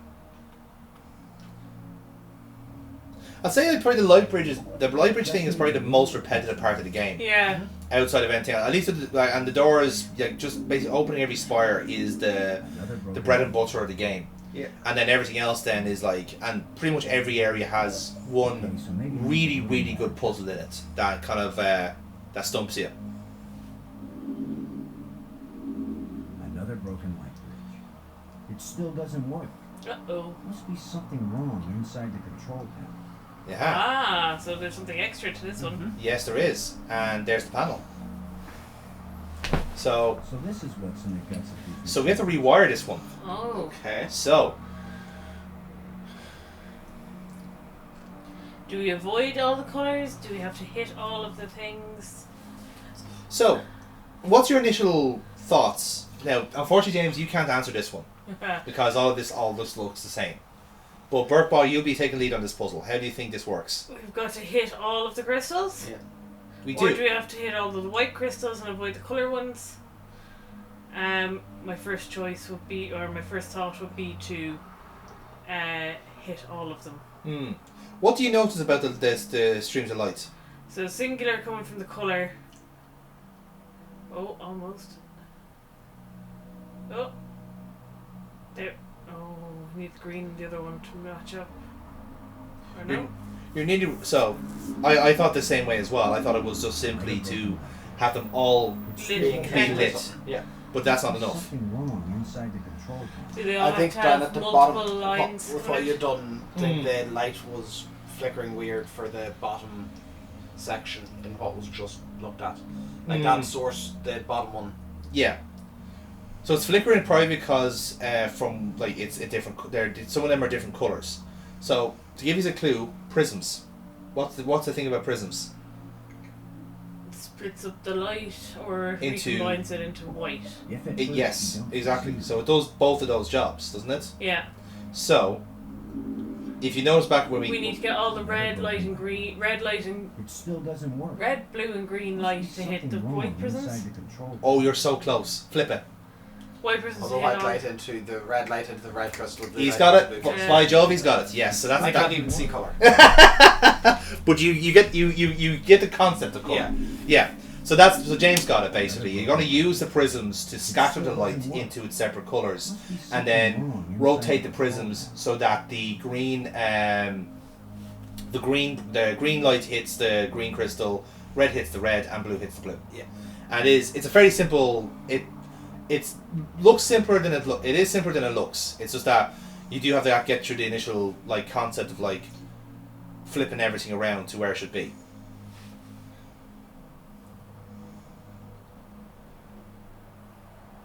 And that's why, like, so I think the initial prism scatters the light into its colors. Yeah. And then you basically bounce the rest of the scattered light over to the other prisms. Let's go the other way. So yeah, exactly. So I think Past Me has got there a little bit too later than we did in the room, because again it's one of those ones where like it looks obvious once you kind of figure it out. Inside the control panel.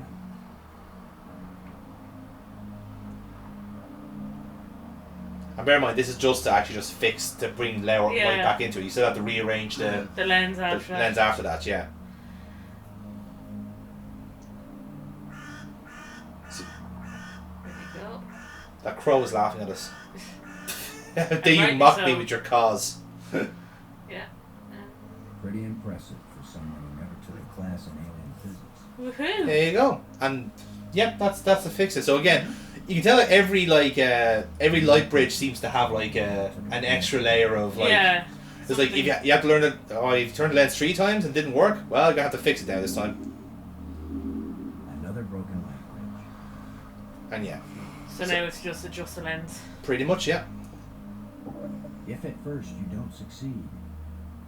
I do like that. Like, it's a very, very small thing, and it's often overlooked sometimes in these puzzles. But the fact that the dialogue does actually change to reflect that you've made progress in it. Yeah. Because a lot of games can be lazy and they just keep the same dialogue lines. It's going to be a basic, if you're not done yet, you have a list of 3 things that can be said. That's it. Whereas this game has the kind of the awareness to go, okay, if we don't change how we say these things, the gamer will think that they haven't got anywhere. Yeah. Again, you see it with Sierra games, not because it's a cheap way of doing things. It is just like they expect you to get the entire solution by yourself. Whereas LucasArts, to their credit, they kind of hold your hand a little bit. Yeah. And they try and Just ease the right you into amount. it. Yeah. Like, especially with a game like this is quite as LucasArts games goes, this is quite a technical game. Like, there are a lot of puzzles here. I think one game that, again, is a possibility for a sequel to this, since there wasn't a sequel officially, is Myst. Not done by LucasArts, but you are just basically on the island by yourself, with loads of puzzles to do. Oh. And there you go. How did that work? How did that physics work? I, as far as I know, it's actually just like it's Wedged. it's wedged the rods. Yeah. Yeah. So now, how do we get this triangle to work?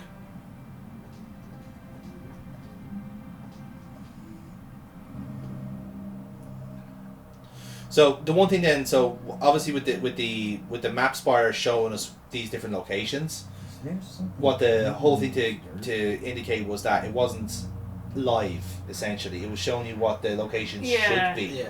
So. Smooth under the dirt. Lens. Light must pass through it down into.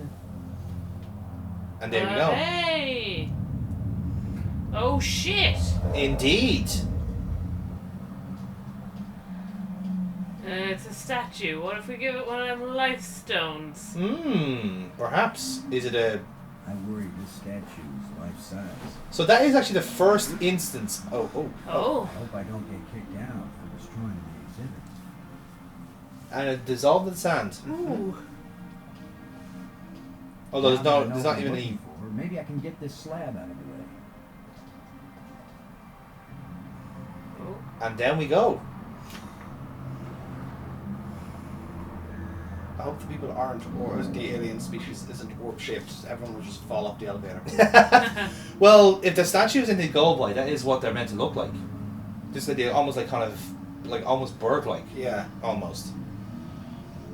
I have to say, like it was a very small thing, but when the actual the sprite being able to stay on a 3D plane, it kind of blows my mind a little bit, because you're always told, I think especially in the early days of 3D, like. If you ever notice with the Doom, like the reason the Doom guy, you never see his feet, you never see his legs, is because the characters physically cannot land on the surface. I learned this from watching the videos. So you remember actually when we talked about normality recently. Yeah.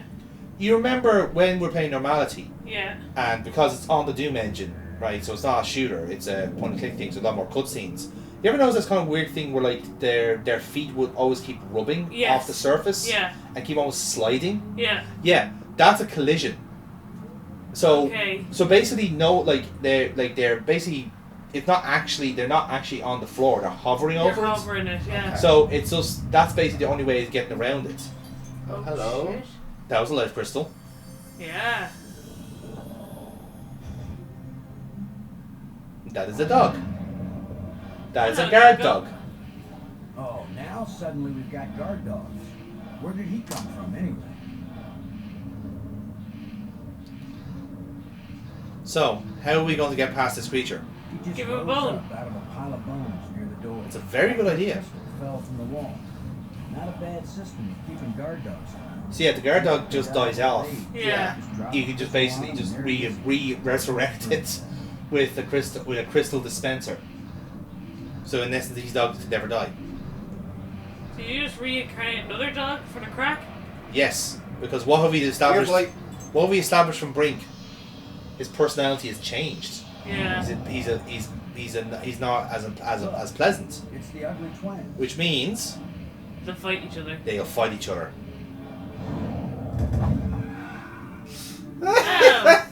Yeah. That worked out rather well. To the extent where like the crystal dispenser is basically covered over on the other side. Yeah. So yeah, that's how it's worked out. I can't get it open. Oh hey, but look at this. What's this little? Resurrected that guardian creature. Now you can't quite make it out there graphically, but I think it looks like it's a set of 4. So there's one rod we haven't used yet. Yeah. And that was the first one that we got, the golden one. Mhm. I love the boss just kind of admiring it handiwork, like, aw, killed 2 dogs today. Poor dogs. It's 2 more than yesterday. But hey. The door evaporated when the engraving touched the slide. This is the engraving we found in the shipwreck. The one the first ghost gave us. This must be where the ghost wanted us to come all along. And that's kind of a fair assessment. Yeah. That is the only one that's actually been gifted to us. Yeah. Which suggests that maybe whoever gave it to us is here. In a tomb. Yes. Well, they were given it by a ghost, so. Maggie, I found something. It's far below the tomb, past some pretty ugly guards.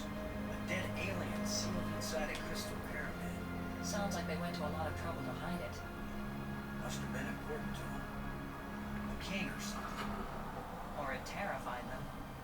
Remember, this is the land of the life crystals. Dead doesn't necessarily mean dead.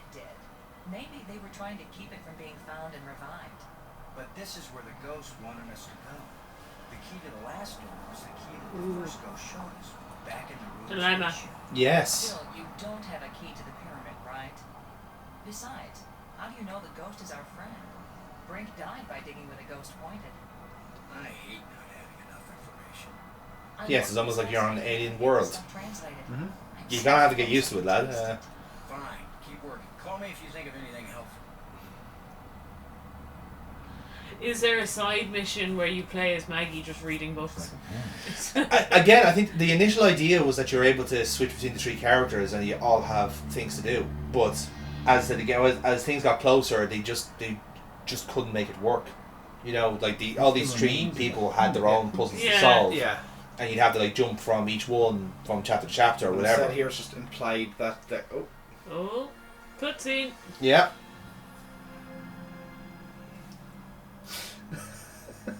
He's very tall. Or I'm very short. I wish I didn't keep thinking of the term bite size. Please be friendly. I hope you're friendly. I'm certainly friendly. Let's all be friends. Aha.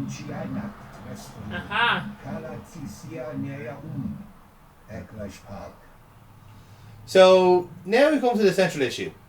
Communication. How does it feel to be alive again after all these years? I can't believe I said something so lame.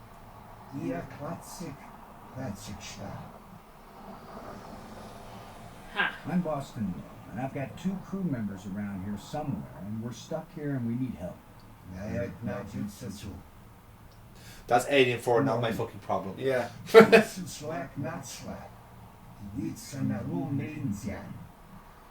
Why were you so carefully protected?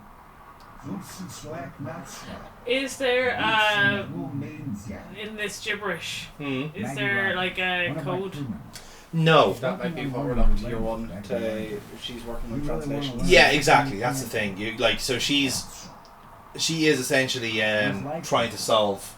They're trying to figure out the language herself. So I think this is me just kind of like being close to form and just triggering all the other options. So then Boston can go to Maggie and go, I don't know, I can't speak the language. Help me. Was it you who invented them? It's pretty cool sliding around on light. So if they're yours, good job. How am I doing at sucking up? Again, I choose to believe Ratso is fuck off. So long. Or don't know. Yeah. Maybe.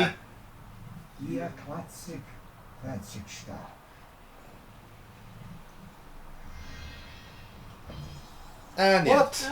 Okay. Yeah. Better tell Maggie about this. Don't fucking wake me up again. Yeah. Okay, I'm finished. Yeah. Cutscene. Yes. Maggie. Come in, Maggie. Yes? What? Maggie, you won't believe what just happened. Boston, I think I've got it. I've got the language. I can read this stuff now. Can you speak it? Because I've got this. But take this inscription here. I'm pretty sure it's talking about... Oh no, the Barry. There's a second Barry? Other Brink. That isn't a Brink. What were you saying about... What are you? What do you want? What's happening? What's going on? Boston! Brink! I think it'll be... Maggie. Brink. Come in. Wherever you are, we need you. Something's happened to Maggie. Damn. Okay. And now the plot's found us. Yeah. Have to try and rescue Maggie from whatever that creature was. I'm not gonna lie, as a burial place, that's pretty fucking scenic. But is there a reason why he's there? Locked away from all the other tombs. Like that, it could be a good reason. Or a very bad reason. Yeah. Or a very neutral reason. I No don't strong feelings either way.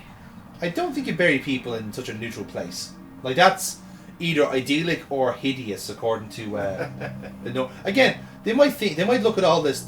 Like, we think this is fucking fabulous looking with all the cliffs and the seas and all that. These bird people might go, oh, I fucking hate living here.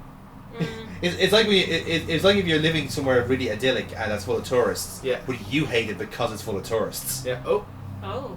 Yeah. It's Brink. What's he up to? He's on the brink of a discovery.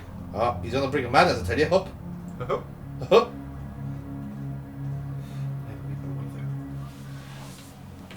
What are you doing here, Lo?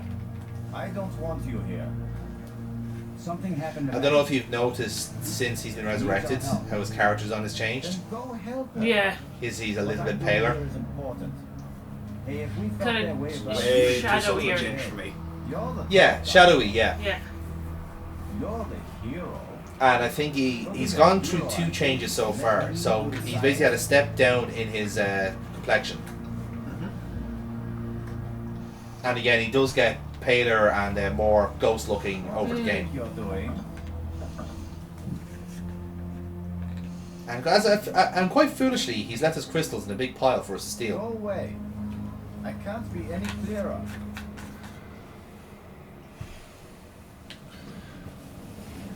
Shockingly enough, Brink is not a fan of you touching his stuff. Go touch the stuff. I will continue to touch his stuff. Brink. Maggie's in trouble. I'm sorry to hear of this. I will miss Maggie a great deal. It's like, Maggie's in trouble. dude, Then go help her. like present tense. Yeah. She's not dead. Never mind. So yeah, he's no help He's whatsoever. no help, yeah. Yeah.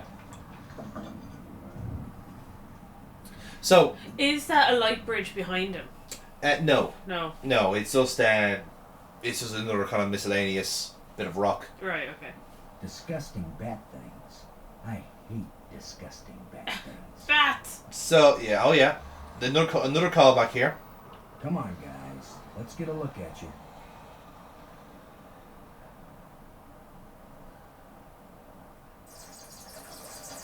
No!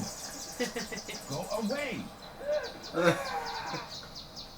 Okay, so you can go back and Take play with his the stuff. toys. We're gonna touch stuff again. Take his stuff! Take that thing! Take the thing.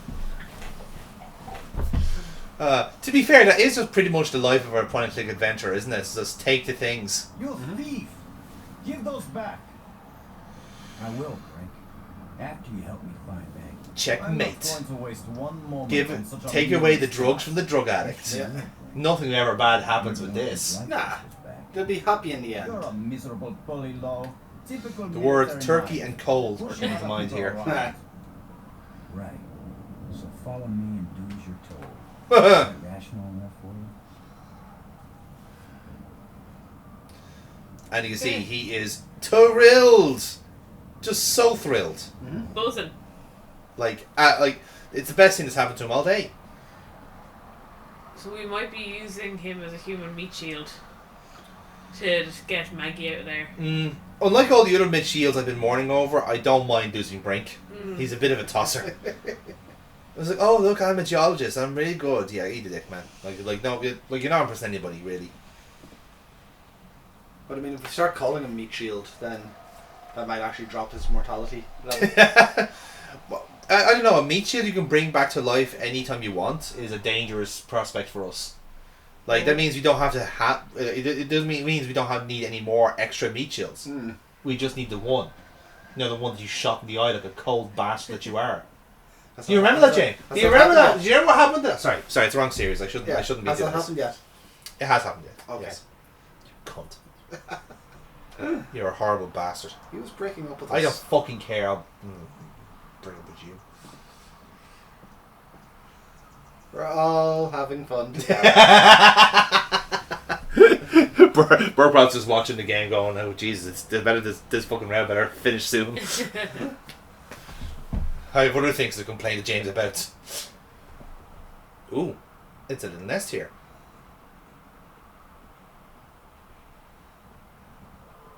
Oh. Uh-huh. There she is. Is that you? Are you alright? Oh. How can she be alright? She's bound up in that web. Giant spider. Yeah. Giant spider. Which is just going to let us, like, rescue her. Maggie, are you... Oh, well, clearly, I mean, it looks like it's very compliant. But I'd really like to get out of here before anything worse happens. Oh, she's so calm. I mean, if you've heard her all game so far, she's completely unfazed by anything. He likes me, but I don't like him, Boston, and I'd really appreciate it if you'd get me out of here. Maggie, I'll try to think of something to free you. It'll take too long. I think that thing likes me? Likes me so much, it's gonna vomit acid all over me and dissolve me into a nice little biscuit. Spiders are weird when you put in those terms. Can we cut down the web using the tusk? Well, the grate is a clue.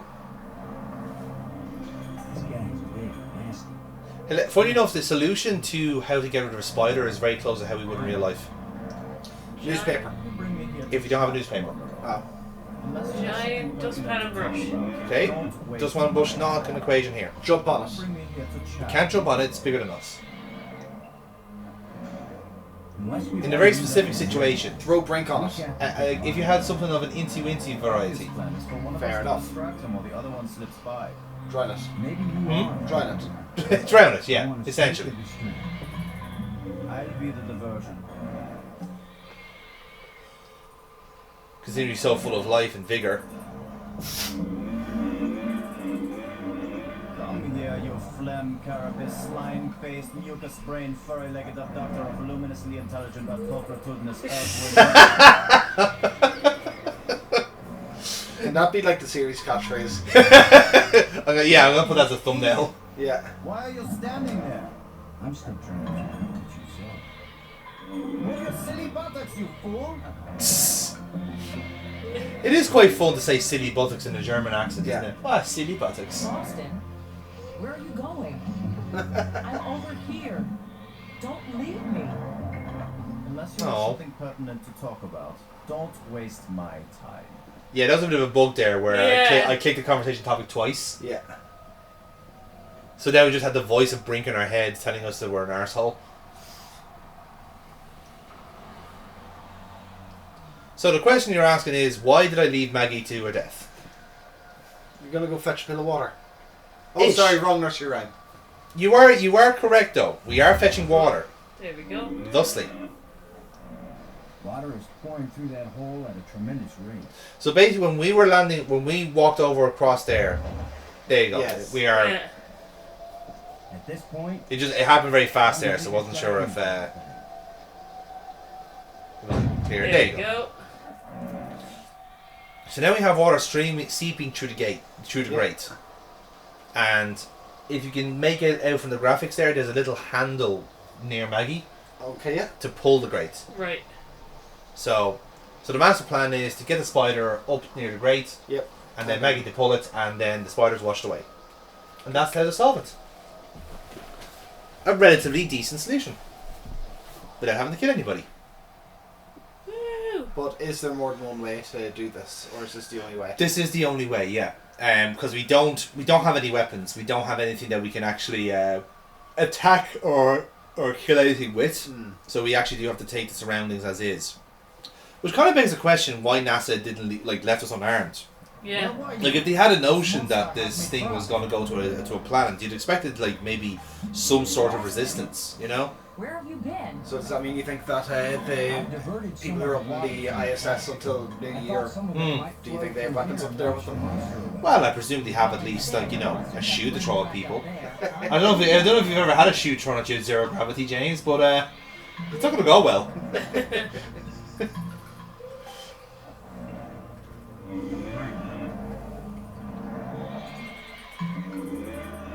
there's a break down by Maggie. You can lure the monster over the point. Then when Maggie unclogs the grate, the water I diverted will hit it like a firehouse. I do like the meta of having the monsters and creatures animated differently to the humans to make them look more alien. Yeah, it's a nice little. Obviously, it's because it's made by a different company. This would have been ILM's work, the 3D model. So it's kind of let's just basically stitch this on top of the stuff that LucasArts designed. Do it then. Just do it.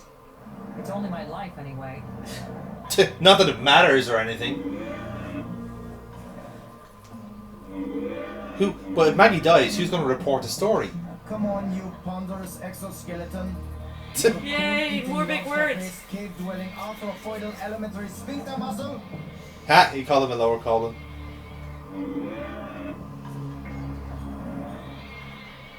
He's moving. Sideways.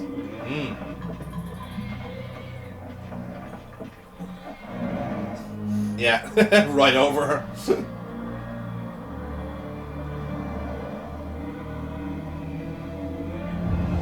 Hey! You see, there's a little bit of a mismatch there in the animation. Yeah. Where she was like, oh, now she's suddenly standing upright. You're worried about your... I was joking, Boston. You know, like you strong, manly types do when you just about get killed. Maggie's safe now. I satisfied our little deal. So give me my crystals and let me get back to work. Brink, it's time for us to work together on... I said give them to me! Oh, shit! Oh, shit. Take one more step closer, Maggie, and you'll wish you were back with that giant lobster. Huh. And away he goes. Yeah. Now, did he take just his ones back, or did we have any left over? He took all of them. All of them. Yes. So we have to go get more, Yeah. resurrect the aliens again. If we, yeah, exactly, yeah. As if they were stuck. Sorry, what was it? I was going to say, like, we have the means to farm them. Oh, we do, yeah. Like there is a stat share. We just have to go back for more. They have left this world for another. What if they want to come back, but can't? I don't know. How will we go about helping? Assuming that's what they want. And they wouldn't eat us when they got back. Beats me. I'm just interpreting. Okay. Don't ask me. I'm just a girl. A strong, independent girl What do you who speaks think 40,000 languages. Yeah. You want the truth, Boston? I thought I had faced reality when Brink died. But when that monster carried me off, I finally understood what it means to be in an alien place. Nothing here is going to go the way we expected. I feel the exact same thing about Belfast. There even is a way home. We had Tis a silly place. Full of silly people. Help? Yep. They have their own ideas of what they want us to do. They don't care whether we get home or not. But I do, and you do. So we're not giving up. Oh, I know. I'll keep on searching and trying to understand. Even if I die here, I'll at least know something about the place before I croak, right? I guess that's a comfort. Is this what Daria You were like starting grew to up tell to me be? something about the lie. She does seem to have the same level of like nihilistic Yeah. pragmatism. Nothing significant. What mattered is that And I could sarcasm. understand. Yeah. I caught on to how Maybe they like she's language Daria's is. cousin or something. Like she's the smart one that Daria doesn't talk about for fear of being looking He's nerdy. nerdy. Yeah. Out of his mind with greed. He's not himself. It's those damn crystals. Do you have any idea what it was you did to attract the thing to you? We made progress in the I don't wear game. perfume, That's what it but everyone was. knows this outfit isn't exactly alluring. I was just sitting there. Someone's going to be commenting on a video going, actually I quite like NASA overalls on a woman. As for this monster, I love a woman in I'll overalls. have another date like that anytime soon. I never would have found out anything from the map room if there hadn't been all those engraved keys lying around. Almost as if they were left for us. Only intelligent beings would have been able to figure out how to use them. Maggie, that's the sweetest thing you've ever said to me. I meant any being over the intellectual level of, say, a baboon. Oh, now you're making me blush. See, even though they kind of hate each other, they're now starting to get a little level of understanding. That it worked. I revived the alien. Was it angry? Glad? He didn't kill me, if that's what you mean. He talked to me, but I didn't understand anything he said. Maggie, we've got to find a way to communicate with the alien inventor. I know, Boston. He's the only one who can answer our questions. So that's another bit of a mishap there, is that at this point when we're having this conversation, we don't know he's an alien inventor. Yeah. Yeah. We're kind of maybe inferring because of the rods and the ghosts and all that sort of stuff. But that line of dialogue was basically like if we discovered previously about something else. Okay. Yeah. Transparent crystal above the center island. A bridge made from light? I know, it doesn't make any sense, but it's true. Their technology is so far advanced beyond ours that I was don't gonna know if say, anything can surprise me now.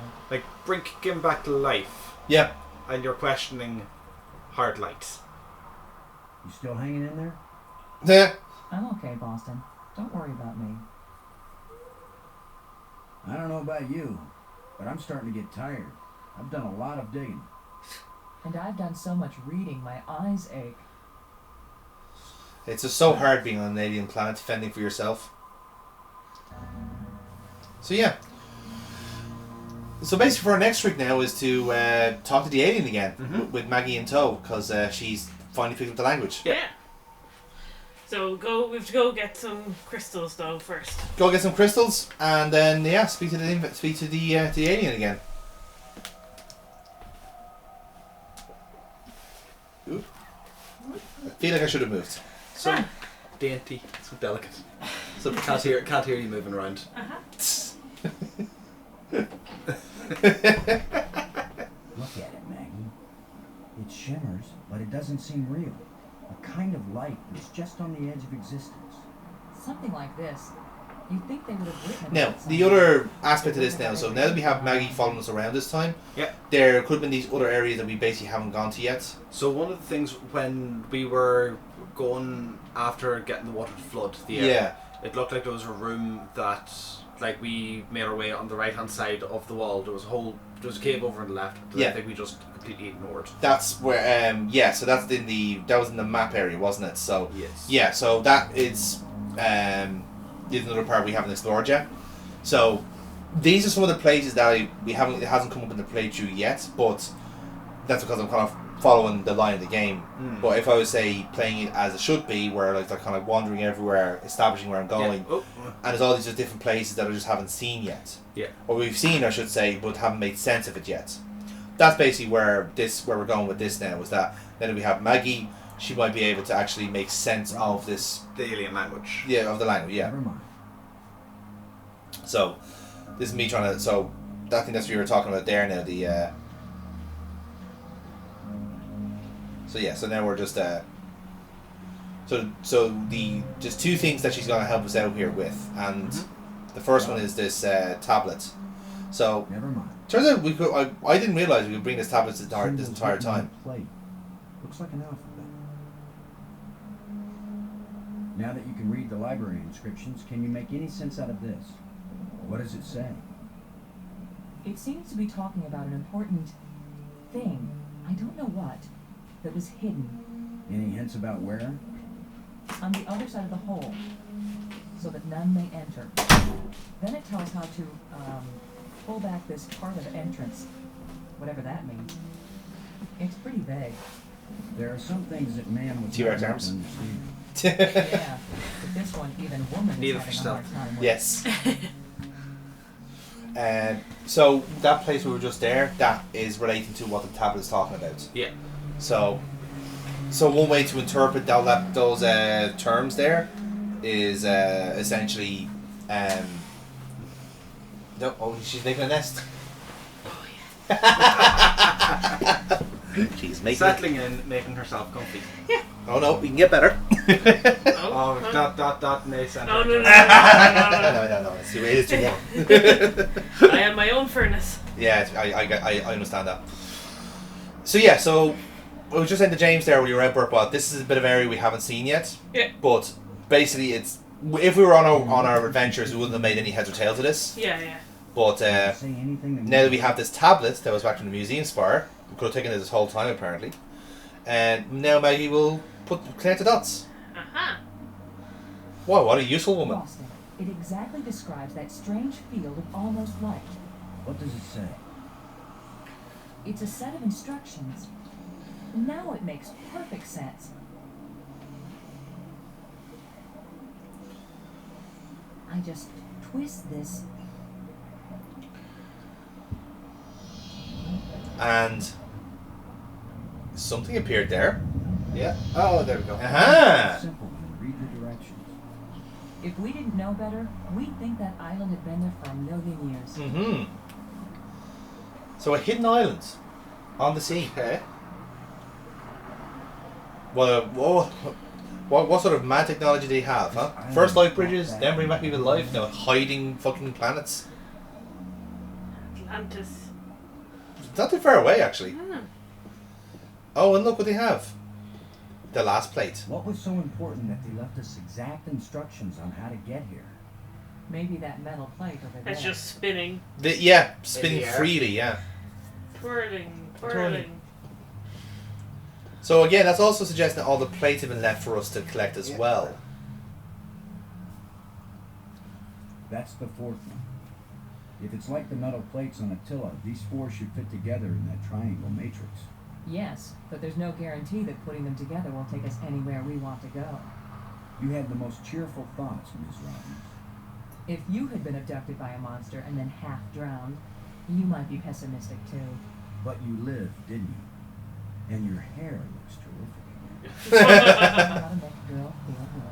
We better go find Brink again. Okay, in my own headcanon, this is Daria. Yeah. I can't get around this. Last time I saw him. Maybe it would be safer. I'll be honest with you, like I find it really refreshing that they haven't done what they always do with these type of characters and then make them like have a relationship. They're absolutely 100% not attracted to each other. Yeah. And that's so fucking evident. And to the extent where I think one of them might be gay. And that would therefore block that off. Yeah. You know? And not gonna lie, statistically it's probably gonna be Boston. So but even then, like but the fact that like they don't have that kind of like that rapport, yeah. So they are just two professionals doing a job, but they still end up going like, but much in the same way that like when you're entrenched and it is just you and this other guy, like you do have to actually like work together. To the extent where yes, okay, you have saved my life on this occasion, and no doubt Maggie will return the favor at some point during the game. There is at least an understanding there. Not almost the start of a friendship. But like it is, I even would imagine it's highly unlikely these two characters even speak again after all this stuff. Yeah, just go home like, oh, that guy. Yeah. Well, what is Brink doing? Well, that was an earthquake. Commander Lowe, can you hear me? Brink, we're looking for you. We've got the last of the metal plates and we... Listen to me, Commander. I'm trapped. I need your help. Where are you? It's near one of the light bridges. An arched bridge over a waterfall, and then into a crevice in the rock. You must have been there. You're the one who's been turning on all the light bridges, aren't you? Hold tight, we're on our way. Hold tight! Very funny. Let's not hurry to him. Let's take our time. Because he was happy to take his time last fucking time. Yeah. So if you were paying attention to your surroundings, you know which spire he's in, because obviously a lot of the where light bridges locations are quite distinctive. Yeah. So you should know it'll be kind of obvious which one where he is.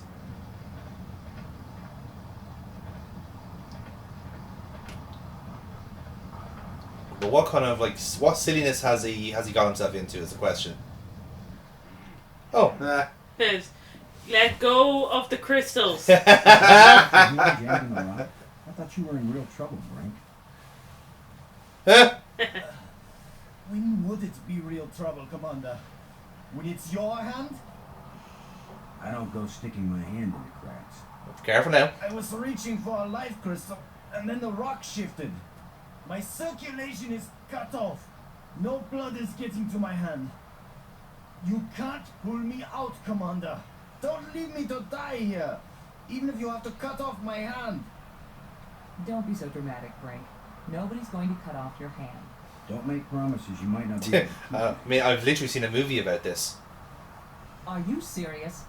He's just got a stuck hand. It's a race to see whether gangrene kills him before he dies of thirst or starvation. You'd cut it off. Of course he would.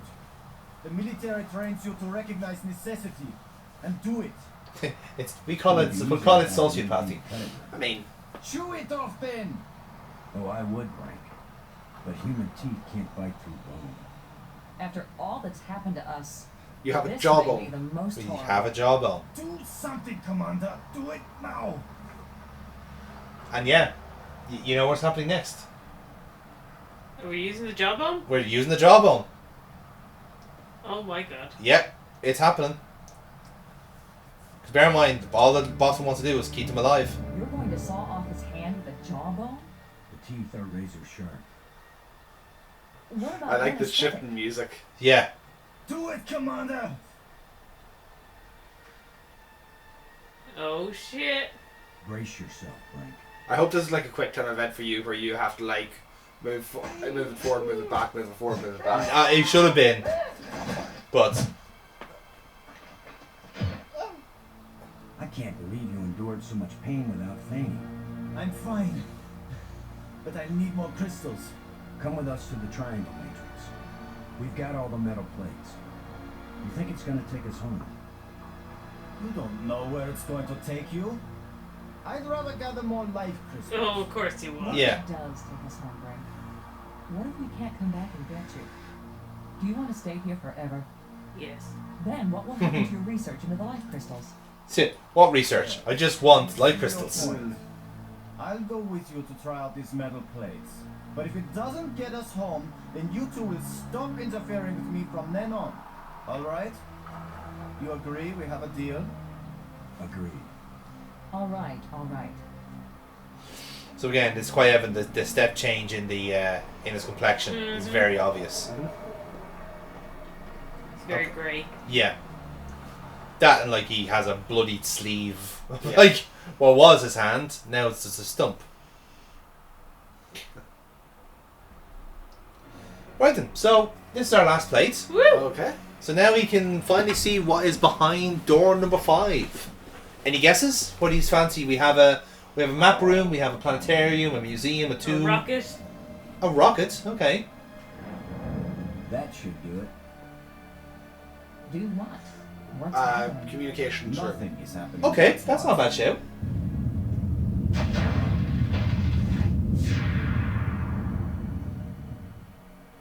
That's not exactly nothing, Brink.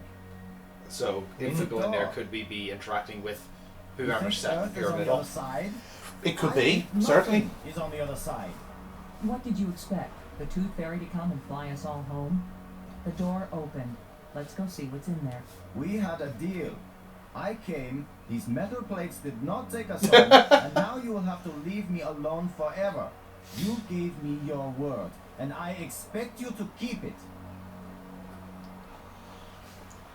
Quite particular. He is definitely insane. What part of his anatomy missing is giving that away, Maggie? My opinion as a sane person. I'm not crazy. You're crazy. Robbins, as worried as I am for Brink, I can't help feeling a little angry at him. He's wacko, nuts. I mean, in fairness, he did like clock you out Yeah. and like steal your shit. So yeah, I'd be pissed too. You still hanging in there? I'm okay, Boston. Don't worry about me. I don't know about you, but I'm starting feeling to get 22. tired. I've done a lot of digging. And I've done so much reading, my eyes ache. So yeah, nothing interesting there. So let's see what's behind the final door. Yeah. No doubt hilarity will ensue.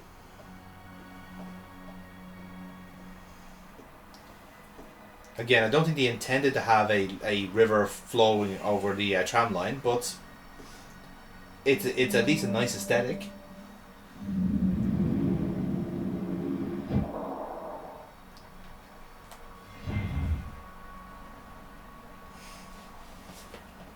Yes, let's walk in unison.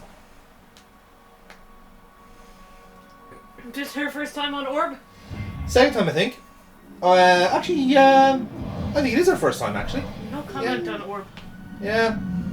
Maybe not a fan of... Perhaps she's not a fan of balls. Not a personal attack, just an observation. So you're thinking she'd be the gay out of the two of them? Do you know what? There's probably some sort of asexuality going on there, you know? She's just so career Married to science! She's married to journalism. Bible reference. I saw something like this in the museum display. This machine was the greatest of the inventor's achievements. Oh, we got the inventor being talked about again. Yes. You think it might As we've heard, the inventor was actually mentioned in the museum. So whoever this inventor is kind of like has done irreparable change / damage to the world. An experiment? Just strange balls just floating in the air. Pinball. A party favor? Was it someone's birthday? I mean, if so, they are some durable balloons. It's a row of crystalline devices. Mm-hmm.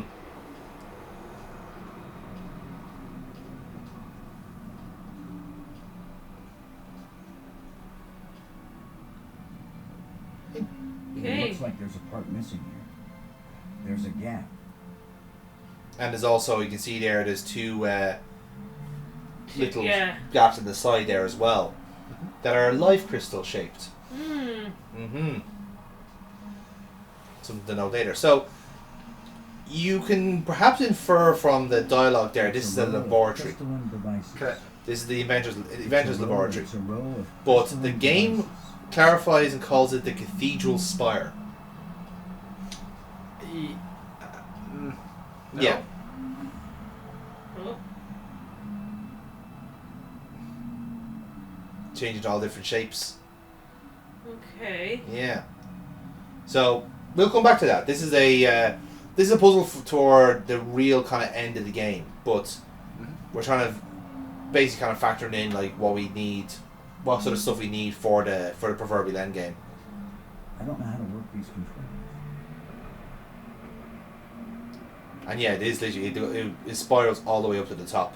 Oh god, right. Yeah. Because console's the whole way around. Okay, shapes. So it's like a massive Puzzle of like that little rod puzzle that we're doing. Yeah. Yeah. I don't know what to do with this device. So do you know what you're doing with any of them? I mean, this is just his best guess, in all fairness. But yeah, the top of the structure, whatever it may be. So yeah, we've established it's the lab, or at least that's the way we're looking at it. And there's a final light bridge. But something's moving. But hey, it's not working. I wonder why. It's got a bat nest on the thing. There's a nest. You'll have to find a new home. Shovel. Shovel. Oh. Or foot. Or foot, yeah. If shovel no work, foot will. Please don't try digging things with your feet. That's bad. And that's our final light bridge. Final one. Yeah. So let's see what's going. You notice it's gone bigger as well. Yeah. Now that there's 5 sources of energy going towards it. It doesn't look safe to walk there. Okay. So it feels like a bit of a dead end, but have no fear. There are still things to do. So I think I'm going for a bit of a reminder here of the plot, if I'm not mistaken. Yeah, that's what I'm doing. I'm basically that's explaining what the what the island came to be. The island came to be, yeah.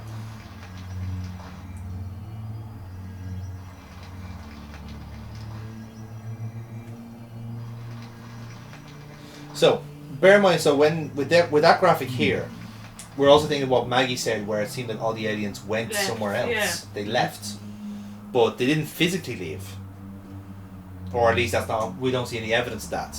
So perhaps they ascended to a different plane. So I think that's what this other museum piece is going to be describing as well. Where they would have had their heyday, their golden age, and then suddenly just poof, gone.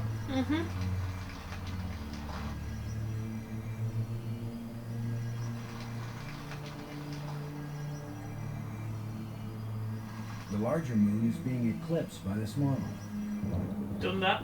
Yeah, we've done that. So again, these are just refreshers in any case, just to kind of bring it back to how we. And it's also as well just to kind of explain. We know what the life crystal stuff anyway, so that's neither here nor there.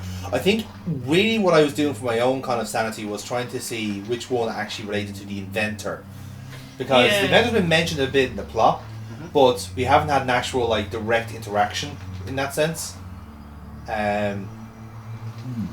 I think Boston is taking a bit of a it's very much a presumption on his end, so that's why I'm trying to see if there's actual something visually I can show, because even when I was playing this game initially, I found it quite strange. It was just immediately, oh yeah, it's the inventor's work. It was like, so like that's the only one I could really say is like he made this and gave it to them, you know, kind of way.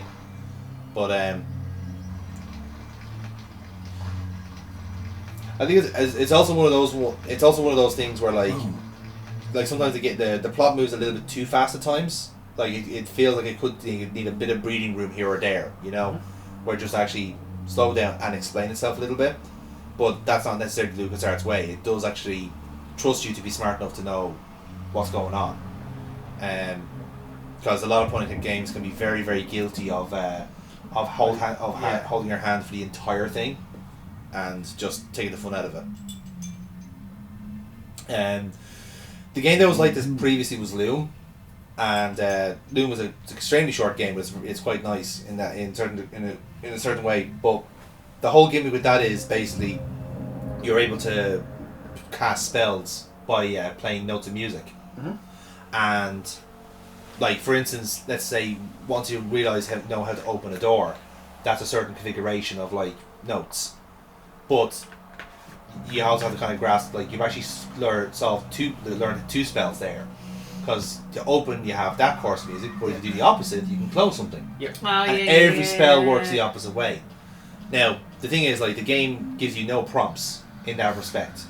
It just says, okay, you know how to do one puzzle, therefore you should try the other one and see what happens. And that's pretty much the case for all of the solutions. Now again, the game's only like 2 hours max. It's very, very quick, but as I said, it's a nice experience just to have something that's nice and crisp like that. Not particularly handheld. No. And like I said, it's not a particularly difficult puzzle game at all, really. It was just different. And I think it was for the time it was actually quite new, because it was using this new engine that LucasArts had used on the Scum engine. Very good. Yeah. Right then, so now we can do this again with Goldenrod. With Maggie and Toe now.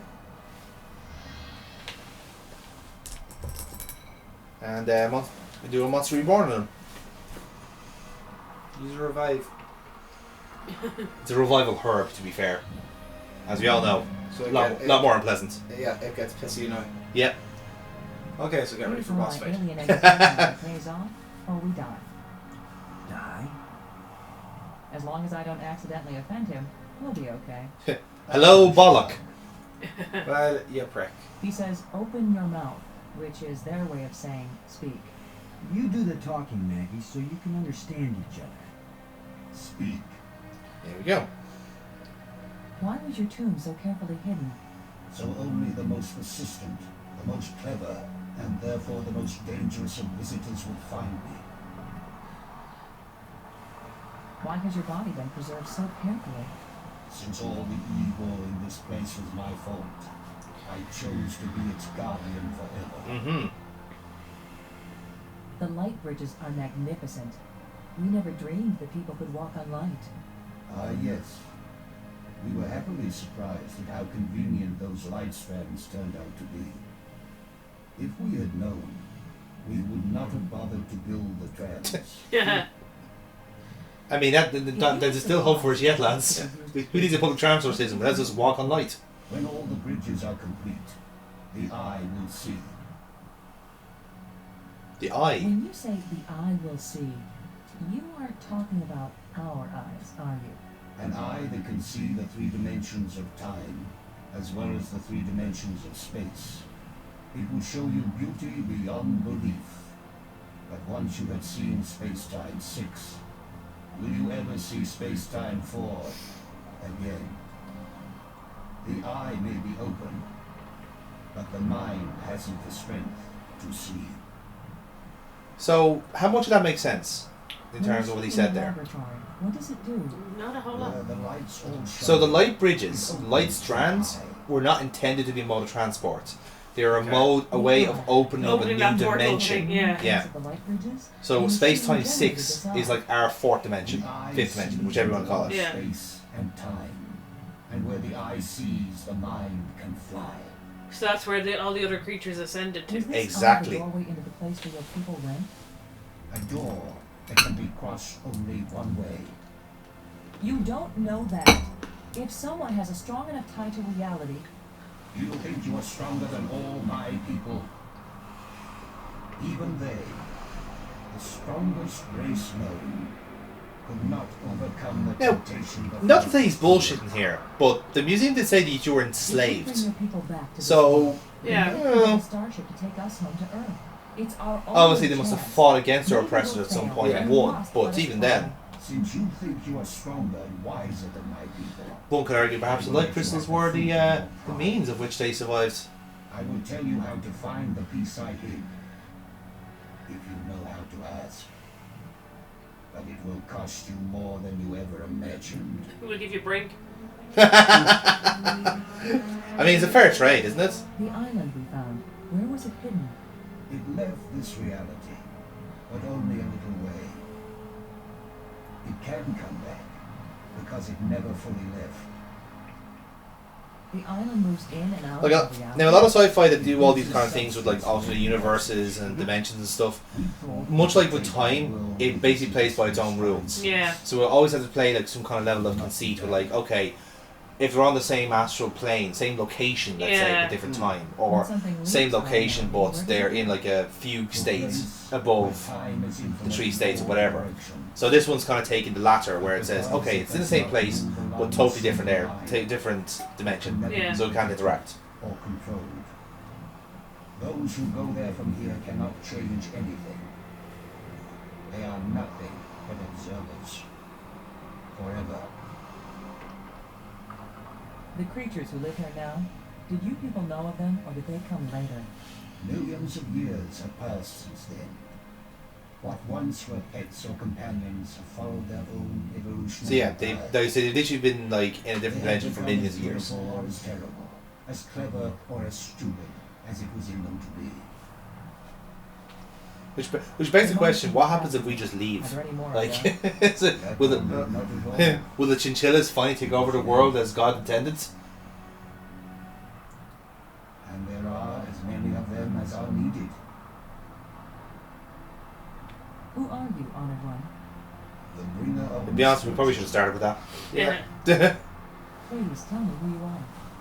I am the doer who undoes, the creator who uncreates. Ah, yes. And yet, I would That makes it all much clearer. Yeah. And destroys, the dangerous one who protects. Speak plainly. Tell us who you are. Jim. Once, I Steve. became the greatest mind my people ever produced. I tried to bring them power. We're trusting that he's like honest there. Mm-hmm. He was the I cleaner. gave them power to lead this world. But in fairness, he has like he designed this whole thing for us to find him. We believe. Perfect. Well, But I could not give them the power to return and reclaim their abandoned bodies, their decaying world. They are lost and cannot return. Have you a name? I had a name when I was alive. Now that I am again and again dead, what need have I for names? My body is now so ancient that the crystals scarcely have power over me. he's grown an I rise immunity. in a few minutes, and then I fall again. Soon I will cease to rise at all. Only then will my grief end. So he has a touch of the Oppenheimers about him. Yeah. Like he does have that kind of collective guilt of what he thinks he's after ruining his own race. Which, I mean, you can kind of understand. Crystals? To raise the dead is the greatest achievement we've seen. What raises the dead can debase the living. Are there side effects to the crystals? What the crystals create is not a life, but a slave. Mm-hmm. So when the life crystals restore you, you aren't really alive? They restore the So, cells and a fun fact I can share you with you here. The voice actor for this creator is James Garrett. Then why did you Name make doesn't them? sound familiar, sorry. You would know him. He is Alfred from the Batman series. Ah. I Well, underestimated the breadth relatively and speaking, in the depth most of recent the ones, he's Alfred in, like say, are the Batman, symbols the Brave, that No. I made. in Batman, the Brave and the Bold, and Okay. in Bad Blood and so forth. If what you did But was otherwise, wrong, you'd actually know him as Roku from the Avatar series. Oh, cool. Yeah, There was a time. and he was also a porter on the Titanic. Report would be good. So you know, good career. Yeah. Or I would never Drowned in cold water, you know, usual. How long will you remain here? Until the last of my mistakes is rectified, or until the life crystals lose their power out of miserable death. Might be waiting a while because there's a big pile there. Yeah. That is the wish of all living creatures. It is a vain wish, for there is no true home. All intelligence wanders and has no rest. Okay, but it's not a state of mind we want to get to. Yeah, that's what to say. It's like we're not reaching Nirvana or anything like that. We want to go. Yeah, we want to just go back to our home planet. Yeah. Terrible mistakes. We sent out those probes when we thought we had found the glorious secrets of the universe. We could not call them back. Thus, I remain here to warn all those who come in answer to an invitation we wish we had not sent. Makes sense. It's not much of a warning whenever, hey, it's too late. Yeah, pretty much. Yeah, There are okay. 2 ways to protect your planet. One is if you return and warn them to stay away. The other is if you never return at all. Which warning do you think will be more effective? The former, that also allows them to get back home. Tell us how to get back. Yeah, exactly. Because like it'll just bring in second party and a third party and so forth. Return from space-time 6 where they have gone. They would rebuild the starport. They would make a crystal ship which would take you back to your planet. But they will never find their way back home. So that seems that's quite evident now. What we have to do, we have to somehow bring back his people, which is clearly fucking easy. Will begin if you activate the eye. You cannot bear to pay what it will cost you. Yes, you warned us. Now where is the piece? Go to the map with this message and see what it shows you.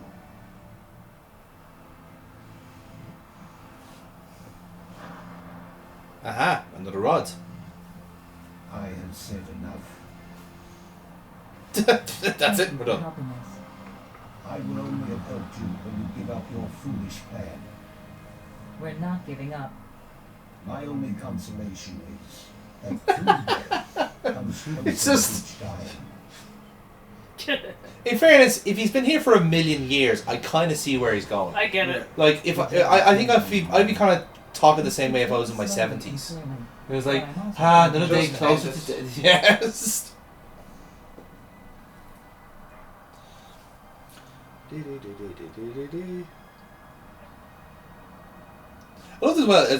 love the idea as well. It's like, hey, I need to go to this one specific place. Or let me just magic up a stick to tell you where to go. It's kind of thinking like, okay, is this actually their way of? Was this the aliens' way of writing shit down? Like they just basically had like a rod with instructions. Because surely, the written word would have been an actual better way of doing this. But yeah. So obviously still Brink is going to be a bit of an issue about with the whole life crystals thing, because we still are intending to bring him home in some shape or fashion. I really think we just leave him here, if it's possible. I mean, that is a possibility. But of course Boston has his orders, and it would be he would come across quite badly if he didn't bring him home. But there's no choice either. He'd have to explain himself. It'd make for fun debriefing all the same, because he'd have to go like, so here's all the cool things we found on this planet, and here's also all the reasons why we should never make them work. Yeah. Like, got bridges of light that we can walk on, but they only cause a portal to another dimension. There's these things that can bring people back from the dead, but they're massive junkies. Yeah. There's these cool rods that open doors, but they're a pain. Get away from here! Oh. Zombie Brink. Zombie Brink. Escasay. Yeah, it is definitely, the shading is noticeably different on my My machine mind. isn't working yet. Yes, gloat if you want to. I studied all the inscriptions. Maggie's not the only one who can decipher strange languages. Ooh, fancy I that. followed the plans I found, but there's still something missing. And without it, the machine won't work. So if you think you can steal my life crystals again, Commander Lowe. Now, I'll give you one guess. What machine is he trying to make?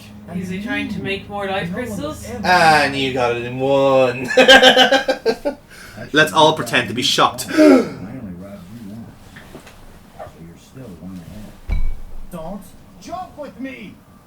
Don't joke with him, Boston.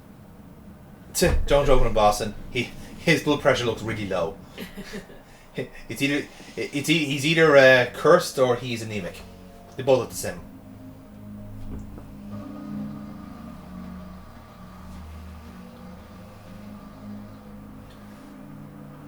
Okay.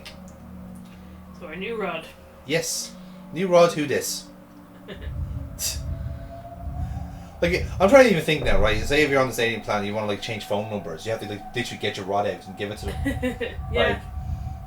Like that's it's like not problematic whatsoever. It's like, oh, your rod is blue. Oh, fuck that. I'm not calling a blue number.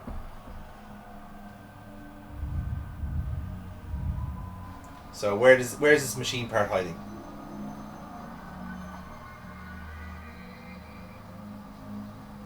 Do we know that? So that's where the part is. Assuming he gave us the right code. Yeah. In fairness, if you're never sure, you can just keep like punching that code again and just try it. Yeah. But don't worry, I have us covered here, so don't worry.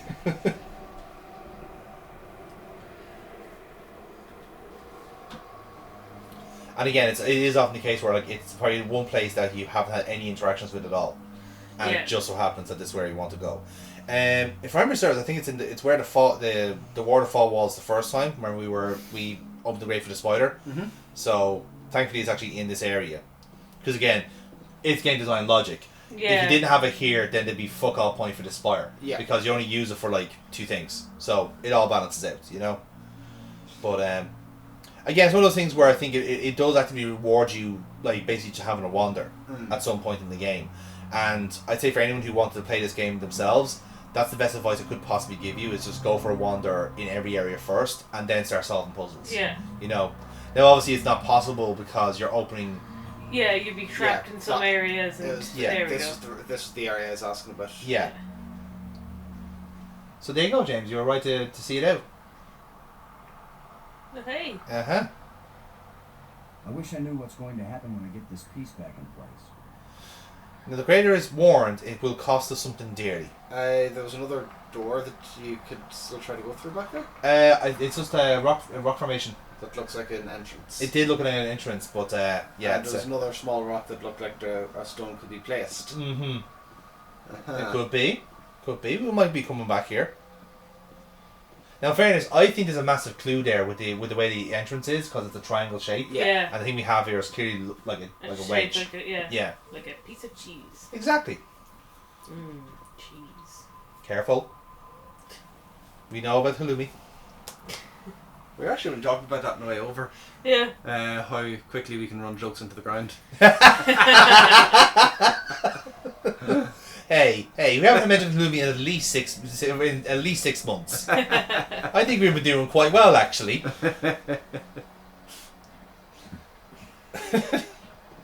That still is your finest achievement, by the way.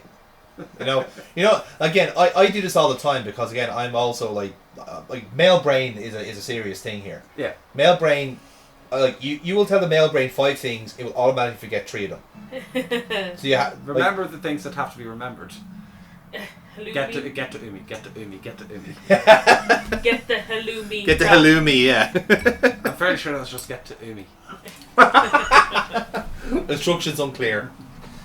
Forgot, believe me. Instructions unclear, put it in the microwave. But yeah, I don't think it was estimated as to how distraught or how publicly I'd be thrown under the bus for that. Oh yeah. Listen, sometimes it's in a way. Oh shit! Hello. Oh. Where have you been? Where have we been? I need your crystals. All of them. Right now. Come on. Your boots, your How jacket. many crystals can one man use? Not for me, you fools. I need them for my machine. For science. Oh, for science. Oh, it was for science. If there's two words a German can say and almost sound intimidating. Science. I'm a machine. Oh, yes. I'm not going to let anybody stand between me and the greatest scientific achievement in history. I only have these few crystals left, Brink, but I'll be glad to share some of them if you want. All of them! You didn't share anything, though. I took them. And it's a good thing you didn't fight me. I would have killed you to get these. So does he have his hand back? He doesn't. He has a kind of a stump, basically. Yeah. You two will be nothing but a footnote in the annals of my achievements. He didn't damage the machine part, did he? It's like, so when he got his arm trapped. Oh yeah, no, he saw him applying the crystal to it immediately. So you don't really see his character, like, unless you see it as a real kind of close up. It's like he doesn't have. He has like a stump. Yeah. And like maybe like a partial hand. So again, this is why it's an issue now for us, because we do need life crystals to power this machine. So the machine part is all good and well, but now we have to basically outsmart Brink to get our stuff back. Did the alien lie to us, or does the machine need something else? Looks like a life crystal would fit perfect. Yeah, there you go. There you go. So, which means we're gonna have to confront Brink again. Or go back to the area that we had the life crystals earlier. Yeah. Well, we could do that. I would imagine he would just trigger and come along again. And Burkball has it right. He will literally keep coming back for more crystals if we had them in our midst. So in order to stop the cycle, we basically have to confront him. And I guess I'll take this with me. And we're going to take the machine part with us for other reasons. Okay. Because bear in mind, Brink is also making his own machine. So one would assume that all these like crystals all serve as power sources to the same kind of thing. Yes, machine parts are absolutely interchangeable with other machines. Well, James, it's clearly an alien USB-C cable. Like, I'm not sure how you're not getting that. It's practically the same thing. It's EU mandated, for fuck's sake. You know. Apparently, they also do their recycling quite well on this planet, as far as I know.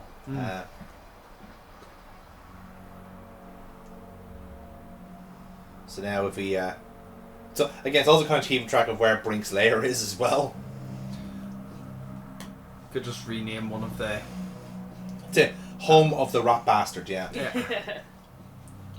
So this is going to go very well. Do take a save before you go in? A save? But there's no death in the LucasArts game, Bert. But what are you talking about? Oh yeah. You know? Like, of course not. So you didn't even go up to check if he was there? Well, we need. I mean, we don't necessarily, want to come in empty-handed. You know, we are visiting his house after all.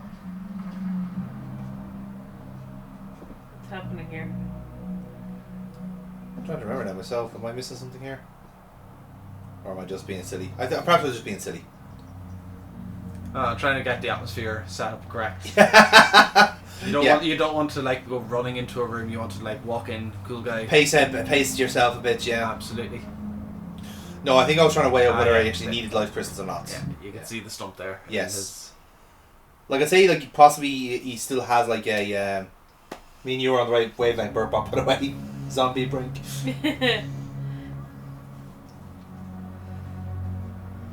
So you notice here there's some slots in Brink's machine.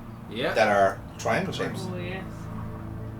Brink, I have to tell you, you're exhibiting signs of advanced dementia. You're paranoid, violent, and manic. I know I think you should snap out of it. Power over me, and if you don't shut your mouth, I'll shut it for you. We're on the verge of opening a gateway in the fabric of reality. If it works, we think it might lead us. Already been here. Yes, you and Maggie can go home. Do you think I don't know you secretly plan to leave me behind and take credit for everything yourselves? Well, you have been dead. Yeah, in fairness. Why do I bother? Talking to you is a waste of time. Okay, hit him with a shovel. Oh. I don't want that. It's just another artifact. Brink, this is important. I think I know what piece is missing from your machine. How can you know anything about this? You're not a scientist. You're just a strutting tin soldier. Ooh. I think it's the same. Big talk from the dead man. I think it's the key to all this technology. The alien inventor hid it because without it, none of the machines he considers dangerous will work. Why would the creator of life crystals think they were dangerous? Because the crystals make you feel so good that they take over your Yeah, life. they're literally drugs. All you care about is getting more of them.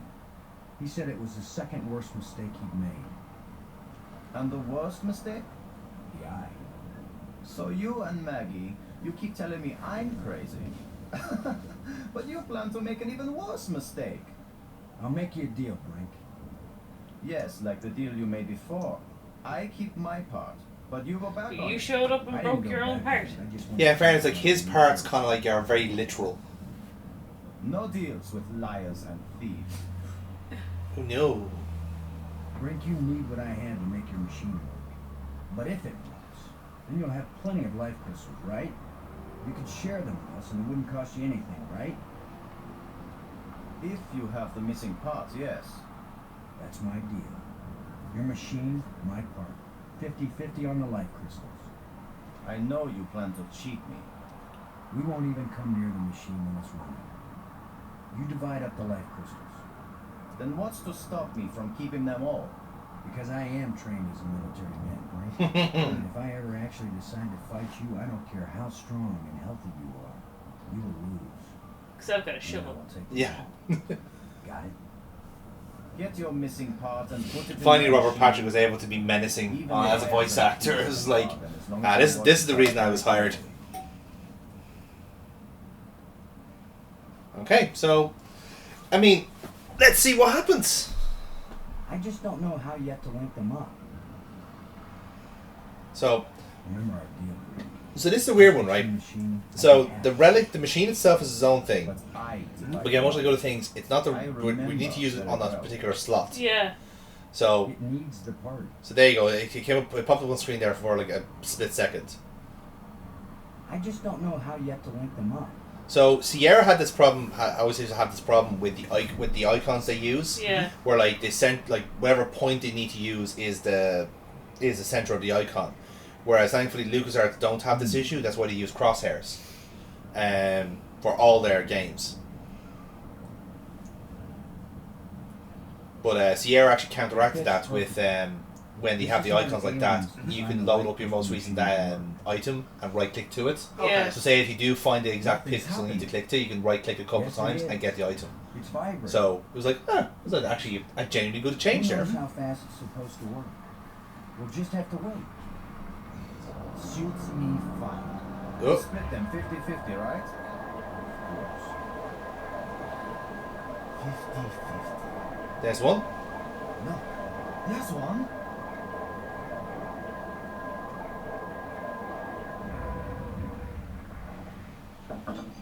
And another. Okay. 2. Hey. Is that all? Just 2? I need more than 2. I don't know about that, Brink, but it's a sure thing I need more than one. You still have all the crystals you stole from me and all the these islands. Don't touch them. 50-50, you said, Brink. Well, you must have hundreds of life crystals. It's not even 50-50 if I take these. So two. now it's Boston breaking the rules this time. That's a terrible, terrible You're logic. not gonna let me have even one of these. I'll make the machine even better. It will produce more. Not till we're gone, it won't. I need that machine part to run the eye generator. You will take nothing from this machine, you lying thief! Once the eye is working, you can either come back with us to Earth, or you can stay here, take the part out of the eye generator and put it back in your own machine. Just have a little patience. Yes, patience is a word I'd use on this Brink fella. Yes.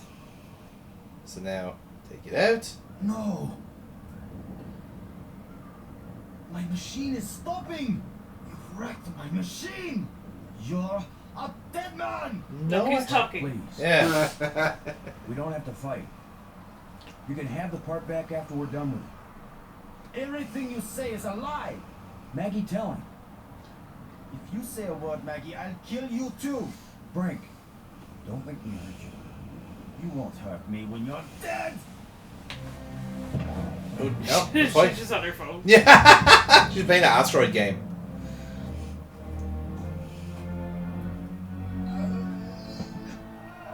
Oh. Brink! Oh, Maggie, please believe me. I didn't want to hurt him. I didn't want him dead. It wasn't Brink who died here. Brink died when he fell down the hole when we first arrived. What just fell over the cliff was someone else. We're thinking that, like, we didn't even see Boston like kick his ass. Like, Yeah. he just fell over. Yeah. Like, Maggie, are we making an even worse Oh, mistake? there you go. Never by expect activating scientists to the be able to do anything physical. apparently, you just have shit balance. Who knew? Yeah. That's the The worst lack I of mean, hand. he didn't have balance. One hand, one arm was longer than the other. There you go. Yeah. What if we died? And also, like, he had a massive fucking rock as well. So. Yeah. Actually, was that the eyepiece he had that he fell over with? No, that was just an actual slab of stone. That was Okay, there. I Yeah. saw that and I thought, like, okay, are we going to have to go Yeah. down and find the body? No, thankfully not. No, we still have the thing that we need. But now we're weighing up whether to actually open up the eye or not. Because bear in mind, going by what the creator says, Yeah. you may enter this new Can't dimension, come back. Yeah. but you can't come back. So that is the burning question over whether it's worth it or not. But we will know in a few minutes because we're about to try it. Yeah. So now you can. So remember I was telling you at the start there about the soft lock I encountered. Yeah. The first time I played. Yeah. So, pretty much the game just grinds to a halt, if that first light bridge doesn't trigger. So the eye doesn't. I think it's. Yeah, it's pretty much at this point the soft lock will happen, because after this puzzle, you actually have to go into the eye. Okay. And if light bridges aren't on at that stage, and you're fucked. Oh, So spoilers, shit, yeah. we do get into the eye. Oh yeah, well I mean that's the whole part. Yeah. That's how we get home, James. Come on, you have to go with the party here. Spoilers, we get home. Oh Jesus Christ! It's a happy ever after, for fuck's sake. But it could have been a to be continued. There was no sequel to this game. Can't dig up. Yeah.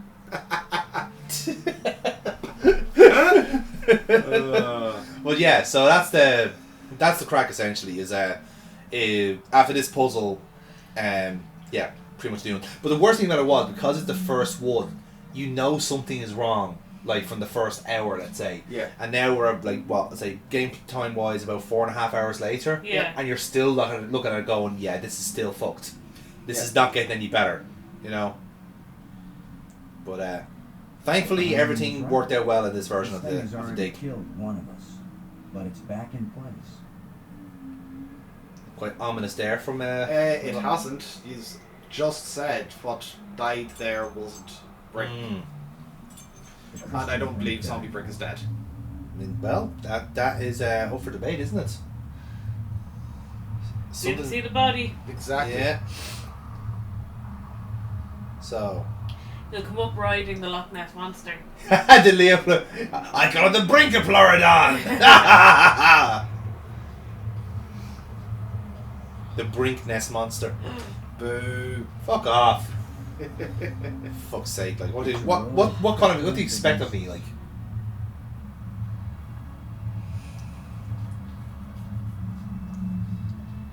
So you can't interact with them? Seemingly no. Or at least they're maybe just for window dressing or something. Now that device is new. That's now lit up. Yeah. I don't know what to do with this. No. Instructions unclear. Put dick in it. Put dick in device. I feel like I'm just what he called me. A traitor. A liar. You absolutely are. We were trying to save him too. Do you think we should try this part in the eye? It's probably our only chance of getting home. Mm-hmm. You still hanging in there? I'm okay, Boston. Don't worry about me.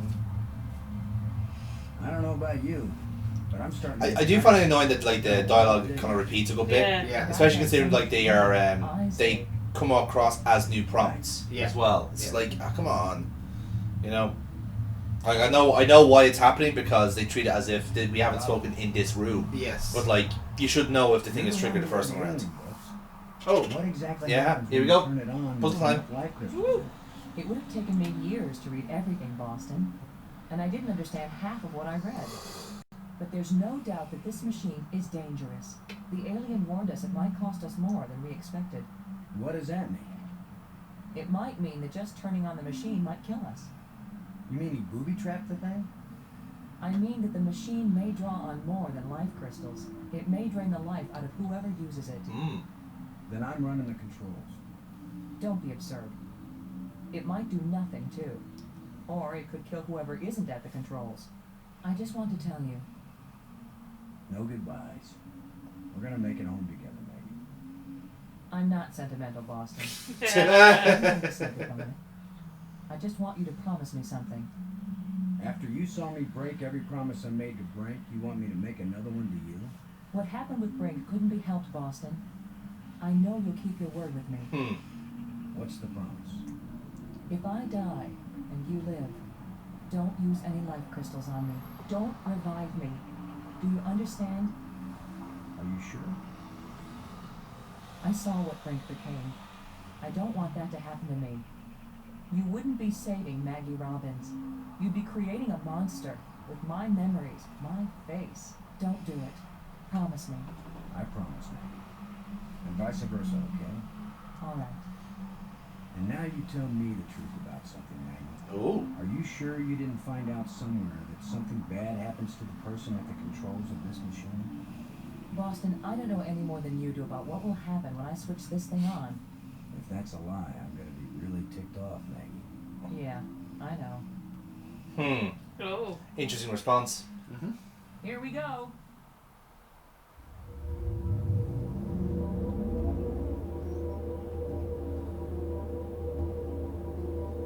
He's a bit confused. So you see now all the things are moving and shaking now, so.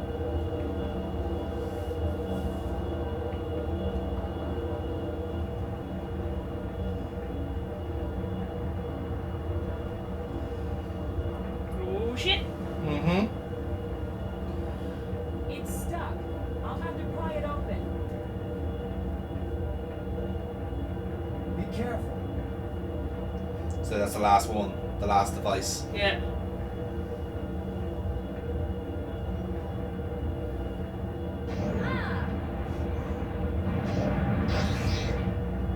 Let's open the door. Yeah. Maggie! Maggie, you liar! Her last word she hears. Yeah. The eye. It worked. The eye is restored. Worth it then.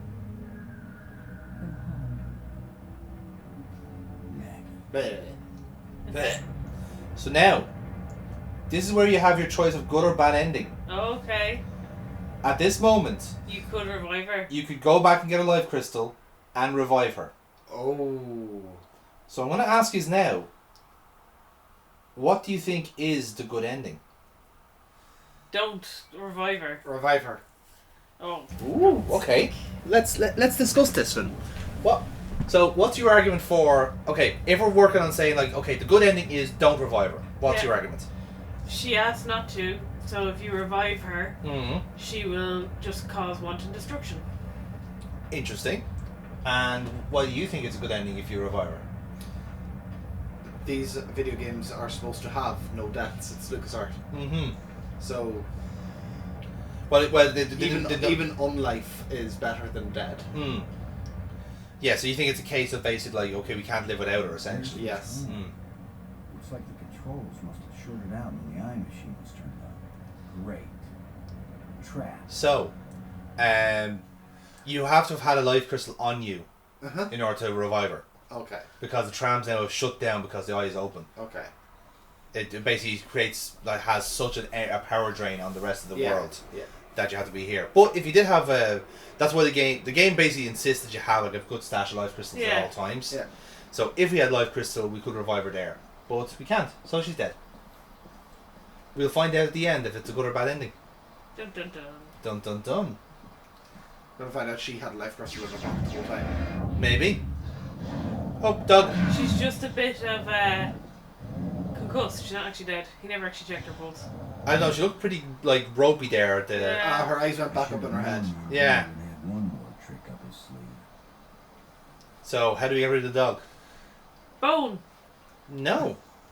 It's quite simple. Dogs love bones. Oh. Just... Poor dog. I didn't want to kill the dog. I just wanted him to be distracted. I mean, I'm sure the dogs can swim. I will bring Yeah, the people of this place back With home, the and they will bring Brinkless me a monster. starship that will Exactly. take me back to Earth. Yeah, if anything, if you're looking for a steed for Brink, he just found it. Just there mushing on it as he's trying to get to from one spar to the other. Swim, you shit! Yay. Yes. Now, the reason he had that little monologue to himself is that, bear in mind, in order to survive, to try and come back to this reality, he has to believe, he has to keep the scripted reality. Why can't you take one of the lines off of the fast travel system here to go get another life crystal? That's a very good point. I could, but I didn't. Ah, okay. So just because the transroid doesn't mean anything, yeah. But now here we go. Oh. So we've just spread ourselves across time and space. A guy could get lost here real easy. No, I'm not going any farther into this place. I'm staying here, where I can get back out again. Oh, look, he's as strong as we hoped you. I can understand you. In Space-Time 6, all living minds communicate perfectly. Hey, dear. This is trippy as fuck. Yeah. But bear in mind, he's now opened the door back to their reality. Yeah. So they're all going home now. Okay. To a place where we will someday die, yes. But we will have a life before we die. Every past and future. I can see them all. But which Yeah. one is real? Go back now, kid. Take me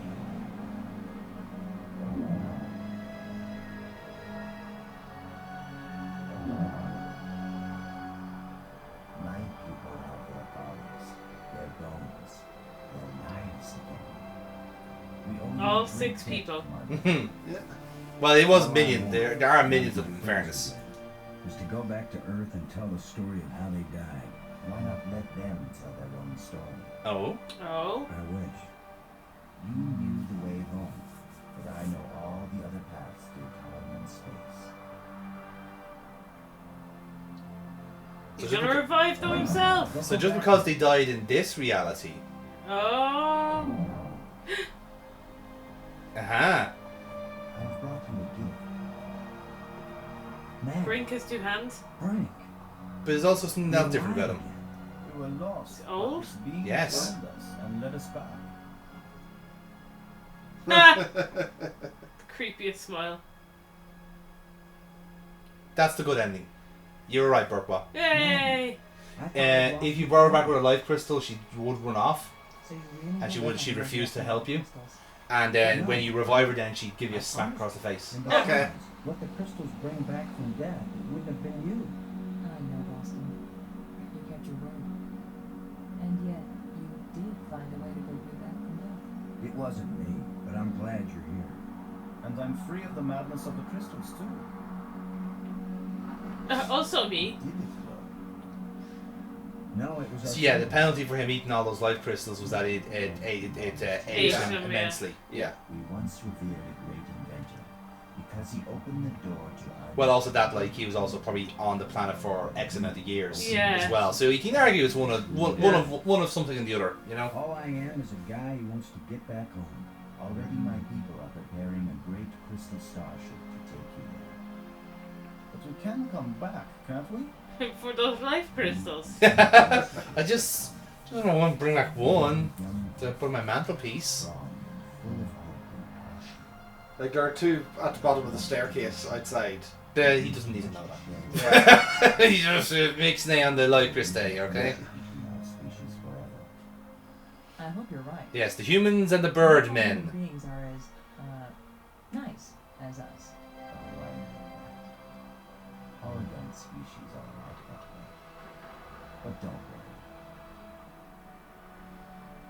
If any of your people try to pick a fight, we'll mash them. Yay! Conquerors! The ship is almost ready. In the span of this conversation. And that's how Starship Troopers started. Telling the people, that's Maggie's job. And getting us home, that was yours. I'm not gonna lie, this is gonna be one hell of an article on The Atlantic, isn't it? This is worth the subscription alone, yeah. So, the only crowd who would ever pick this story up because it's so unbelievable was Breitbart News in the end. Yeah, who fucking knew, right? We have an exclusive where fucking Robert... Crystal Trails. RFK Jr. Turning us all into birds. To turn the freaking Aspires gay! My wife has left me! Again!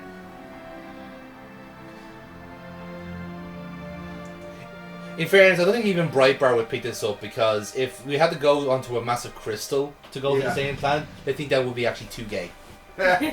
So actually, that's actually worked out well for all of us, hasn't it? Like, and that is it.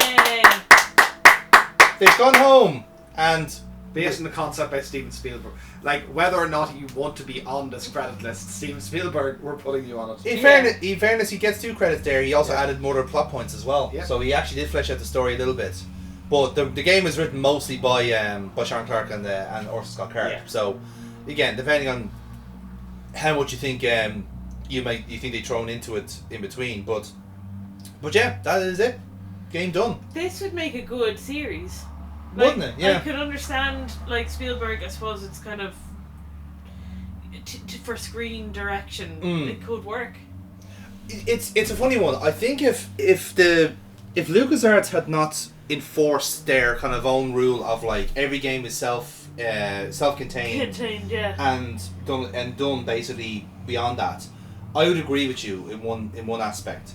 I think Monkey Island was always their exception rule because that was their kind of baby, and he always wanted to have bits and bobs. But it is important to note as well that like the original creators of Monkey Island only made 2 of the games that are actually been made. Yeah. Like the Curse of Monkey Island and Escape from Monkey Island, all the other ones were all made by a different team within LucasArts. They didn't have anything to do with the original creators.